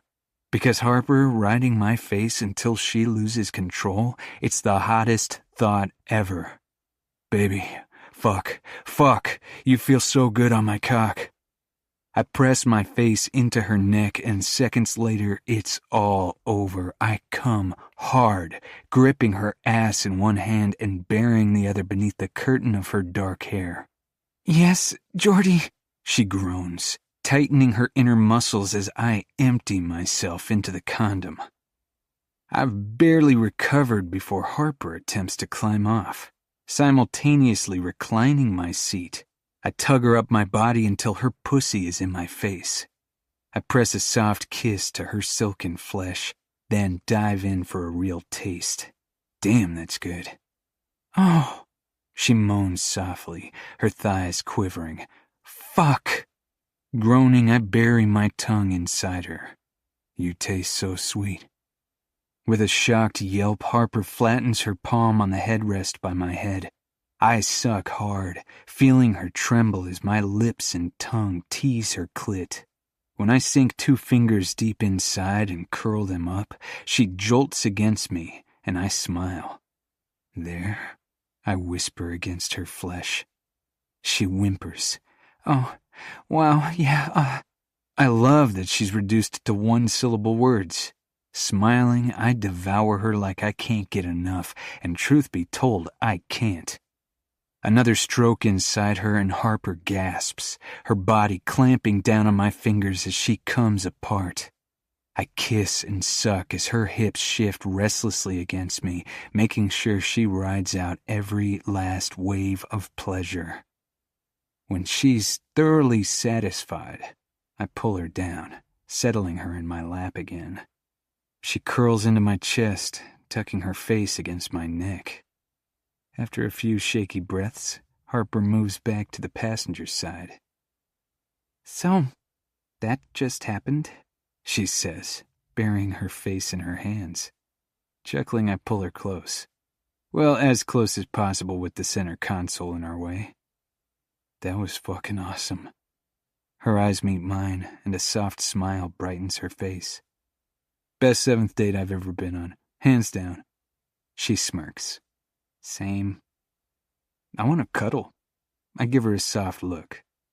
But I, also need to deal with this condom. Is that your way of getting out of after-sex cuddling? She says, laughing at me. It's the best sound ever. Because holy shit, I still can't believe Harper just let me fuck her. In my truck. It was hot and amazing and perfect, and I can't wait to do that again. As soon as humanly possible. Which is, give or take, like 20 minutes. I smirk. I actually love cuddling. I mean, what's not to love? She rolls her eyes, adjusting the hem of her skirt. You want to come inside? I'd love to. I remove the latex and wad it into a napkin, then fasten my pants and follow Harper into her apartment to continue what is turning out to be the best date of my entire life. Chapter 16. Hello, Heaven? It's me, Harper. Harper. Waking up next to Jordy is pure, unadulterated heaven. The weight of his thick arm thrown across my chest. Heaven. His lean, hard body pressing against my backside. Heaven. His cuddling game. Absolute freaking heaven. I savor the first few moments when I wake up before him, slowly and carefully turning over so I can look at him without disturbing his blissful slumber. Jordy is so cute when he's sleeping, and the peaceful look on his face is only made more attractive by how warm and safe I feel lying here next to him, surrounded by all this warm, bulky muscle. Last night was... I don't think I even have the words to describe it. Incredible, mind-blowing, the best sex of my life. Any word I can think of is putting it too lightly. I thought I was ready to take it slow, to wait and see if I was sure about him. But last night, something just clicked into place. Jordy is tall and broad and delicious. And he read my favorite romance novel. He didn't have to, but he did, and then discussed it with me. I liked that a lot. And our dinner date was perfect. It turns out when I want something, I go after it, and I have zero regrets about what happened between us last night. I run a finger lightly along his face, tracing the hint of stubble on his defined jaw. His eyes flutter open, and the smile that spreads across his face is sweet, happy. It does funny things to my stomach. Good morning, he says, more a hungry growl than a greeting. We had sex again last night before falling asleep, and it was perfect. Slower, less frantic, but every bit as hot. I guess I threw my own rules about not having sex on our date out the window. Once wasn't enough. And now, waking up beside him, I'm not even sure twice was either. Good morning, I say as he pulls me tighter to him, his mouth pressing against the space between my neck and my shoulder. Okay, I'm definitely awake. And judging by the stirring against my thigh, so is he. The kiss starts out slow and lingering, but just like last night, all at once, Jordy shifts us into the next gear. He nips at my lower lip, his hands wandering over my body. One cradles my face, while the other finds my ass, squeezing and moving dangerously close to my center. I grind against him, and he groans, kissing the skin along my jaw, forcing a low sound from my throat. "I like waking up next to you," he says softly against my skin. "Me too."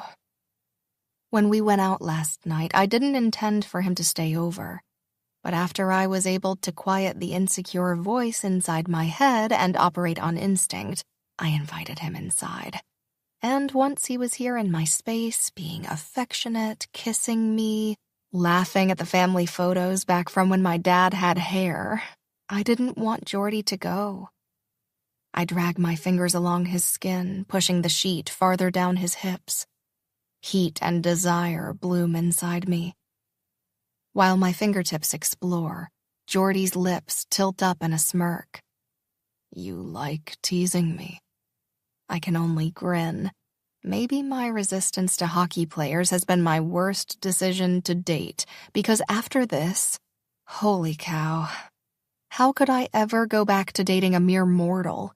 Stanley in IT that I dated last year is a distant, sad memory. Because Jordy, naked, is... holy fucking shit.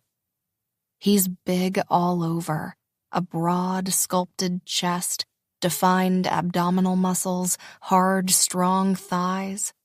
His proud erection is both thick and long, and I can't wait to get my everything all over it.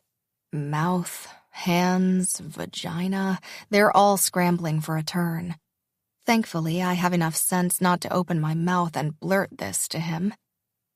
"Come here," he whispers, tugging me even closer. His big, calloused hands roam over my heated skin, lingering on my breasts, stroking between my legs. When he feels how wet I am, he grunts in approval. Potent satisfaction races through me. When I wrap him in my fist, Jordy tilts his hips forward, sliding into my hand and rewarding me with a low, pleased sound. "You're gonna kill me, sweetheart," he rumbles. Well, we can't have that. I smirk at him. Sex has never been like this before, this intense, this pleasure-filled, this perfect. Normally there's a probation period, a learning of each other's bodies and anticipating each other's next moves. But with Jordy, there's none of that. There's only pure instinct and blinding pleasure. He's like a meal I want to devour. His soft, sure touches bring me closer to the edge, but my body aches for more. I make a breathy noise, and Jordy's hooded gaze meets mine with a look of adoration. "That feel good, baby." His voice is husky and laced with sex, which actually gives me a pretty good idea. I roll over onto my back and pull a condom out of the drawer in the bedside table. His hand settles at my waist, and he gives it a light squeeze. "You're not sore from last night?" he asks with a hint of concern. It's a valid question. This will be our third time having sex in 12 hours, but the answer is no. Pushing my pelvis into his, I give him a heated look.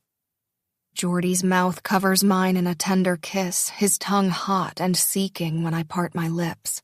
And while his deep kisses send heat fracturing down my spine, I eagerly roll the condom down his length. We're lying side by side, my knees parted to accommodate his big body against mine. Using one hand to grip my hip and the other to align himself, he joins us with a confident stroke. I gasp and clutch his muscular ass. With shallow, halting breaths, Jordy finds the perfect rhythm.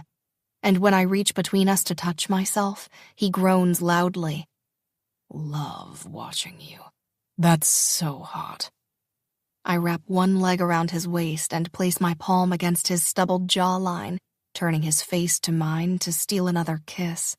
He feels so good. The muscles between my legs twitch, and I draw a fortifying breath. "I'm gonna..." But a moan swallows the rest of the sentence. Me too, he grunts, and we come together, my body shuddering around him. I'm breathless and dizzy. He is so good at that. Jordy carefully withdraws and removes the condom. After it's been taken care of, he rejoins me on the bed. When he draws me close, my heart is still hammering against my ribs. You're amazing, he mumbles into my neck, his lips trailing along my skin. I smile and nestle closer into his broad chest. As good as it feels to lie here and cuddle with him, I know we can't stay in bed forever. Breakfast? I ask, slipping out of bed to gather a pair of underwear and jeans from my dresser. I have time for a bite, he says, appearing behind me and placing his lips on my shoulder. Keep that up and we'll never make it out of this room.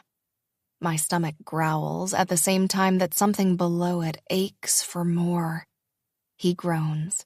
Fine, he says gruffly, pulling on his jeans and stretching a t-shirt over his broad shoulders. I could watch this man get dressed every day for the rest of my life. It's my second favorite thing after undressing him. I slip into a comfy sweater, grab my purse and coat, and we head out. A waffle bar is only a couple of blocks from my place, and the short walk gives us a chance for prolonged snuggling. Jordy wraps an arm around me, and I bury myself in the warm space between his arm and his side. I love being with him like this. He makes me feel so safe and chosen and special. When we arrive at the periwinkle blue little A-frame, Jordy gives me a hesitant look. Just trust me, I say, and he shrugs, opening the door and shuffling in behind me. We're instantly met by the delicious smell of maple syrup, vanilla, and warm, made-from-scratch waffles. The inside of the shop is equally as colorful, the tables and chairs inside all painted in pastel colors. Once we're seated, we're handed mint green menus, chock full of various waffle flavors, each one wilder than the last. How have I never heard of this place? Jordy says, his eyes widening as the table next to us is served their food. Each plate is stacked 3 waffles high, some topped with the usual things like whipped cream, syrup, blueberries, chocolate chips, or bananas. Others have more daring toppings like bacon, fried chicken, grilled onions, or mac and cheese. One even looked like it might have some kind of chili pepper on it. Clearly, you're not following the same Instagram accounts as me. I grin, my stomach growling even louder this time. As I giggle and Jordy laughs, we survey the menu, trying to decide what we want to order. Eventually, I settle on the cinnamon roll waffles, and he chooses the world's best chicken and waffles, and we both promise to share. I take a sip of my coffee, which I don't feel like I need so desperately after the wake-up call I was lucky enough to receive less than an hour ago. Out of nowhere, Jordy laughs, and I give him a quizzical look. Do I have something on my face? I'll think twice next time I order a latte with extra foam. No, he says, taking my hand in his, a broad smile on his face. I just can't believe how incredible you are. Look at me, I can't stop smiling. My heart melts into a puddle on the spot. You're not so bad yourself. If you'd have told me a month ago that I'd be sitting in the world's cutest waffle shop with Jordan freaking Prescott, a rookie on my dad's hockey team, smiling from ear to ear and feeling like I've just won the dating lottery, I'd have told you to check what you're smoking. But here I am, and here he is. And I can't imagine being anywhere else. As we dig into our waffles, we chat about the usual things, our jobs, our busy schedules, what movies we're dying to see. I've just about lost track of time when the waitress comes by to give us the check, and Jordy takes a hasty glance at his phone. Shit, he says, his face falling. What's wrong? My mind immediately goes to the worst. My dad, one of his teammates, someone could be really hurt. Nothing, he says, pulling his lips into a thin, taut line. Except that I have to leave soon. I forgot I'd made plans with a couple of my teammates for this morning. Sounds fun, I say, but I can't ignore the slight sinking feeling. Everything about this date has been perfect, and I don't want it to end. But I'm also an adult, and I know that I can't just steal Jordy away and lock him in my bedroom for 3 days. Although I do make a mental note to bring up that scenario at a later date. Besides, what's that saying? Distance makes the heart grow fonder, or whatever. We'll see. We'll probably spend most of the time talking team business. He settles the bill despite my protest, and I have to admit that it's sweet. Who doesn't like being a little old-fashioned every once in a while? Besides, I can't pretend anymore that we aren't actually dating. This is real. It's happening. And despite all my earlier reservations, I want to be here to see this through, wherever it might take me. When we step outside, the autumn breeze is a little chillier than it was before. Jordy wraps me up in his arms, and we make the short trek back to my apartment door. I should probably head out. They'll never let me live it down if I'm late again, especially because of a girl. Oh, so I'm just some girl now? I arch a playful brow at him. With his hands on my hips, he pulls me in for a kiss. It's long and slow and sweet, the kind of kiss that warms me straight down to my toes. Not just any girl. You're my girl, he says, and once again I'm lost in those clear blue eyes. Thanks for walking me home. He brushes a stray hair from my forehead and tucks it behind my ear, and I have to keep myself from actually swooning. I'll call you, he says, kissing me one more time before walking down the few steps and making his way to his truck. I watch him leave, the warmth from our kiss still lingering in every inch of my body. All those worries I had about Jordy before, they're long gone by this point. I've tossed them out the window. I can't believe how scared I was, how sure I was that Jordy wasn't right for me. And for once in my life, I'm happy that I was wrong. Chapter 17. Times are changing. Jordy. Call me after the team dinner tonight, Harper's text says. My teammates and I are on a quick overnight trip to Vancouver. As soon as I make it back to the hotel room I share with Grant after the team dinner, I press her contact info in my phone. Settling onto the plush bed, I wait impatiently for the phone to ring. When she answers, my mouth lifts in a lazy smile. Hey, she laughs, the sound musical and light.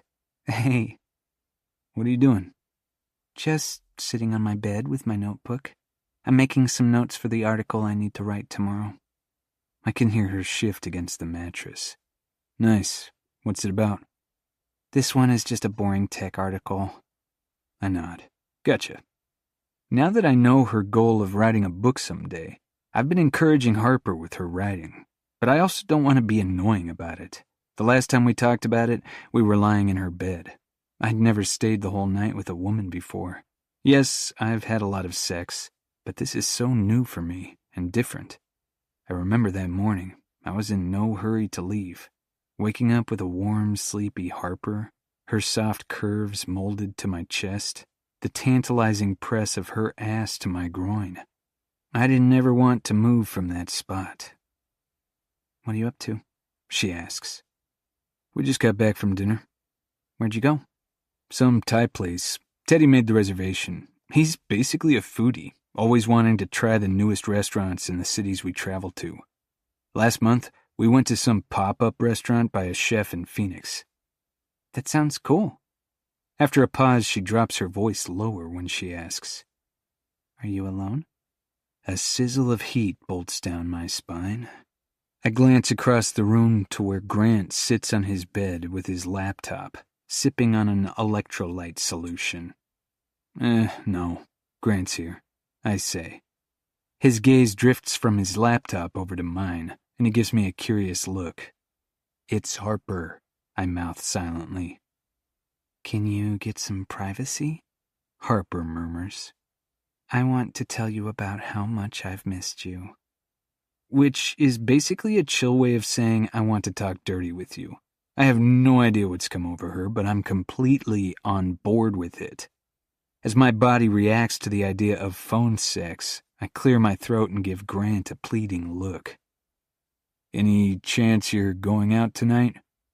Grant's brows rise almost to his hairline. "What the hell, man?" He never goes out, and I've been rooming with him long enough to know this. I shrug, acting casual, but I'm sure there's a desperate look in my eyes. "I'm not leaving the room so you two can have phone sex, FYI. His tone is unamused. As I consider begging, he shakes his head and goes back to whatever it is that has captured his attention on the screen. Most likely he's watching video of his shifts against Vancouver, studying his performance for weakness. That's just the kind of player Grant is. Dedicated, loyal, always striving to do better, to be more, both at home and on the ice. Sharing so many hotel rooms, I've learned a lot about him. First, Grant is very meticulous when we travel. He unpacks when we first arrive, always hanging his suit in the closet so it doesn't wrinkle, lining up his shoes neatly on his side of the room. He keeps his toiletries in a bag on the counter versus scattered all over the bathroom like I'm prone to doing. Only now, he's not just a meticulous roommate. He's also a massive cock block. I rub at a spot on my left thigh, the bruise purple and tender from a blocked shot a few days ago. "My asshole of a roomie won't leave," I mutter, firing an annoyed look at Grant, who gives me the finger in reply. "I'll be back tomorrow night after the game, though. It'll be late, but will you come over?" "What time?" she asks, breathlessly. "Around midnight." I hold my breath, positive she's about to shoot me down and say it's too late. Sometimes my game schedule really fucking sucks. "I don't have to go into work the following day until 11 for a meeting with my editor." Hope blooms in my chest. "So you'll come?" I can hear the smile in her voice when she responds. "I could definitely do that." I'm smiling when I say, "I'll see you tomorrow night." After arriving home, I've only just rolled my suitcase into my closet and slipped off my shoes when my building intercom announces a visitor. She's here. My heart trips over itself in an effort to speed up, and as I race to the front door, I loosen my tie. It was thoughts of being alone with Harper again that carried me through the final period of tonight's game, and now that I'm about to get that opportunity, I'm equal parts nervous and filled with excitement. I'm so far gone for this girl, it's not even funny. When I open the door, Harper's eyes light up with a smile. God, she's beautiful. "Come here, I fucking missed you." With her mouth lifted in a curious smile, she steps across the threshold until she reaches me.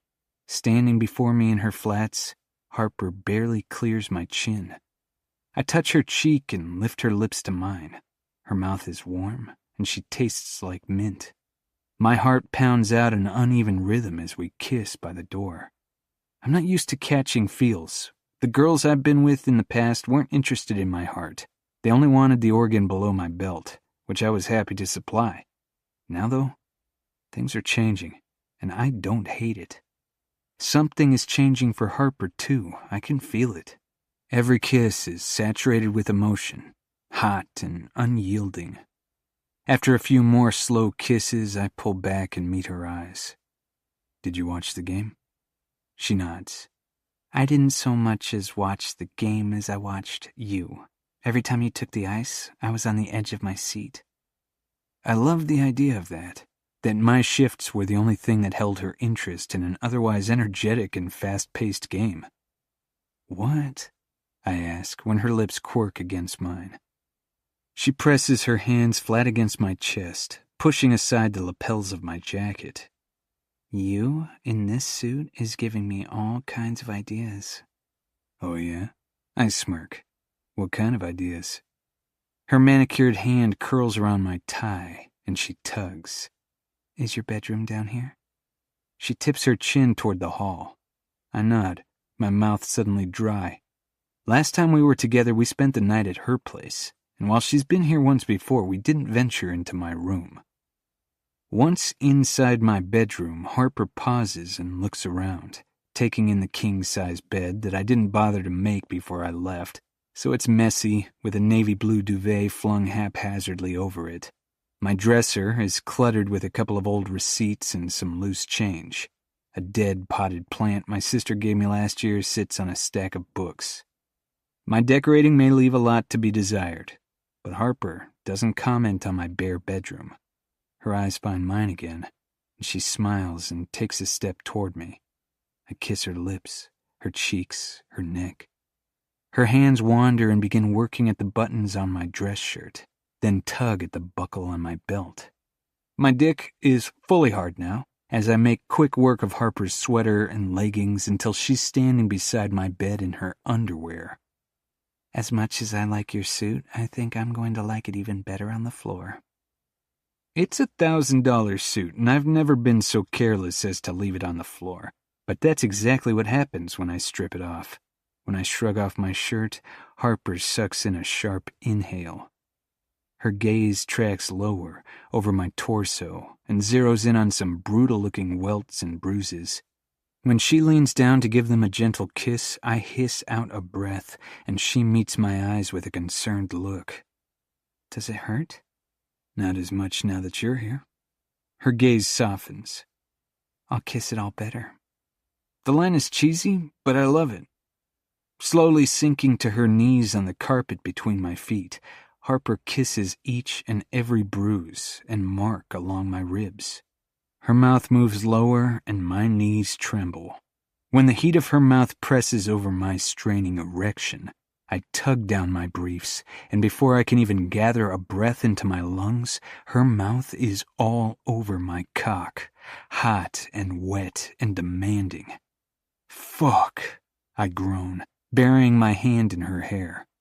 She doesn't so much as go down on me, as much as she devours me, consumes me. It's hot as hell. You know how some girls give a pretty blowjob? Their eyes meet yours, their lashes fluttering, their tongue lightly tracing to make it look cute and sort of graceful? Well, Harper's nothing like that. Her eyes are closed in concentration, and her brow is creased. She makes little gasping sounds, and her hand is wet with spit as she works my cock with it while her mouth does wicked, filthy things to me. With her other hand, she reaches below to massage my balls, and my eyes almost roll back in my head. Fuck yeah, she's a multitasker. She groans, looking up at me. Shit, did I say that out loud? Nothing. It feels so fucking good. I grunt out. Harper only smiles. She has me feeling all kinds of things, aroused and excited, and fuck, just desperate. Pleasure rockets through me. It's so good I almost can't stand it. With one slow, worshipful lick after another until I'm reduced to grunts and monosyllables, she goes at me hard, eager for everything, and I'm here for it. Her mouth moves lower, finding my balls, and my thighs tremble. She sucks one ball into her mouth, and I let out a guttural sound, my back arching involuntarily. Damn, that feels good. Fuck, your mouth is perfect, baby. Harper sucks hard, gasping for breath. The fact that she wants my cock more than she wants air, huge fucking turn on. Shit, yeah, like that. I say on a groan. Fuck, I'm going to come. My thighs tense. Too late to pull back now.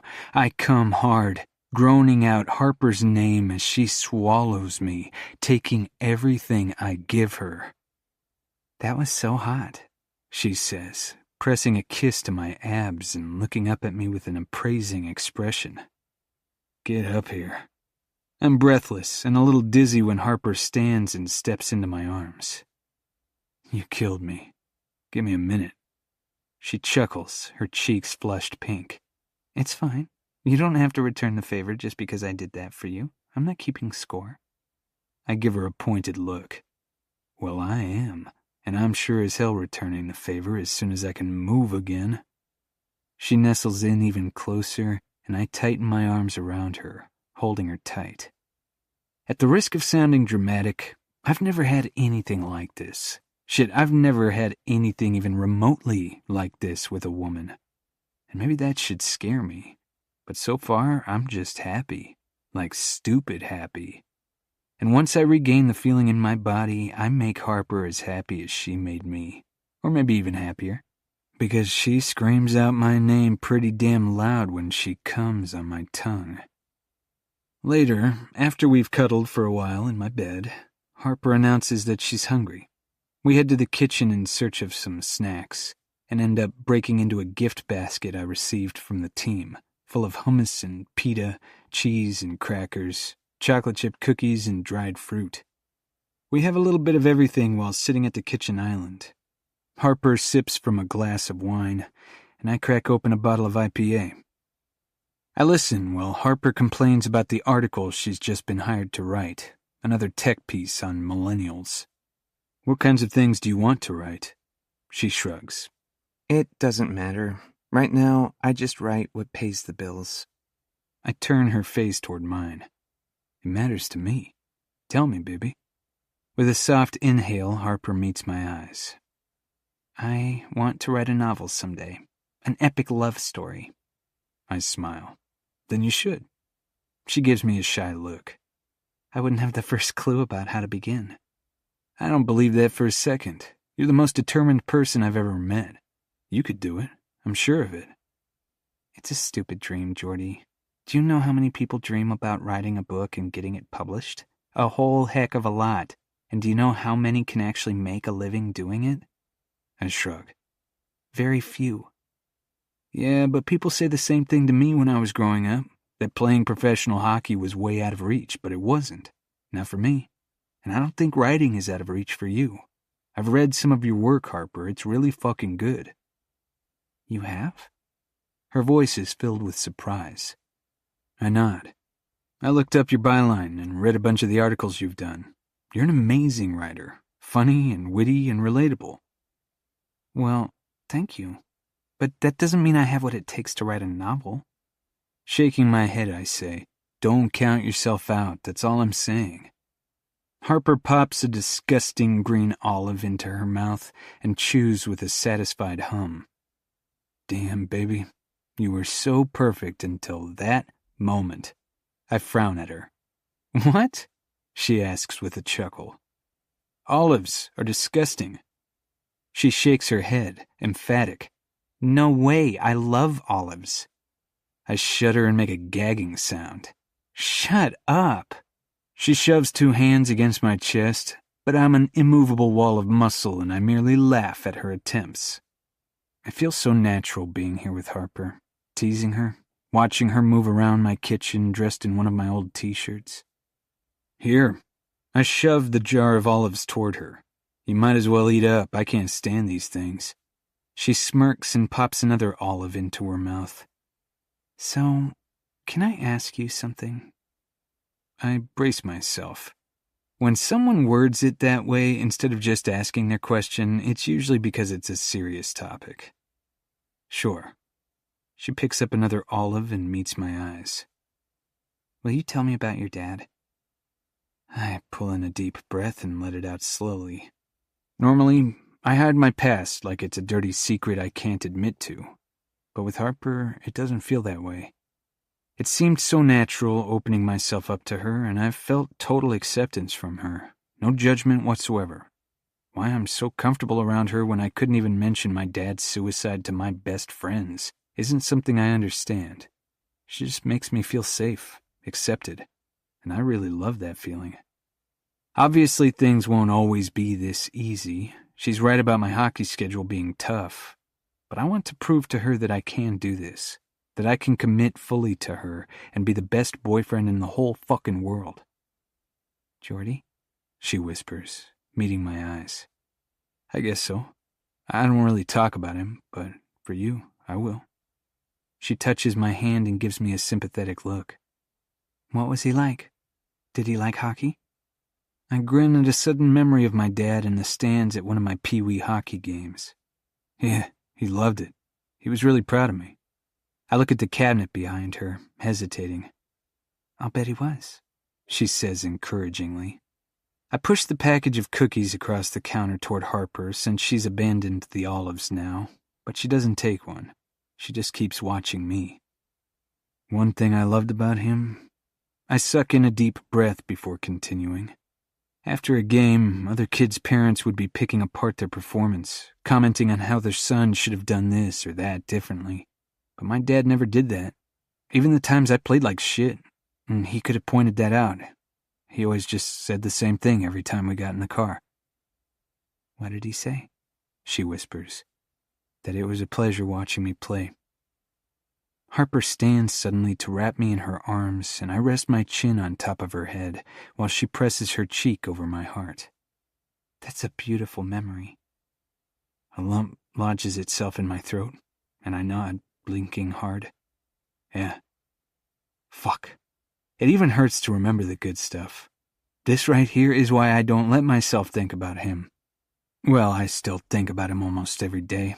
Something random will pop into my head, but I push it away in a big damn hurry so I don't have to feel anything. I wish she didn't have to go. My voice is barely above a whisper, and I feel Harper's head bob as she nods, her cheek still pressed to the front of my t-shirt. I know he would have stayed if he could have. He must have been really tired of fighting. I nod, feeling numb. God, how is she so insightful? As painful as this is, I'm glad Harper knows. I'm glad she's aware of this part of me, because as much as I try to deny it, his loss will always be a big part of me. After another few minutes of hugging it out, Harper pulls back and meets my eyes. Guess what?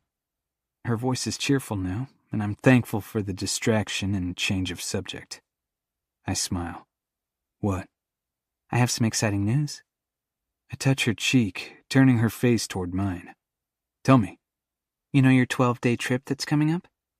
I nod. It'll be a bear of a trip. We start in Ohio, then move on to Illinois, Michigan, Pennsylvania, New Jersey, and New York. It's a 6-game, 12-day journey, the longest in our franchise's history.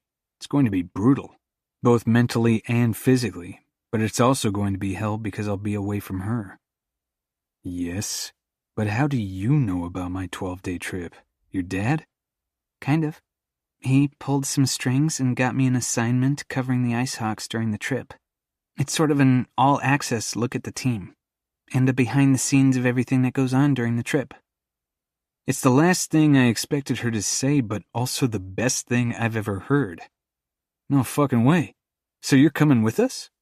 Smiling, she nods. Is that okay with you? A huge grin overtakes my face, and I practically tackle her with a hug. Are you kidding? That's fucking awesome. With a laugh, Harper relaxes against me. Did you have enough to eat? I ask, my gaze locked on hers. She nods and opens her mouth to speak, but she doesn't get a word out before I lift her in my arms and begin stalking back toward my bedroom with her.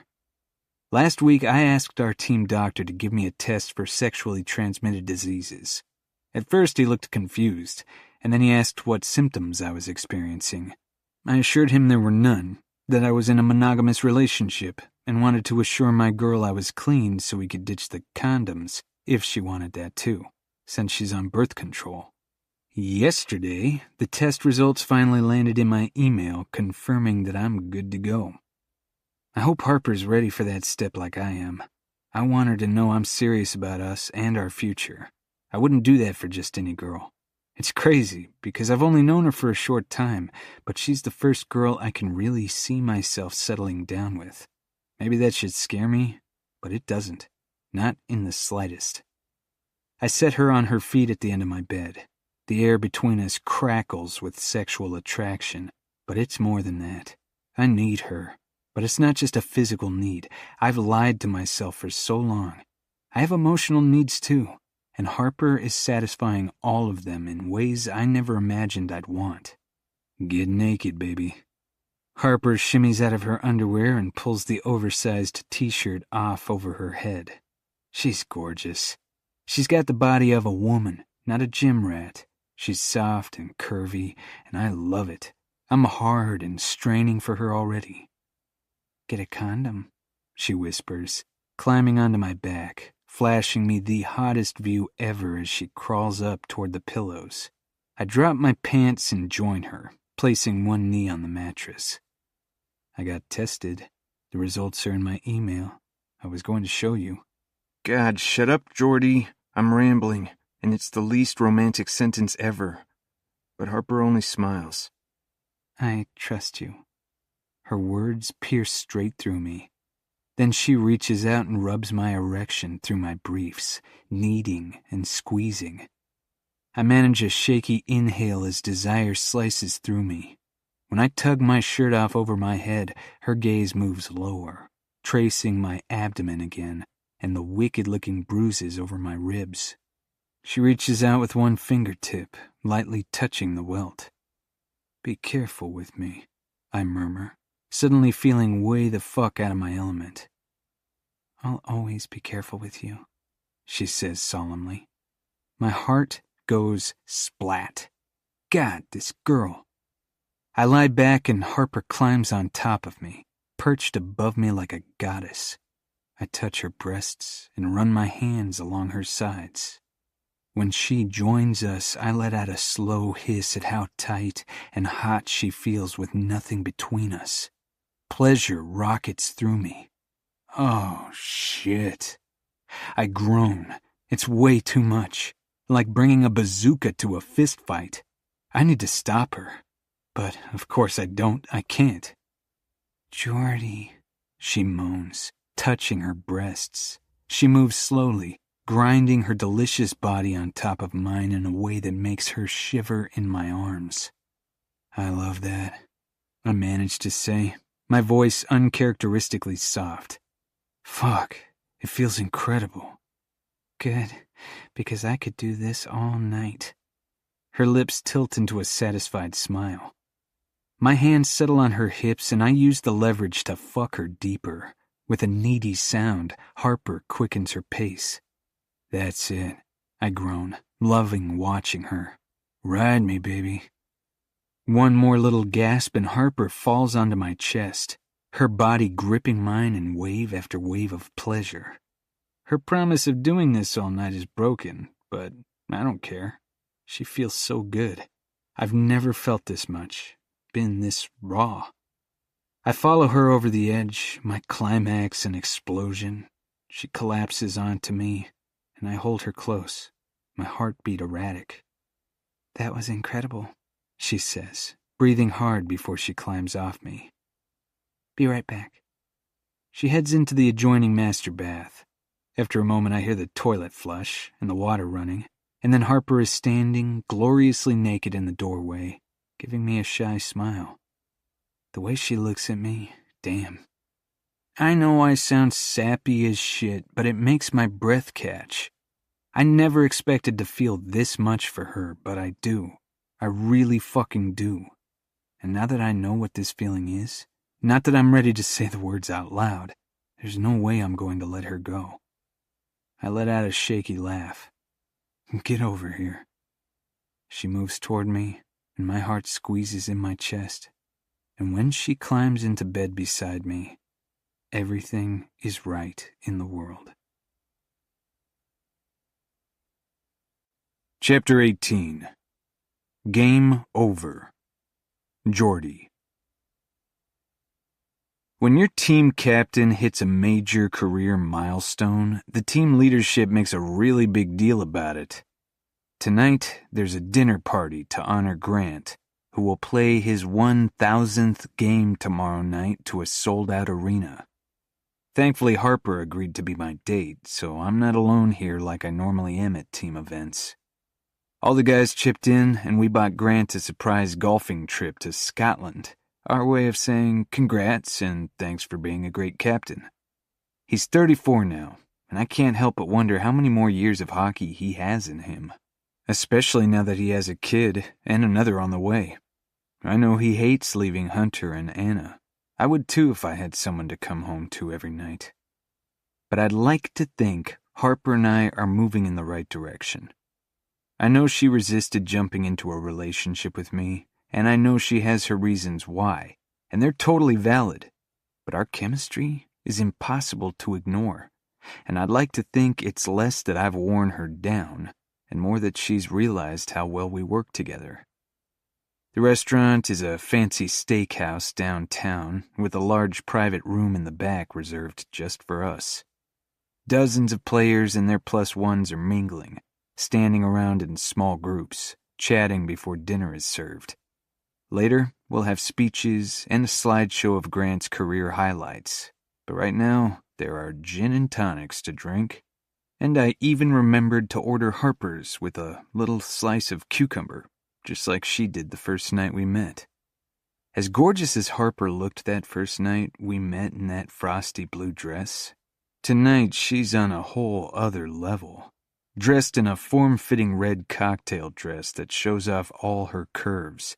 She's stunning. It's a miracle I can string together coherent sentences with all the blood rushing from my head to my groin. You trying to torture me in that dress? I groan, leaning in and resting one hand against the small of her back. Her lips lift in a mischievous smile. What's wrong with my dress?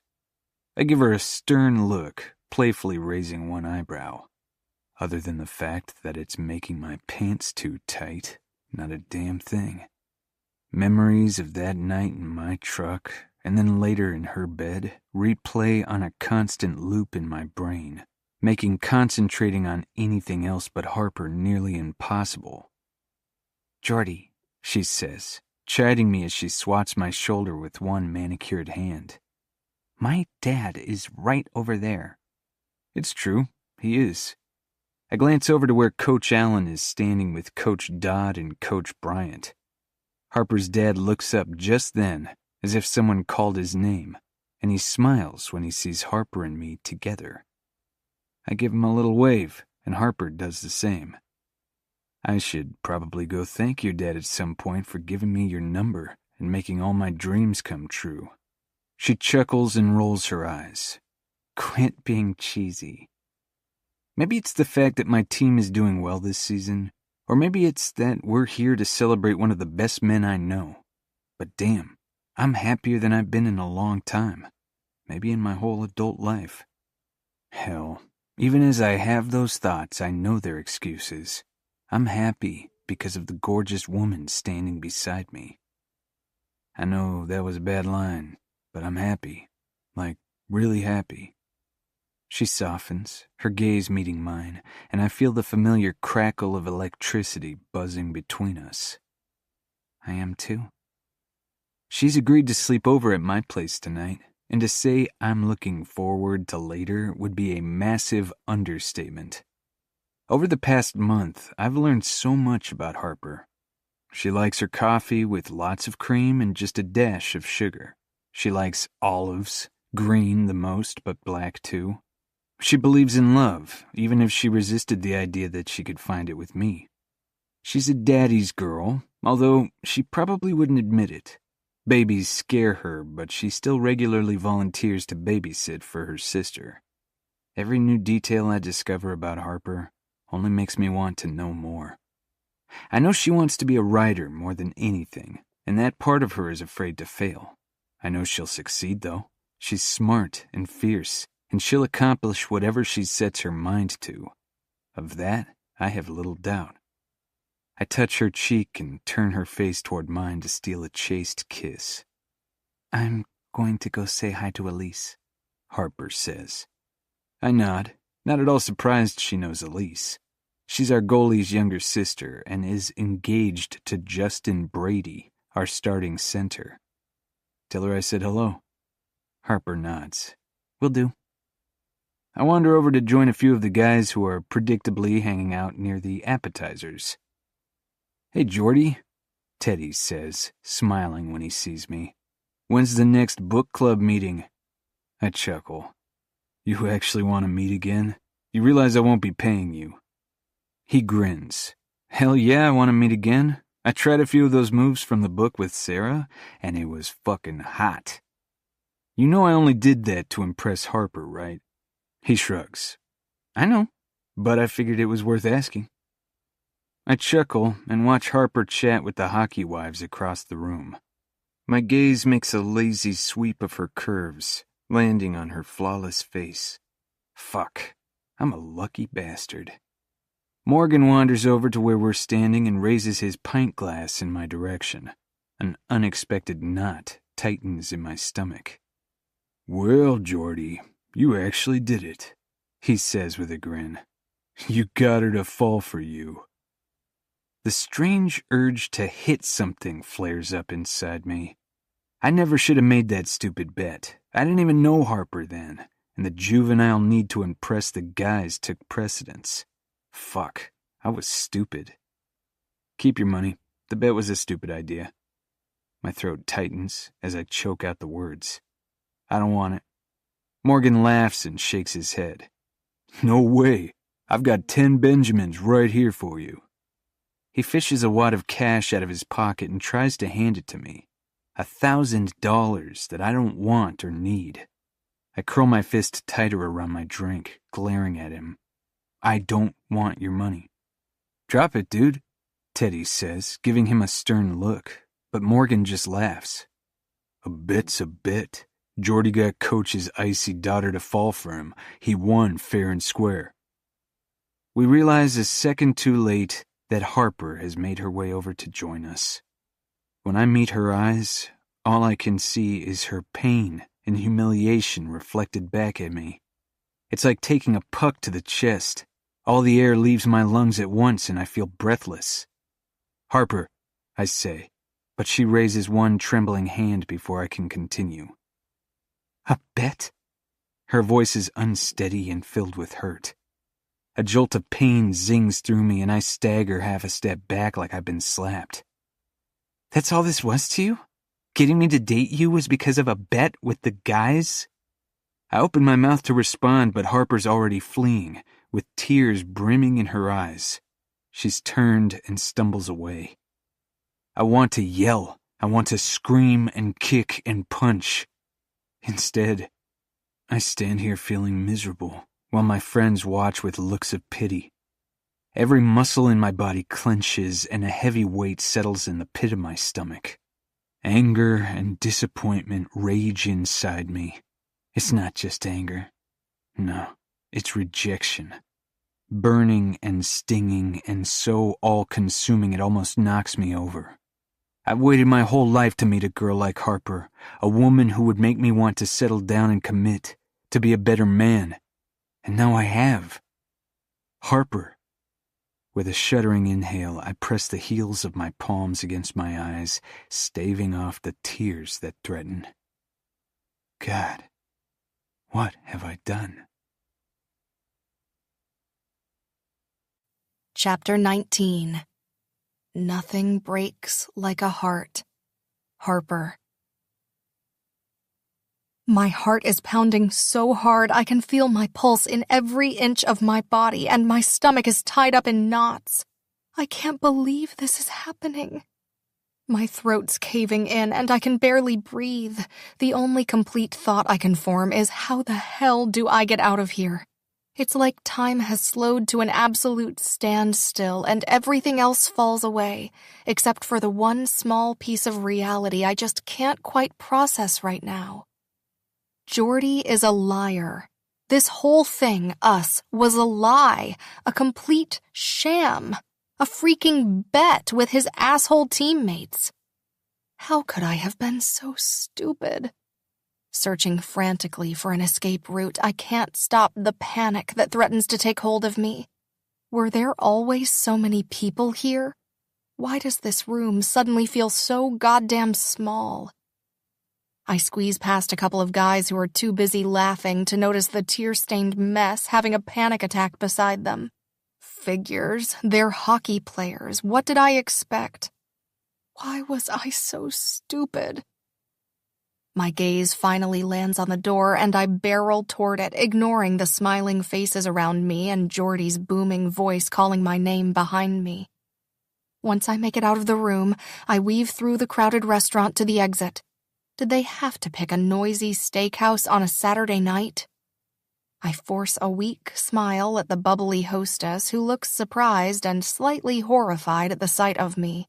When I finally push the heavy glass door open, the cold night air is a welcome relief. "Have a good night," the hostess calls after me as the door closes. I wipe the tears from my cheeks and take a deep, steadying breath. I haven't felt this bad, this panicked, since I was told my dad was in the hospital.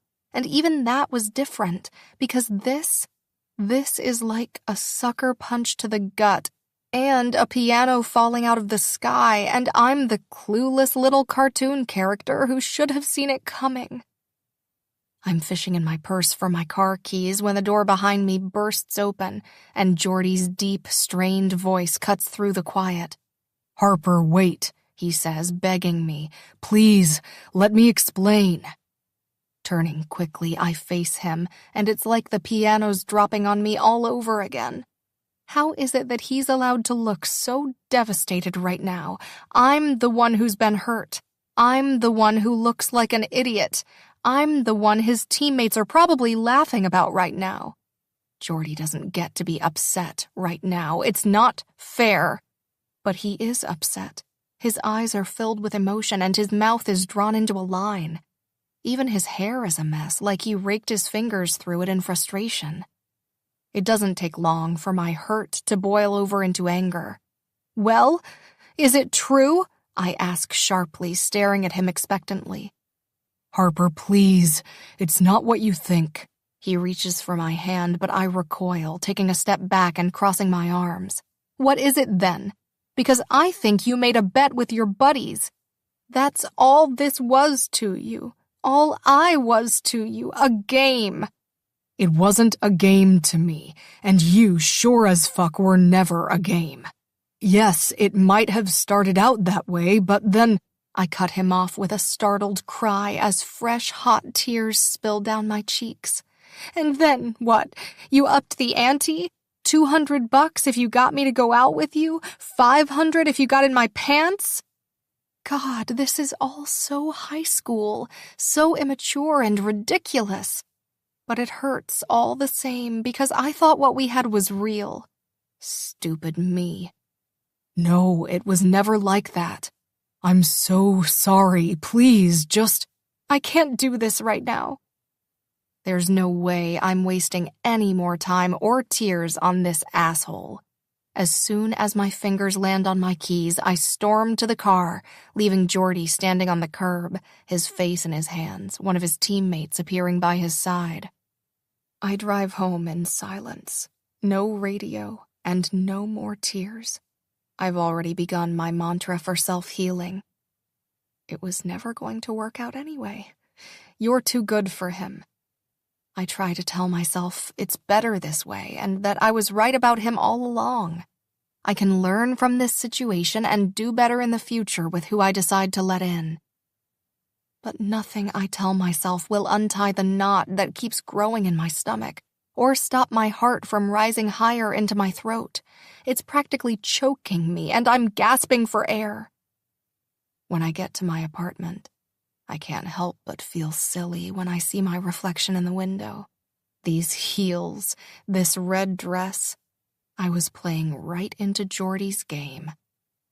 I've just made it inside and locked the door behind me when I hear loud, determined footsteps approaching, and I don't need to look through the peephole to know who it is. "Harper, I'm so sorry. Please, just let me talk to you." Jordy's voice carries down the hallway, and I can feel my heart rate pick back up again. "Go away, Jordy," I call back without thinking about my neighbors. I'm not rational, level-headed Harper anymore. I'm hurt, angry, humiliated Harper now, and she has no problem if the neighbors hear her yelling at a man outside. Jordy knocks on my door and calls out my name, but I do my best to tune him out. Sure, I've been hurt before, but something about this betrayal is different. It stings. It burns. It makes me worry I'll never trust another man again. "Harper, I'm so sorry." Will you please give me a chance to explain? Despite how incredibly angry I am with him, I can't ignore the hurt in his voice. I've never heard him this way before. Pleading, upset, desperate.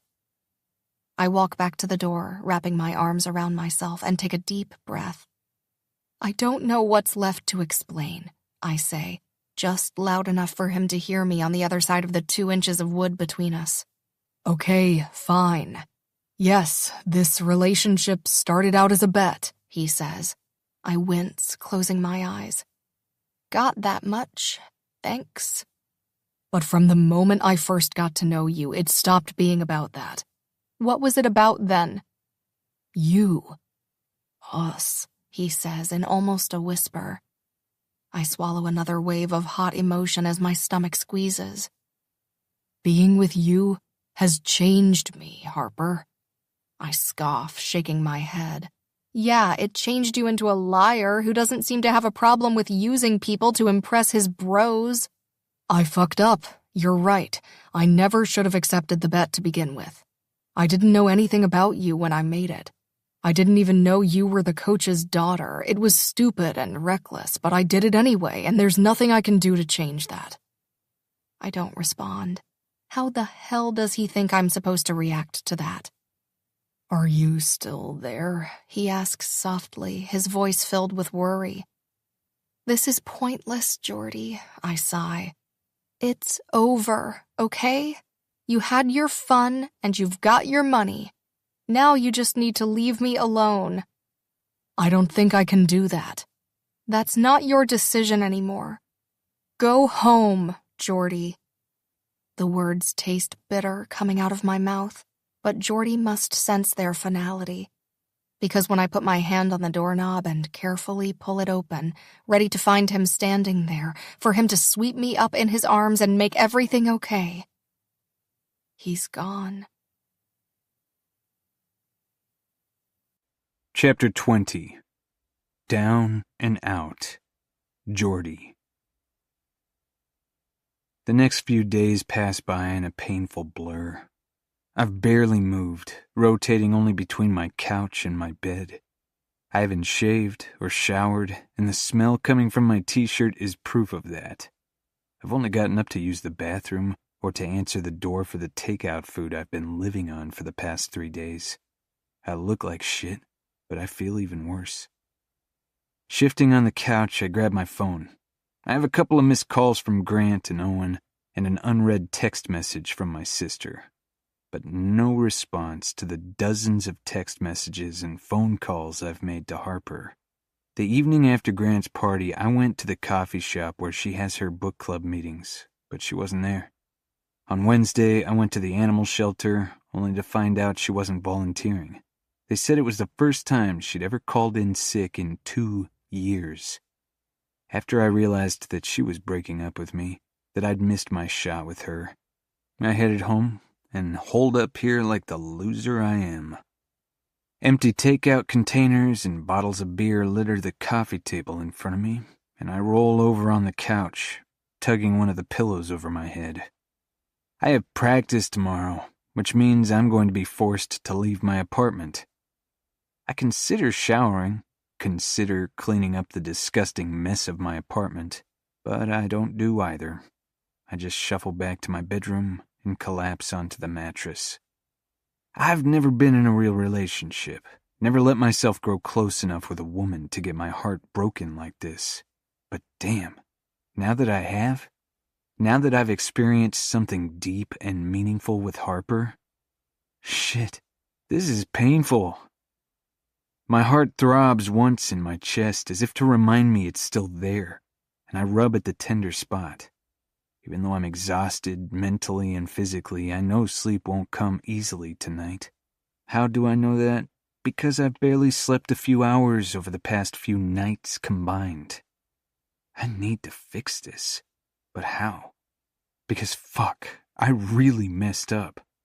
I feel empty and lost and so broken. And it's made all the worse by the fact that this is completely my fault. It's with that lonely, awful thought that I close my eyes and try to sleep. In the morning, I force myself to get dressed and ready for practice. On the drive there, I've never felt more miserable and less excited about heading to the ice. I can't even climb into my truck without being assaulted by memories of what Harper and I did right here in the driver's seat. I finally had a shot at something real with the most incredible woman, and I fucked it all up by being immature and competitive. But Harper was never a game to me. She was everything. At the training facility, I'm just finishing taping up my shin pads when Grant stops beside me in the locker room. "You look like shit." I swallow. "Thanks." He huffs out a sigh and sits down beside me. "You doing okay, rookie?" I ignore his question and tear off another piece of athletic tape. "How's Anna feeling?" "About the same." "That sucks." He makes a pensive sound. "I feel so guilty when we travel. I hate leaving, knowing she still has to care for Hunter while she's sick and miserable. I feel like a dick for leaving her alone." I nod, absently. I've been so caught up in my own problems, I forgot other people are dealing with things too. "That's rough. What about hiring a nanny or something to help out when you're gone?" Grant shakes his head. "Anna doesn't want to. She thinks she can do it all." That sounds like Anna. I still couldn't believe that night they invited me over. She cooked a full meal after being violently ill. I still feel terrible about that. But damn, those bison tacos were good. He nods. "Once she's out of the first trimester, which will be soon, she should start feeling better. This pregnancy has been really different from her first one, so we're just guessing as we go." "Well, if there's anything I can do to help." I don't get to finish that sentence because Grant levels me with a serious look. "You and I both know you have your own shit to deal with. I heard some of the guys talking." "You heard about the bet then? And that Harper hates me?" There's no use trying to dance around the issue. Besides, Grant would get the truth out of me eventually. He always does.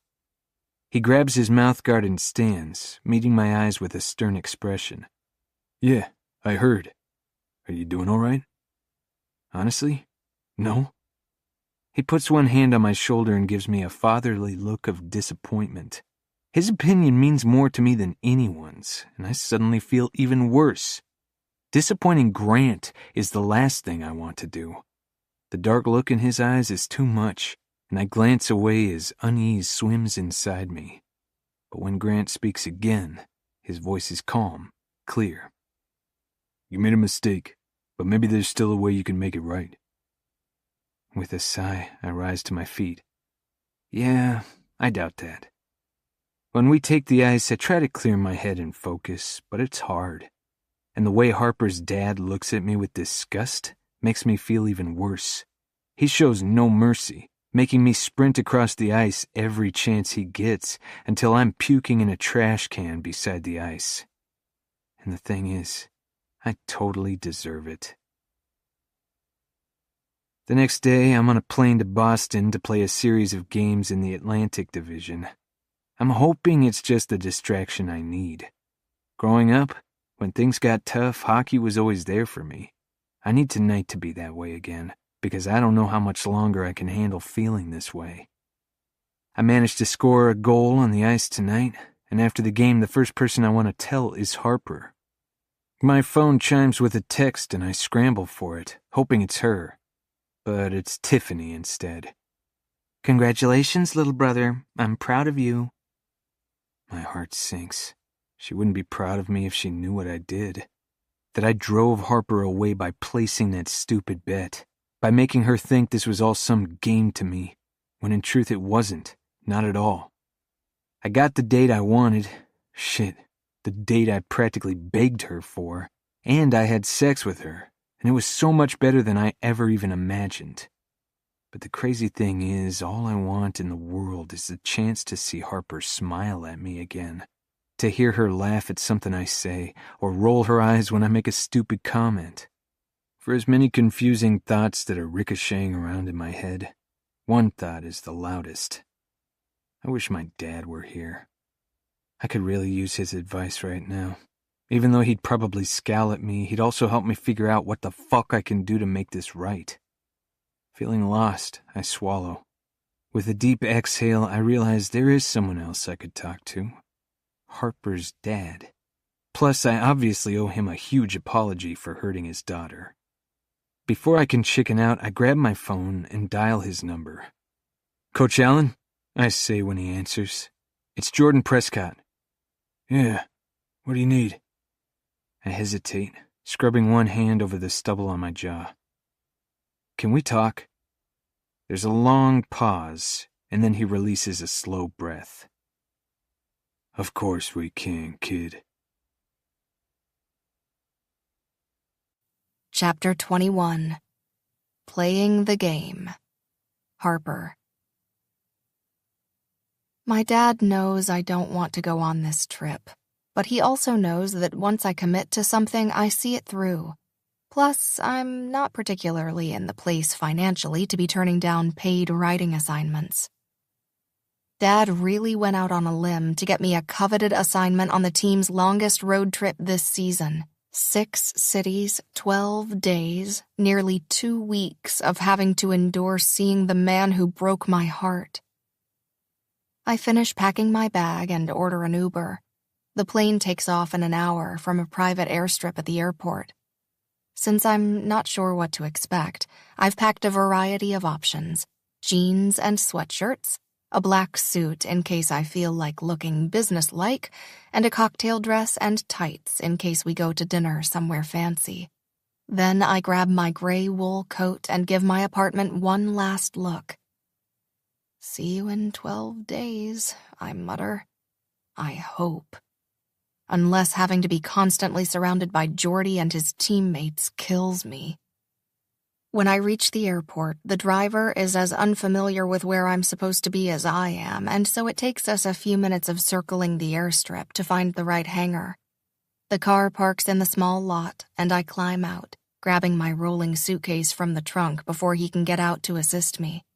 "I got it, thanks," I call to the driver. Dad is standing on the airstrip, smiling as he watches me approach. I stop before him, and he pulls me into a hug. "I'm proud of you, Harper," he says, emotion in his voice. He knows things didn't work out between Jordy and me, but he doesn't know the details. At least he didn't learn them from me, and he hasn't asked any questions. I'm grateful for that, because I certainly don't feel like offering up any details. I nod once. "Anywhere special I should sit?" I look up at the impressive jet in the distance. "Up front, next to me." I follow Dad toward the plane while my stomach ties itself in a gigantic knot. Keeping my gaze down, I board the plane and settle into my seat. "You okay?" Dad asks from beside me, looking concerned. Deep breaths, Harper. "Whatever doesn't kill you." I force my lips into a grim smile, and Dad pats my knee. I don't think I'm fooling anyone, but I'll die trying. God, what is with all these death analogies? Needing to clear my head, I pull a pen and notebook from my purse. Just having them in my hands centers me the tiniest bit. Dad gives me another one of his encouraging smiles and a pat on the leg before tapping away at his iPad. Focusing on the reason I'm here, I put pen to paper. As the plane climbs to its cruising altitude, I scribble down a few notes. If you look up the characteristics of someone with high testosterone, you will find things like tough-minded, direct, decisive, competitive, and also emotionally contained. It's practically a roadmap for understanding hockey players. Tough? Check. Valiant competitors? Check. Unable to express an emotion if their life depended on it? That too. I look up and turn in my seat, and my gaze finds Jordy toward the back of the plane. He's sitting beside Grant, and Owen and Justin are turned toward them. They're all discussing something in low tones. Owen laughs at something that's said, but my focus is on Jordy, and even though it's painful to look at him, I allow myself to drink him in for just a moment longer. His normally stoic face is softened as he sits huddled with his teammates. Not discussing hockey, but just being guys. I see then what hasn't occurred to me before. This is his family. These are the people who matter to him. I'm glad he has them. I know his family relationships aren't as close as he would have liked, but at least he has this. 3 days later, I'm invited to attend a team dinner. A big part of me wants to refuse when Dad extends the invitation because all I want to do is hole up in my hotel room. My pride won't let me do that, though.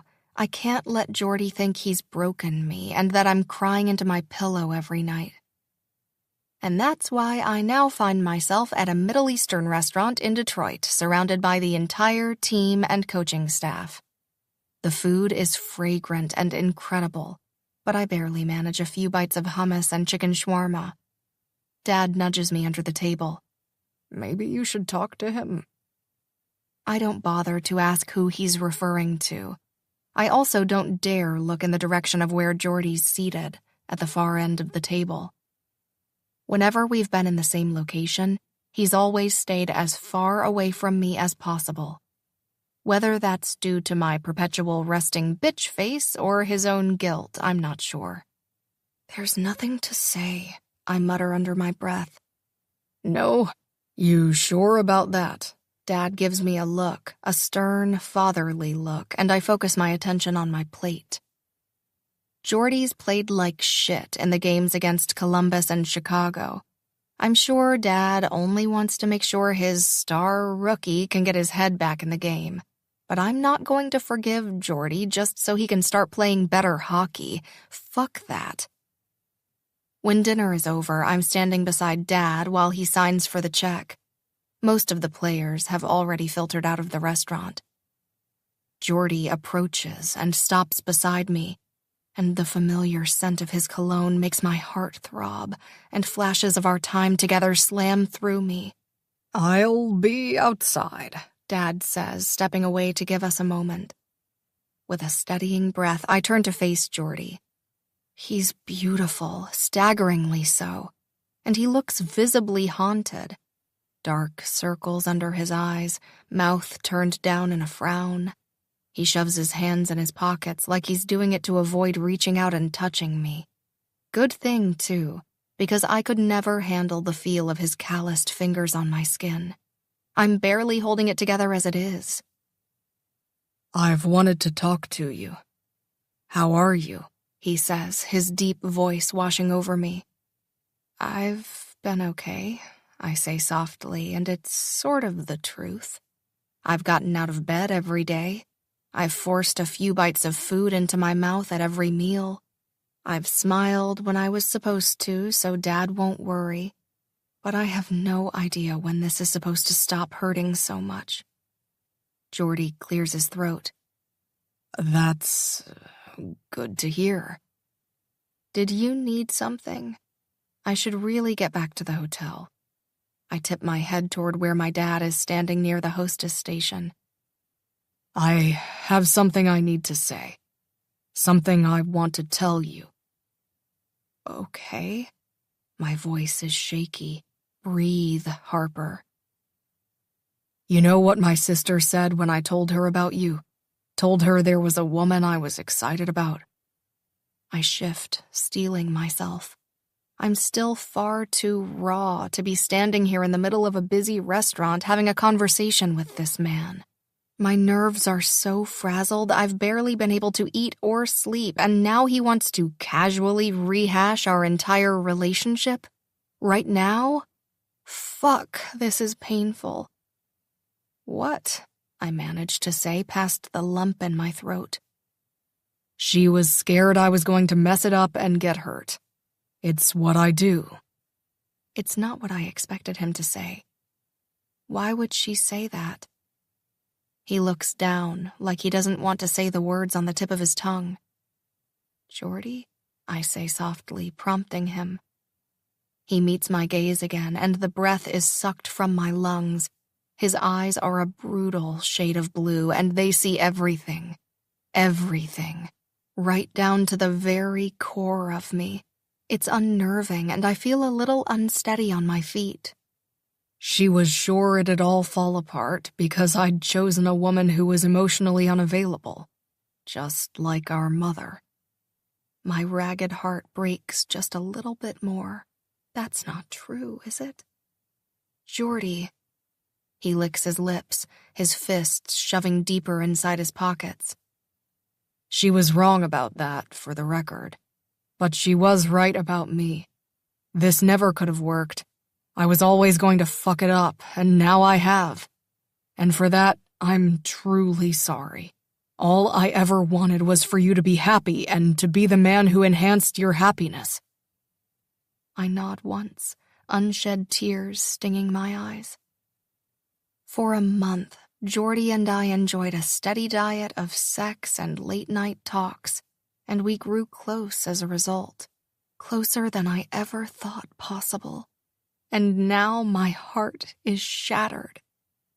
Take care of yourself, Harper, he says in that deep, throaty voice I've grown to love. I nod once, and then I turn and flee like a coward because he doesn't deserve to see me cry. Chapter 22. One Big Tangled Mess. Geordie. I haven't spoken to Harper in a few days, not since I approached her at the restaurant in Detroit. Once upon a time, we were both so excited she was coming along on this road trip. I envisioned her in the stands, cheering me on, and sneaking into her hotel room to make love any chance I got. Of course, the reality has been so much different. We've had exactly one 5-minute conversation, and even that was hard as fuck. The memory of that sad smile she tossed my way makes my heart twist. Fuck.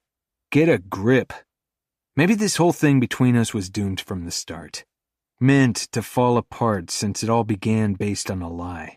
A ridiculous bet I've regretted ever since the day I made it. As I've gotten older, I've started to realize a few things. My physical strength will fade, and hockey will eventually come to an end. Youth, beauty, all of it will fade with time. But love will remain. And that's what I want. I want something that won't wither away. I want something steady, something that will last.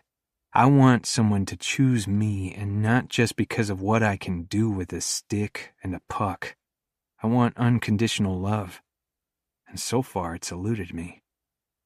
"How are you doing?" Grant asks, fixing his intense gray eyes on mine. I look away. We got back to our hotel room an hour ago. It's the final night of our trip, and I think we're both ready for it to be over.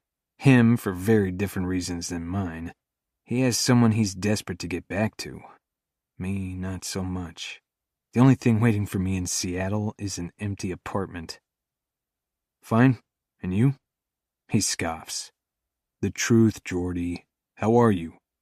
"I'm fucking fantastic, dude, seriously," I say, forcing out the words on a frustrated exhale. Needing to move, I head to the sliding glass doors in our hotel room and pull them open, letting the cool air rush over me. Grant follows me out onto the balcony, unwilling to take a hint. It's cold, and my hoodie does little to shelter me from the breeze. He leans one hip against the railing, looking at me while I drop into one of the chairs. I push my hands into my hair and look out at the New York City skyline. What the fuck am I going to do, man? He gives me a sad smile. "Easy. Fix it." I huff out a humorless laugh. "Oh, yeah, real fucking simple. She won't even speak to me." "Then find a way to make her listen." "Sure, real simple. The last time I tried, she barely tolerated a few minutes of idle conversation. I guess it was just a stupid fantasy, thinking that Harper could be mine, that she might be my forever. God, I can't even believe I entertained that idea. But I did, I really did, and it would have been so easy to picture. Harper smiling by my side. Her in the wives and girlfriends box at my games. Us lounging at home, cooking together, grocery shopping. And then later, me with an engagement ring box in my pocket, getting down on one knee, promising to love her until the end of forever. Harper tearing up, her lips pressing to mine. A lump rises in my throat at the thought. God, I'm being ridiculous. Maybe it was never meant to be. Maybe it's better this way. Then why do I feel like I'm about to fall apart from the pain of losing her? Inhaling deeply, I try to force her from my mind. It's easier said than done. Grant shifts, staring down at his phone. Shit, the article's up. Huh? I glance over at him. The piece Harper wrote about the team is online, he says, pointing at his phone. Rather than snatch it from him like I want to, I pull my phone from my pocket and type Harper's name into the search bar. The article about the Ice Hawks is the first thing that comes up. The headline is, All Access to Seattle's Favorite Bad Boys. There's also a photo. A couple of the guys boarding the plane, dressed in suits and overcoats. I think we were still in Ohio at that point. It was cold. I'm not in the photo, and my gaze drops to the article below. It's after midnight on a Thursday, and the Seattle Ice Hawks have just pulled out a win against the Columbus Admirals and are already en route to their new home for the next 22 hours. Chicago. The plane is filled with familiar favorites and new faces. Team captain Grant Henry is contemplative tonight, no doubt internally critiquing his team's performance as he sips a pink electrolyte drink. Meanwhile, assistant captain Teddy King entertains those around him with a colorful story set against a deep chorus of husky male laughter.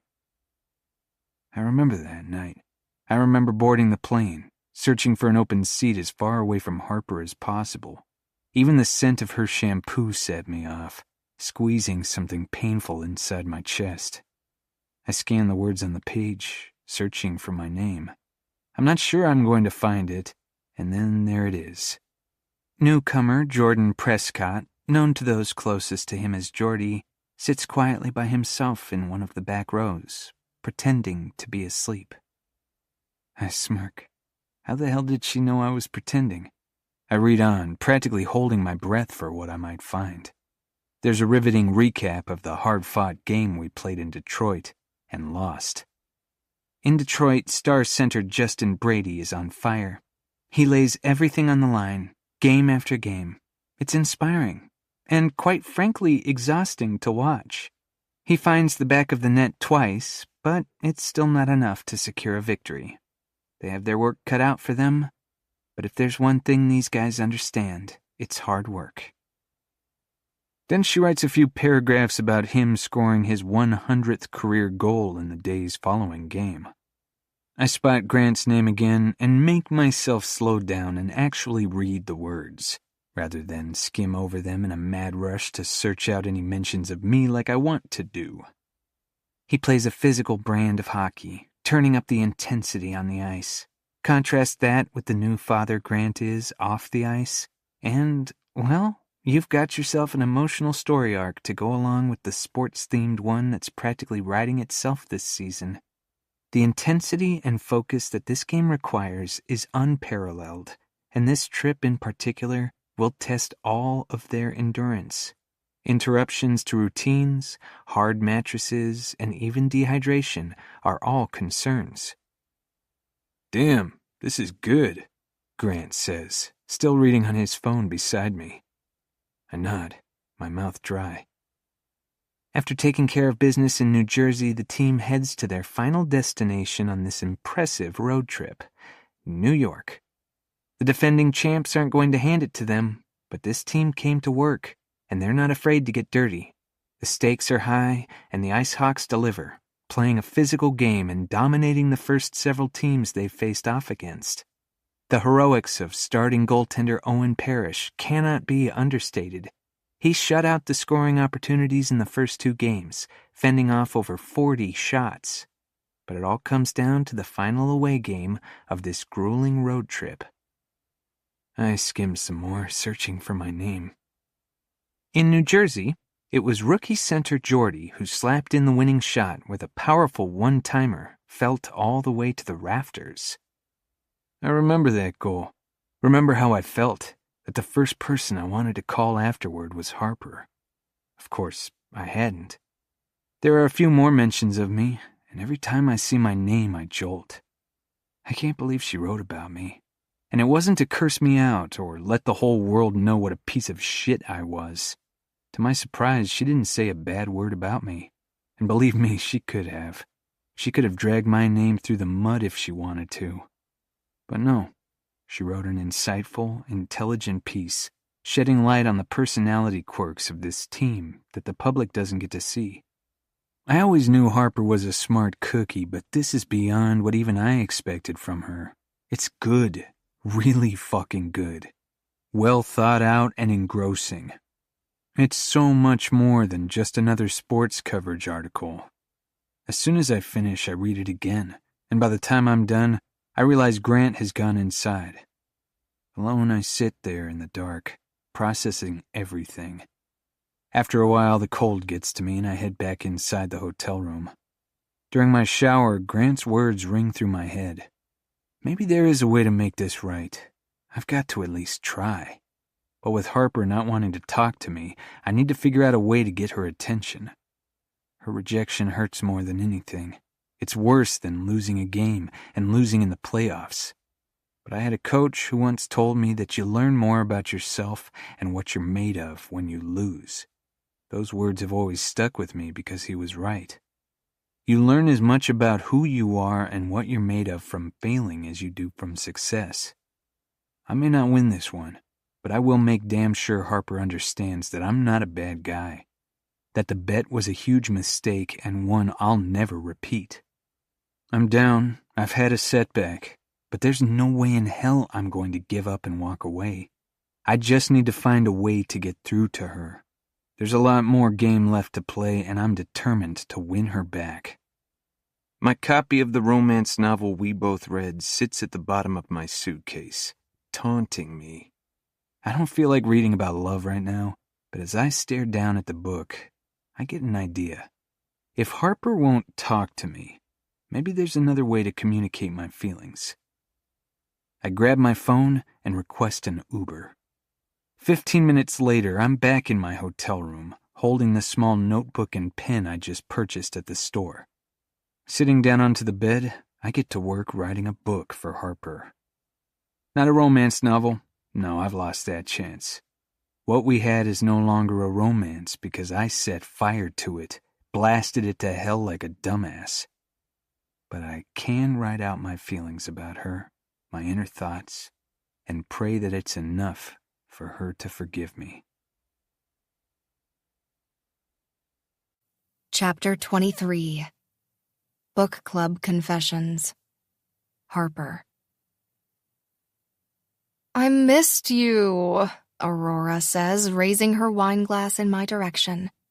I missed you guys too, I say with a smile. I got back yesterday after the grueling road trip. I'm exhausted, and all I did was tag along with the team from city to city. The guys played 6 grueling games of hockey on top of all that. MK leans closer. Was seeing your ex-lover as hard as you imagined it'd be? I nearly spit out my wine. My ex-lover? Aurora chuckles into her fist. We were never sure what you guys were. Did you put a label on it? I shrug. Do people even do that anymore? Put labels on things? We were serious, if that's what you're asking. It was more than just physical. MK gives me a sad look over the rim of her martini glass. And, yeah, it was hard, I say with a frown. Aurora gives my shoulder a squeeze. Your article was amazing, MK says, like that's some kind of consolation prize. I nod. The truth is, I'm proud of my work, and it's gotten a lot of positive attention. But every time I think about that trip and writing that piece, I don't know how I'll ever feel anything but heartbroken. I couldn't even bear to read it when I was done. I just sent it off to my editor and hoped for the best. After catching up for a while longer on Aurora's love life and MK's data set that's been troubling her, we part ways and I head for home. Back at my apartment, I'm feeling unsettled and finding it hard to sit still. In a moment of weakness, I type Jordy's name into a saucy puck bunny site known for its salacious gossip. And then my breath catches because there are a lot of entries about Jordy. Apparently, he's a hot topic. I scroll through the posts that mention his name and find myself growing more anxious with every second that passes. The one titled, "Anyone have any gossip on Jordy?" catches my attention. So does the answering post once I click on it. I wish, apparently the guy is a saint. A few others comment asking for details about where he hangs out and which bars he frequents, but there's little else. Satisfied, at least for the time being, that I'm not going to find any dirt on him, I close my laptop. But those contented feelings disappear fast as I recall a conversation Jordy and I once had. He told me that most girls he'd gone out with in the past had already searched his name online, and that seemed to bother him, like no one wanted to get to know the guy behind the hockey helmet. Well, I did.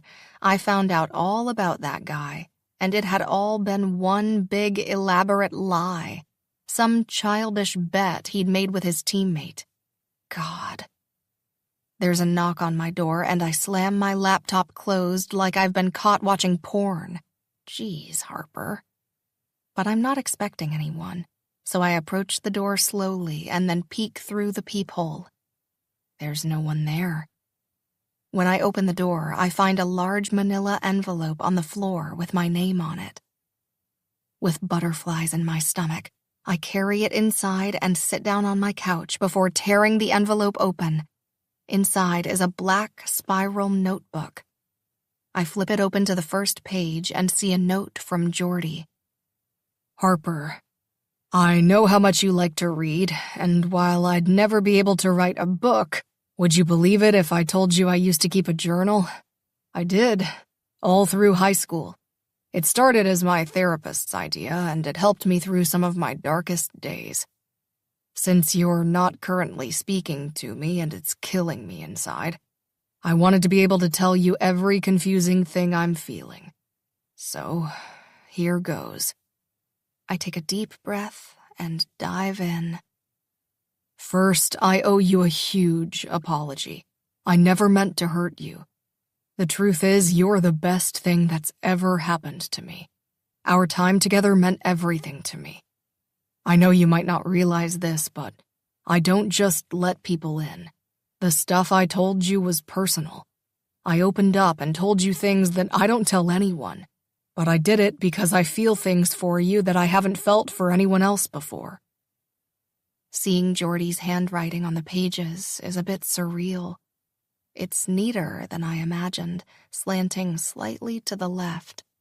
With a smile, I recall overhearing sports announcers commenting on Jordy being left-handed. There are several pages about how it was torture to be so close to me on the road trip and yet feel so far away emotionally. Tears well in my eyes because I felt the exact same way. I devour his words, reading through the tears that blur my vision. When I turn the page, I'm shocked to find his teammates wrote notes too. What the? One from Grant reads, "Jordy's a fucking idiot, but he loves you. Even if he hasn't said it yet, he loves you. Maybe give him another chance." And another, this one from Morgan, in which he apologizes profusely for his part in that stupid bet. He says it wasn't Jordy's idea, and that it was made before Jordy even spoke his first words to me or knew who I was. Surprisingly, that does make me feel a tiny bit better. There's a note from Owen and Justin, and one from Teddy that makes me laugh. "You're probably too good for him, but maybe give the guy a second chance." The final page contains something I don't expect. One last note from Jordy. "I'll be at the coffee shop on Wednesday night, 7 o'clock. I hope you'll join me. I hope we can talk about everything. I have no expectations beyond that. I know it's entirely possible you're done with this relationship, but Please talk to me, Harper. Please do me that one favor. Yours, Geordie. As I stare down at his words, I realize with a sad smile that he's requesting a book club meeting with me. A meeting to discuss this book he's written me. I have no idea if my sad little heart can handle that. On Wednesday evening, I reach the coffee shop a few minutes before 7, but Geordie's already here. He's seated at the same table he and his teammates were at the night of the book club meeting. I recall him sitting there last time wearing a pink polo shirt, a cup of coffee in front of him, his cocky smile on full display when I approached the table. This time, things are different. His expression is somber and he looks tired.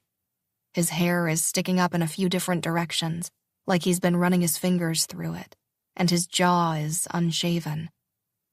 As I lower myself into the chair across from him, Geordie's gaze snaps up to mine. Harper. My name leaves his lips in a deep rush. Hey. My voice is barely above a whisper. How are you? He asks, his low voice making my heart give a painful kick. I duck my head, considering his question. Deciding it's a cursory question, I won't overthink it. I've been okay, I say cautiously. That's good. There's a pregnant pause, a moment of silence between us, and then Geordie leans closer. Did you read it? I did, I say, keeping my voice neutral. He nods once and licks his lips. Can I get you anything to drink? Coffee? Tea? I shake my head. I'm good. He swallows. Right. Well, thanks for coming. I just wanted to apologize in person. See how you're feeling. How I'm feeling? Is he serious right now? I'm barely hanging on. Although we weren't together long, what we had was real to me. And now that it's over, I feel lost and broken. Oh, you know, I smirk, blinking back the tears that fill my eyes. He curses low under his breath and clenches one fist on the table. I can't keep doing this. Can't keep pretending I'm okay. Why not? His eyes meet mine. Because I'm in love with you, Harper. My heart stops. I press my fingers to my lips as my gaze searches his. I need to know if he's telling the truth, and what I see reflected back at me almost levels me. There's so much emotion in his dark blue eyes. You lied about the bet and hid that from me the whole time we knew each other. How do I know you're not lying about this? My voice sounds composed, thank God, and yet I feel anything but. In fact, my hands are shaking so badly I have to place them in my lap. I love how smart you are. I love that you hate hockey players. Geordie. I love that when you're happy, all you want to do is eat sugary breakfast foods. I love that you're so focused on your career. I love how stubborn you are and that most of the time you're right. I love the way your eyelids flutter open when you wake up in the morning. And I love that you can't sleep without the fan on at night. I love you, Harper Allen. I'm in love with you. And I think you love me too.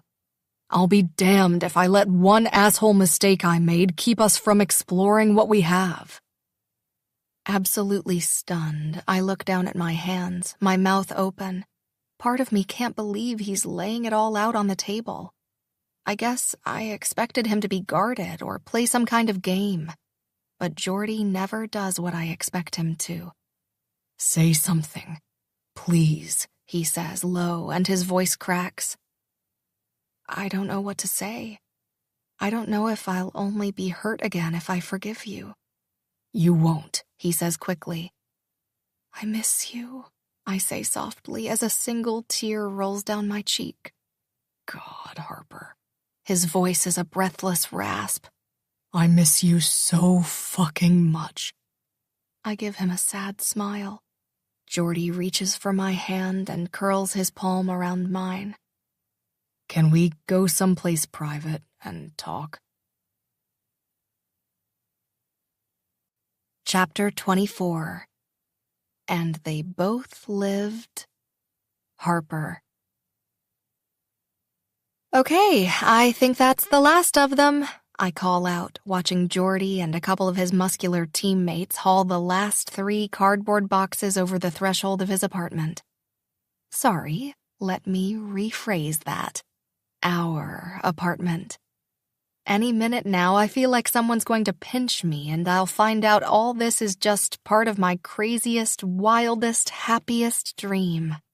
Geordie sets the box on the floor with a grunt and stands, his chest heaving, sweat glistening on his forehead. I'm not mad about what a little perspiration is doing to the fit of his t-shirt. I can't believe this. The abs, the biceps, the blue eyes, the big heart. All of it, all of him, is mine. I think I saw a freight truck exiting the freeway. Are you sure it's not yours? He asks between panted breaths, his brow scrunched. Are you a little out of shape, rookie? I tease, closing the distance between us to gaze up at him. He smells like mail and deodorant, an intoxicating mixture that makes me wish his teammates could evaporate with a snap of my fingers. He smiles and tips his face toward mine. You've got a lot of shit, Harp, and it's heavy. I lean in even closer. Our mouths are only inches apart now, and the tension between us is like a rope pulling taut right before it snaps in two. When the next words leave my lips, I forget we're not the only 2 people in the room. Maybe it's time we really get that heart rate going. Justin and Teddy exchange a look. When they open their mouths, they speak at the same time. Teddy says, "We should probably," just as Justin blurts, "Yeah, I've got to get back to Elise." The 4 of us laugh, and Geordie steps away to give them a couple of bro hugs, slapping their backs and thanking them for helping. But what Geordie and I just started is nowhere near over. I appreciate it, guys, he says, sliding an arm around my waist as we walk them to the door. Our door. I'm still getting used to that. Don't mention it, Teddy says. And hey, congrats, you 2. I'm really happy you were able to work it out. We were pulling for you. Yeah, and just remember, no matter how tense things get, the makeup sex, always worth it, Justin says, dodging one last punch in the arm from Geordie. We close the door and turn around to take in our new living room. Boxes are stacked in piles on the floor, all with handwritten labels like Harper's bathroom, Harper's kitchen tools, Harper's slow cooker. My 3 suitcases are waiting to be unpacked in the bedroom, and I've already spent a good chunk of the day hanging clothes on my side of the closet. All at once, reality truly sinks in, and I loop my arm around Geordie's waist and lay my head on his chest. I live here now, I murmur. He wraps his arm across my shoulders and pulls me closer. This is the start of our forever. A warm, melty feeling spreads from my chest down to my toes. Staying here like this in Geordie's arms forever. I like the sound of that. We start sorting the boxes, putting the kitchen stuff in the kitchen, the bathroom stuff over by the bathroom, the living room decor in the living room, etc. It's the kind of work that would be tedious, but given the excitement bubbling underneath the surface of everything I do today, this might as well be the damn Stanley Cup Finals. Hey, Harp, Geordie calls from the hallway. Yeah, babe? Babe. The word rolls off my tongue, sweet and easy, like I've been calling him that my whole life. Am I even a babe girl? Maybe I'm more of a honey kind of girl. Or maybe sweetie? Darling? Hot cheeks? Bae? I'll know it when I hear myself say it. He appears in the living room with a medium-sized box in his arms. Where's all this go? He offers the open box, and I peer inside to find a bunch of framed photos of various sizes. I carefully sort through them. Photos of my sister and me, of my dad, of our family on Faith's wedding day, of my nieces. Each photo makes my heart swell a little more. They were all hanging in my bedroom. Don't you remember? The corner of his mouth pulls into a smile. I was a little focused on other things when I was in your bedroom, he says, and I don't miss the hungry look that flashes in his eyes. I smile and shake my head, laying the frames gently back into the box. These can go in the bedroom. He looks at me quizzically. They can. That's where they go. My room's not exactly our room. I cut him off, my eyebrows raised expectantly. Our room, he says slowly, isn't really a hang your family photos and string Christmas lights across the wall kind of bedroom. Who said anything about Christmas lights? He rummages below the frames in the box, pulls out a small string of twinkle lights and holds them in front of his face. Those were strung around my bathroom mirror, I say, snatching them out of his hands. Apparently, I only ever used your bathroom with the lights off, he mutters, confusion written all over his face. Remind me why we can't hang photos in our bedroom. The walls have a Roman clay finish. A what? I'm not paying for the cost of labor twice. I stare at him blankly. I feel like I don't even know you right now. He shrugs, sets the box down in the living room, and stands in front of the couch. What about this wall? You mean the one perpendicular to the stunning view of the water? I mean the one in the living room. The homiest room in the house. That's where the photos of your family go. Our bedroom's not homey? He pulls me in for a hug and we stare at the wall together, my head against his chest. It's like this is our new default. I don't think I can handle having Coach in the bedroom, he murmurs into my hair. Oh, I giggle. Yeah, I guess it's time to stop throwing a handkerchief over his photo to protect his innocence. We laugh, and Jordy holds me tighter. Everything about this feels right. His arms around me, the two of us squabbling about interior decorating, all of it. These are the things couples do, that we do, and I'm just so damn happy we found each other and worked it all out. My stomach growls loudly, cutting through our contented silence. I laugh again, and Jordy grins down at me. Sounds like it's time to break for dinner. We walk to the kitchen, where I lean against the cool granite counter, racking my brain for what sounds good. Should we pick something up, or... Jordy shakes his head, pulling a cab from the wine rack and 2 glasses from the shelf. A sneaky little grin forms on his lips. God, he's sexy. If he keeps that up, I'll forget about dinner completely. I had something else in mind, he says, uncorking the wine and pouring us each a glass. Let me make you dinner, like I did on our first date. He slides a glass across the counter, and I take it, cocking my head to the side. It wasn't a date, I say, arching a challenging brow. Harper, I made you spaghetti. I saved the day. We shared a killer kiss. Now, doesn't that sound an awful lot like a date to you?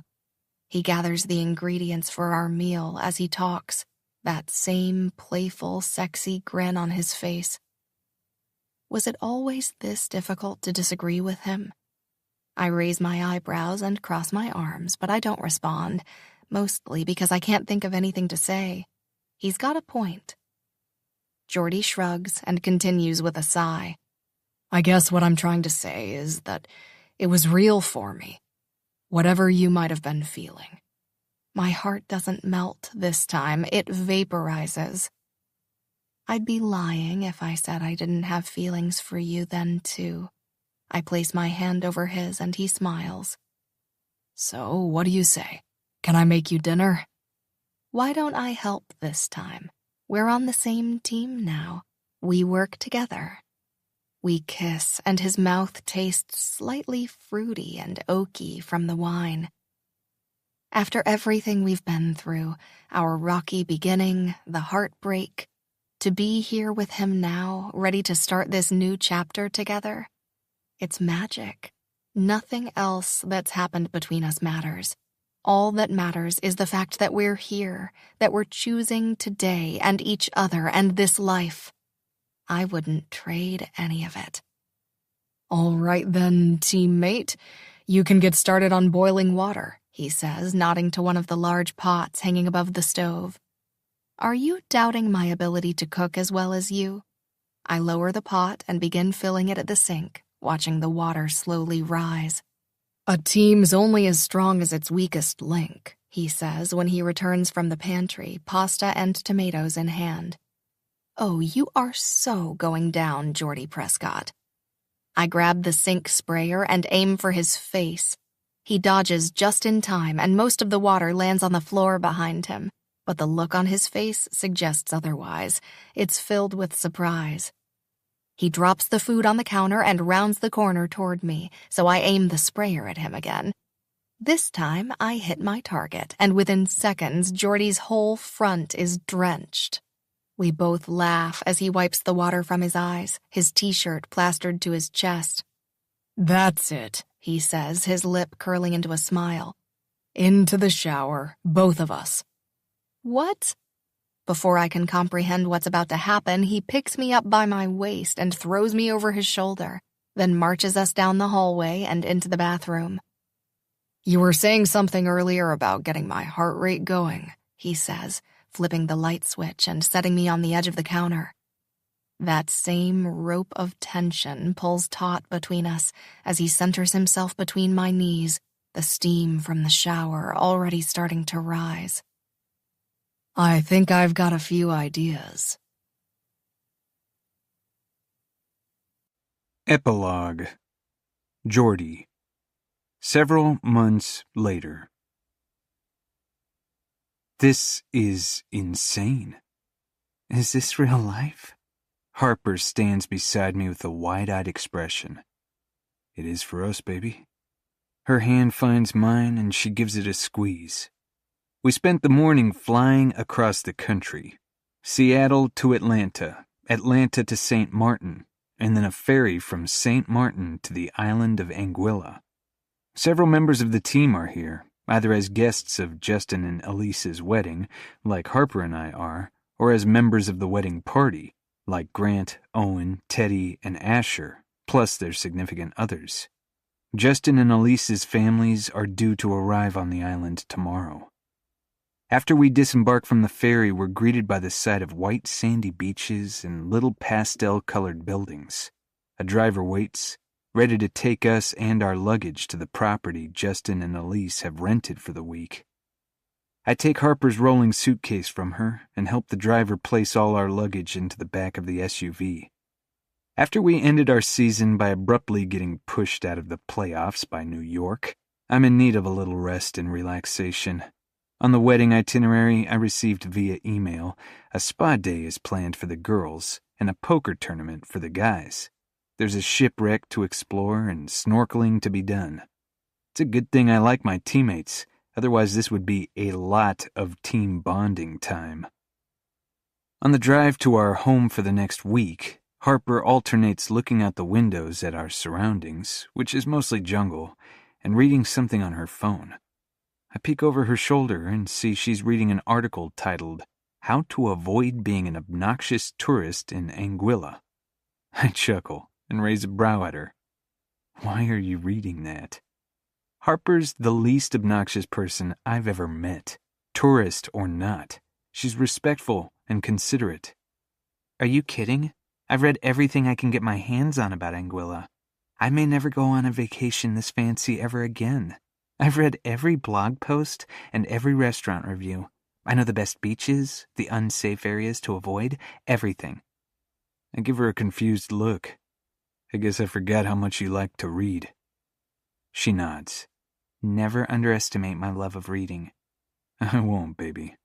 I pat her bare knee. When we arrive, all my expectations are blown out of the water. Even calm and collected Harper lets out a shocked gasp from beside me. "This is stunning," she says, taking everything in as we climb from our ride. I knew the property would be impressive, but this is next level. It's a private oasis with a large main house where the bride and groom will stay, and then smaller cottages, each with 1 or 2 bedrooms dotting the cliffside property. I'm sure it's costing him upward of $100,000 a night, but I guess money is of little consequence when you make as much of it as Justin Brady does. And for the next week, there will be white sandy beaches, crystal clear turquoise water, and secluded coves to explore. I have a week of sun and serenity, and Harper. I'm a happy man. "Let's go see who's here," Harper says as I tip the driver. "Lead the way."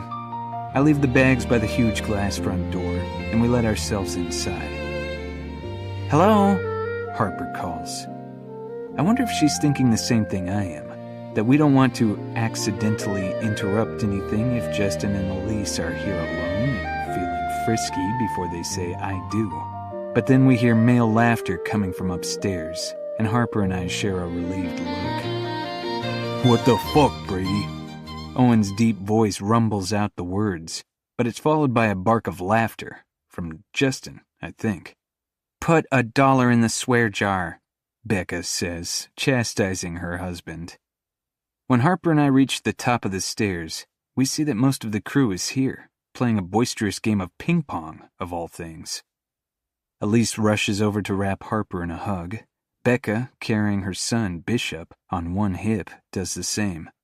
I greet Grant with a head shake and give Anna a one-armed hug. The firm, round bump of her stomach presses against my side. It's strange. I grin down at her. "You feeling okay?" She nods. "Never better." Their daughter, Hunter, is playing with a foam hockey puck on the floor. Harper and I say our hellos to everyone, and Elise offers us a beer. We both accept and head to the sectional to watch the next ping-pong matchup, which is between newlyweds Teddy and Sarah. Since there's nowhere for both of us to sit comfortably, I pull Harper into my lap. She gives me a sly grin, but settles in against me, quietly sipping her beer. I try to watch the game, and even throw in some trash talk of my own, but the soft weight of Harper's ass against my groin is more than a little distracting. My cock starts to stir, which is unfortunate, given that I'm wearing linen shorts that will do fuck all to hide that fact. With a furrowed brow, Harper turns and gives me a look. "Really, Prescott?"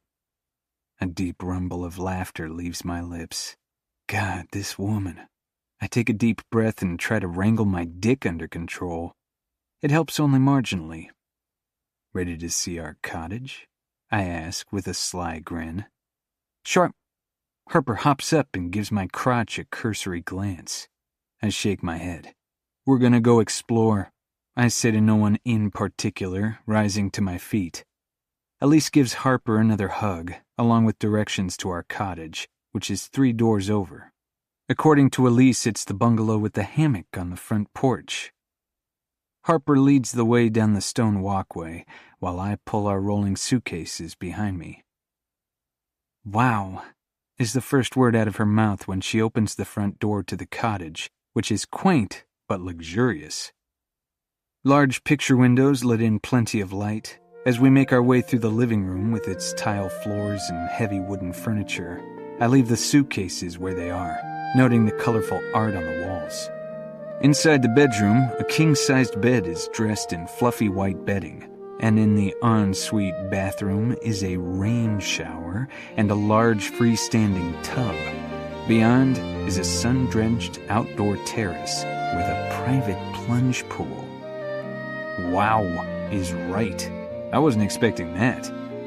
I can't help but wonder if Justin hooked me up with the best accommodations because of the question I told him I planned to pop on this trip. Either way, this place is romantic as fuck. "This is amazing," Harper says with a laugh, standing by the sliding glass doors in the bedroom that lead out to the private terrace. I pause behind her and gather her in my arms. Harper leans back against me and lets out a happy sigh. My cock twitches, hardening again. She turns slowly until she's facing me. You seem to be having a problem today. If that problem is keeping my dick flaccid any time her body comes into contact with mine, then yes, I'm having a problem. I give her a cocky grin. You offering up a solution? With a cocky smile of her own, Harper drops to her knees right there on the bedroom floor. And before I can formulate a response, her fingers are working open the front of my shorts. I'm fully hard when I take myself in my hand and stroke. Harper kisses a hot path along my aching shaft. When her lips close around me, I make an inarticulate sound and the muscles in my stomach tighten. Baby, I say on a groan. Fuck, that feels good. She treats the head of my cock to a slow, wet kiss with plenty of suction, and I hiss out a string of curses. The sight of her on her knees before me is the most erotic thing I've ever seen, and a bolt of heat flashes down my spine. Deeper, I say, swallowing another groan. I want her to keep going, but I also know I should stop her before things get too far. But fuck, it feels so good. The girl has serious skills, but the chance to watch her come on my cock wins out. Need you to stop doing that, I rasp out. With a wicked look, she eases back and traces her tongue over my swollen tip. You sure about that? I'm not even sure I could spell my own damn name at this point, but I nod. I want to be inside you. I curl one fist around my cock and remove it from her mouth, which I pretty much deserve a medal for. Get on the bed, I say in a rough voice. While Harper scrambles onto the mattress and begins stripping off her clothing, I stand next to the bed and slowly stroke myself. Her lips part on a shaky exhale as she watches me. Come here. She kicks off her underwear and reaches for me. I join her on the bed, kissing and licking all of my favorite places on her body. Her mouth, her soft breasts, the dip in her stomach, before I settle between her legs. With soft strokes of my tongue, I tease and kiss, but Harper shifts restlessly beneath me. Please, she says, tugging me up. I'm already close and I want you inside me when I come. I can't argue with her logic, so I position myself on top of her, kissing her neck, her forehead, her lips. I'm not sure if it's impatience or just desire, but Harper can't wait any longer. She takes me in her hand and lines us up. When I press forward, we both let out a ragged groan. Oh, fuck, that feels good. Her lips part and my name slips out in a whisper. The sound makes my heart clench. I find a steady, even rhythm that makes Harper shiver, and I keep fucking her just like that until she comes apart, shaking in my arms and moaning out her relief. Love you, I whisper. So much. Me too, she rasps, out of breath. Her fingers latch onto my hair and she tugs. Some garbled word explodes out of her mouth the second time she comes. It might be my name, I'm not sure. I brace myself above her, stroking her cheek with the rough pad of my thumb, while I push myself deep inside her. Chasing my own release now, I pump faster and press my mouth to hers. Harper kisses me as I fall over the edge. My release pulses out of me in wave after hot wave, and breathlessly I roll to my side, tugging her on top of me. As she nestles in close, I bring my arms around her. Sorry, I swear I didn't mean to maul you as soon as we got here. With a soft chuckle, Harper brings her mouth to mine for a quick kiss. I wasn't complaining.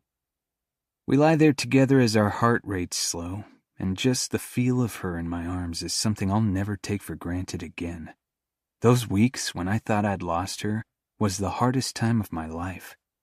The thought that I could have gone my whole life and never had this is a sobering one. Now that I've found Harper, I'm never letting her go. And the best news is, we have all week to enjoy each other like this.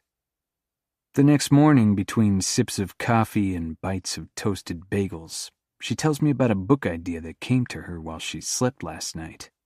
I listen as she animatedly describes the entire plot. Grinning, I remember that time I mentioned to her someone should write a romance novel about a hockey player. That someone is going to be Harper. I'll be your muse, I say with a smirk. She laughs and shakes her head. That could be fun. Justin and Elise's wedding was the most low-key ceremony I've ever been to. At sunset, they exchanged rings on the beach, barefoot, surrounded by about 24 people. There were heartfelt vows, along with a few laughs, and then Justin lifted his new wife in his arms and kissed the daylights out of her. This got a grumble out of her brother, Owen, but everyone knew he was kidding. Justin treats Elise like a queen, and so even if them dating was a thing at first between the guys, it certainly isn't now. The reception is just as casual. Reggae music, delicious seafood, Harper beside me. And the weight of a ring box in my pocket. It seems surreal, but there's no one else I'd rather spend my life with. As I look around at my teammates and friends, it's hard not to notice what a lucky bastard I am. Justin and Elise are now happily married and swaying together on a sandy dance floor under the stars. Owen and Becca are married with a sleeping kid who's passed out on his dad's shoulder at the moment. Grant and Anna, who are also married and have a toddler and another baby on the way. Teddy and Sarah, happily married and sharing a slice of cake. Morgan and his girlfriend Isla are dancing too.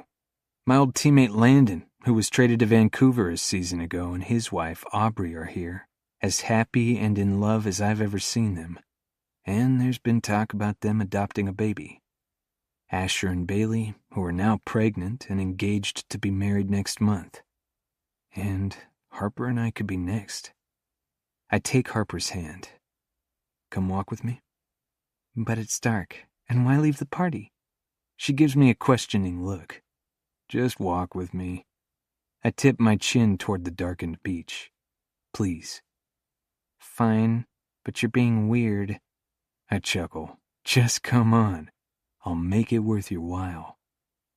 The sand is like powdered sugar beneath our feet, turning to soft clay when the waves rush over it. Harper lets out a little squeal and holds up the hem of her gauzy lavender dress. We walk hand in hand for a little while until the sounds of laughter and music are far behind us. It was a beautiful wedding, Harper says into the darkness. Yeah, it was. Is this something you'd like? A destination wedding? She looks over, briefly meeting my eyes. You really want to know? Of course I do. A smile crosses her lips. I think I would. It's more than just a wedding. It's a vacation for all your friends and family. Lots of good memories, you know? I nod. That's true. We walk a little farther, and then I pause and turn Harper toward me. My stomach erupts with nerves, but when I meet her eyes, I feel instantly calm. Hey, I say, flashing her an uneven smile. She gives me a confused look. Hey? I swallow. Jesus, I'm messing this up already.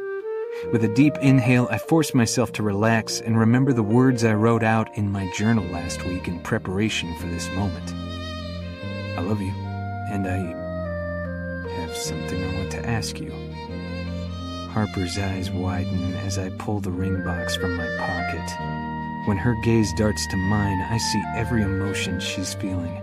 Excitement, disbelief, anticipation. I sink down to one knee right there on the sand. Still holding Harper's hand, I press a soft kiss to the back of it. I know I wasn't the best boyfriend, but being with you has taught me so much, and I hope to get to prove to you just how much I love you. For the rest of forever. Jordy! Harper's voice is tight with emotion, and a single tear slips down her cheek. I'm barely holding my own emotions in check. My voice low and raspy, I say, Baby, will you marry me? Oh, God, Jordy, yes, she cries. I love you, yes. I rise to my feet and lift Harper into my arms. Tears are freely streaming down her cheeks now, and I kiss each one away. I slip the ring onto Harper's trembling finger, and she gasps. Not gonna lie, I did a damn good job picking out this ring. I even consulted her sister to find out what style Harper would like, and picked out an oval solitaire diamond surrounded by rubies. It's unique and beautiful, just like Harper. Once the ring is securely on her finger, Harper meets my eyes. With one finger under her chin, I tilt her mouth to mine. Our kiss is slow, lingering, and unhurried, but the simmering attraction that burns just below the surface is already threatening to erupt. I can't wait to be alone with her later. The future Mrs. Harper Prescott, I whisper against her lips. Unless you're planning to keep your name? She smiles, her eyes glittering. I would be proud to be Harper Prescott. I wish my dad could be here to meet you, to share this with us, I say softly. Dad would have loved Harper and would have welcomed her into the family with open arms. He will always be here with us. I love hearing stories about him, and one day when we have babies, I want us to tell them all about their grandpa in heaven. My heart gives another thump as my emotions threaten to spill out. I squeeze my eyes shut and hold her close. We begin to walk back toward the wedding reception, and when we get about halfway there, Harper stops suddenly. Oh, God, we can't tell anyone. We're going to ruin their wedding day. She gasps, staring back at me with worry-filled eyes. Huh? She nods. Elise and Justin are supposed to be the center of attention today, not us. Seriously, Jordy, we'd better not say anything tonight. I turn her by the shoulders to face me and press a kiss to her lips. Everyone already knew I was going to propose. Justin and Elise, the whole team, your dad, your sister, everyone. She smiles. They did? I nod. I kinda sucked at keeping it a secret. Even my dry cleaning person saw your ring. Shit, I think I showed the grocery store clerk too last week. She laughs. Oh, well, in that case. I pull her tight against me and steal another kiss. Harper pulls back and looks down at her ring, which glimmers in the moonlight. But what if I hadn't said yes? I shudder. That wasn't a possibility I let myself think about. She nods. Probably wise. But there was absolutely no way I wasn't going to say yes. I love you so freaking much. You're stuck with me now, baby. With another soft smile, Harper laces her fingers through mine. There's no place else I'd rather be. My heart gives one more happy lurch, and then we head back toward the party to share our good news with our friends. It's in that moment that I know, even if Harper never gets around to writing her novel, I know without a doubt that she's the heroine in my story. I've got the best happily ever after that's ever been written. Ours. Thank you for listening. We hope you enjoyed the reading of Taking His Shot. Up next from Kendall Ryan is a title you do not want to miss called How to Date a Younger Man. Visit KendallRyanBooks.com to learn more. This has been Taking His Shot, written by Kendall Ryan, narrated by Teddy Hamilton and Savannah Peachwood. Copyright 2020 by Kendall Ryan. Production copyright 2020 by Kendall Ryan. Production coordination by Lyric Audiobooks.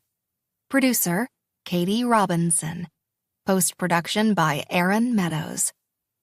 Teddy Hamilton and Savannah Peachwood are members of SAG-AFTRA. To keep up with new releases, visit KendallRyanBooks.com.